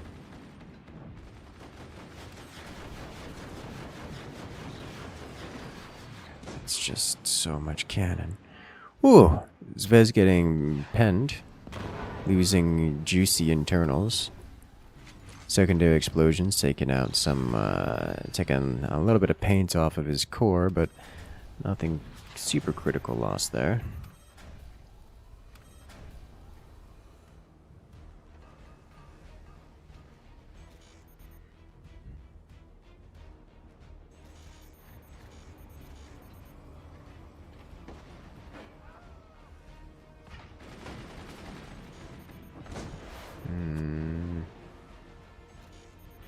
So I think Zvez's issue is he just needs more efficient defenses.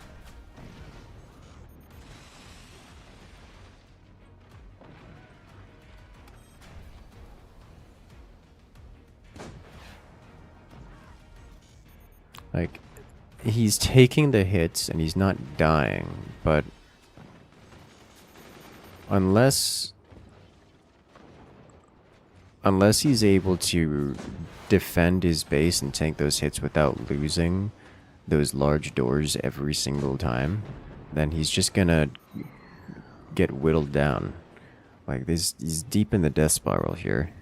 It needs Hallrassy to save him, because red team is just pummeling Zvez here. And yeah, Zvez can't rebuild his defenses. They're far too expensive. And more core damage. That's a direct cannon hit onto Zvez's core.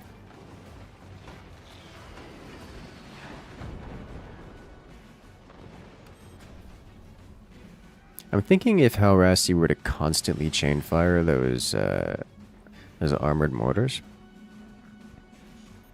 this might just start causing red team to have a breakdown. Because red team, as much as they have a lot of anti-air, blue teams is doing a pretty good job of keeping it in check. Like, it isn't overwhelming. And those armored mortars, dude. They're a lot to get through. So like he's burst firing them, but they get taken down by a shotgun. If you were to instead just turn them into a constant stream of fire, I think it would overwhelm the anti-air, mostly by virtue of overheating the MGs. That's just so many standard cannons, guys. It's a lot.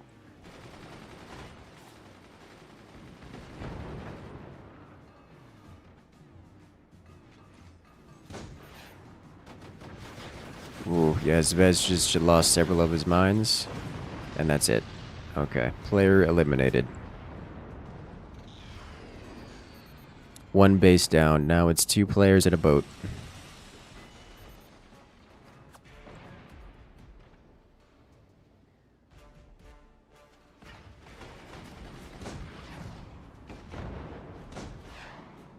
Which means all those cannons are going to go directly into what was once... Yeah, okay. Onto the core, and he's gone. And just like that, Eaton and Helicopter take first place. Going 3-0, undefeated, mod championship. Very, very well done. You'd love to see it.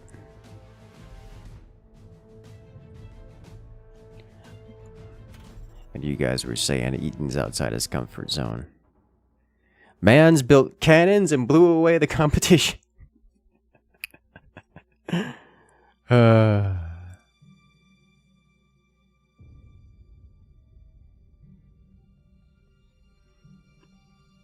All right.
Alright, so, ladies and gentlemen, you have it.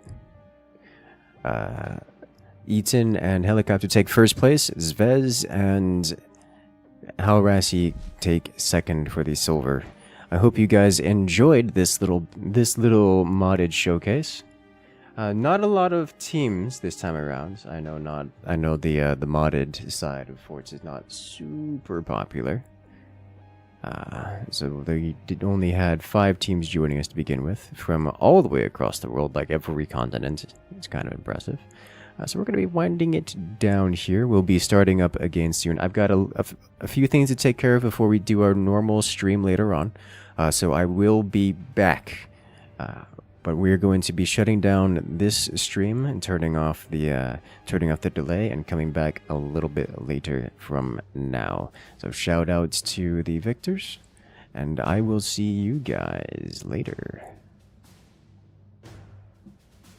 Hope you guys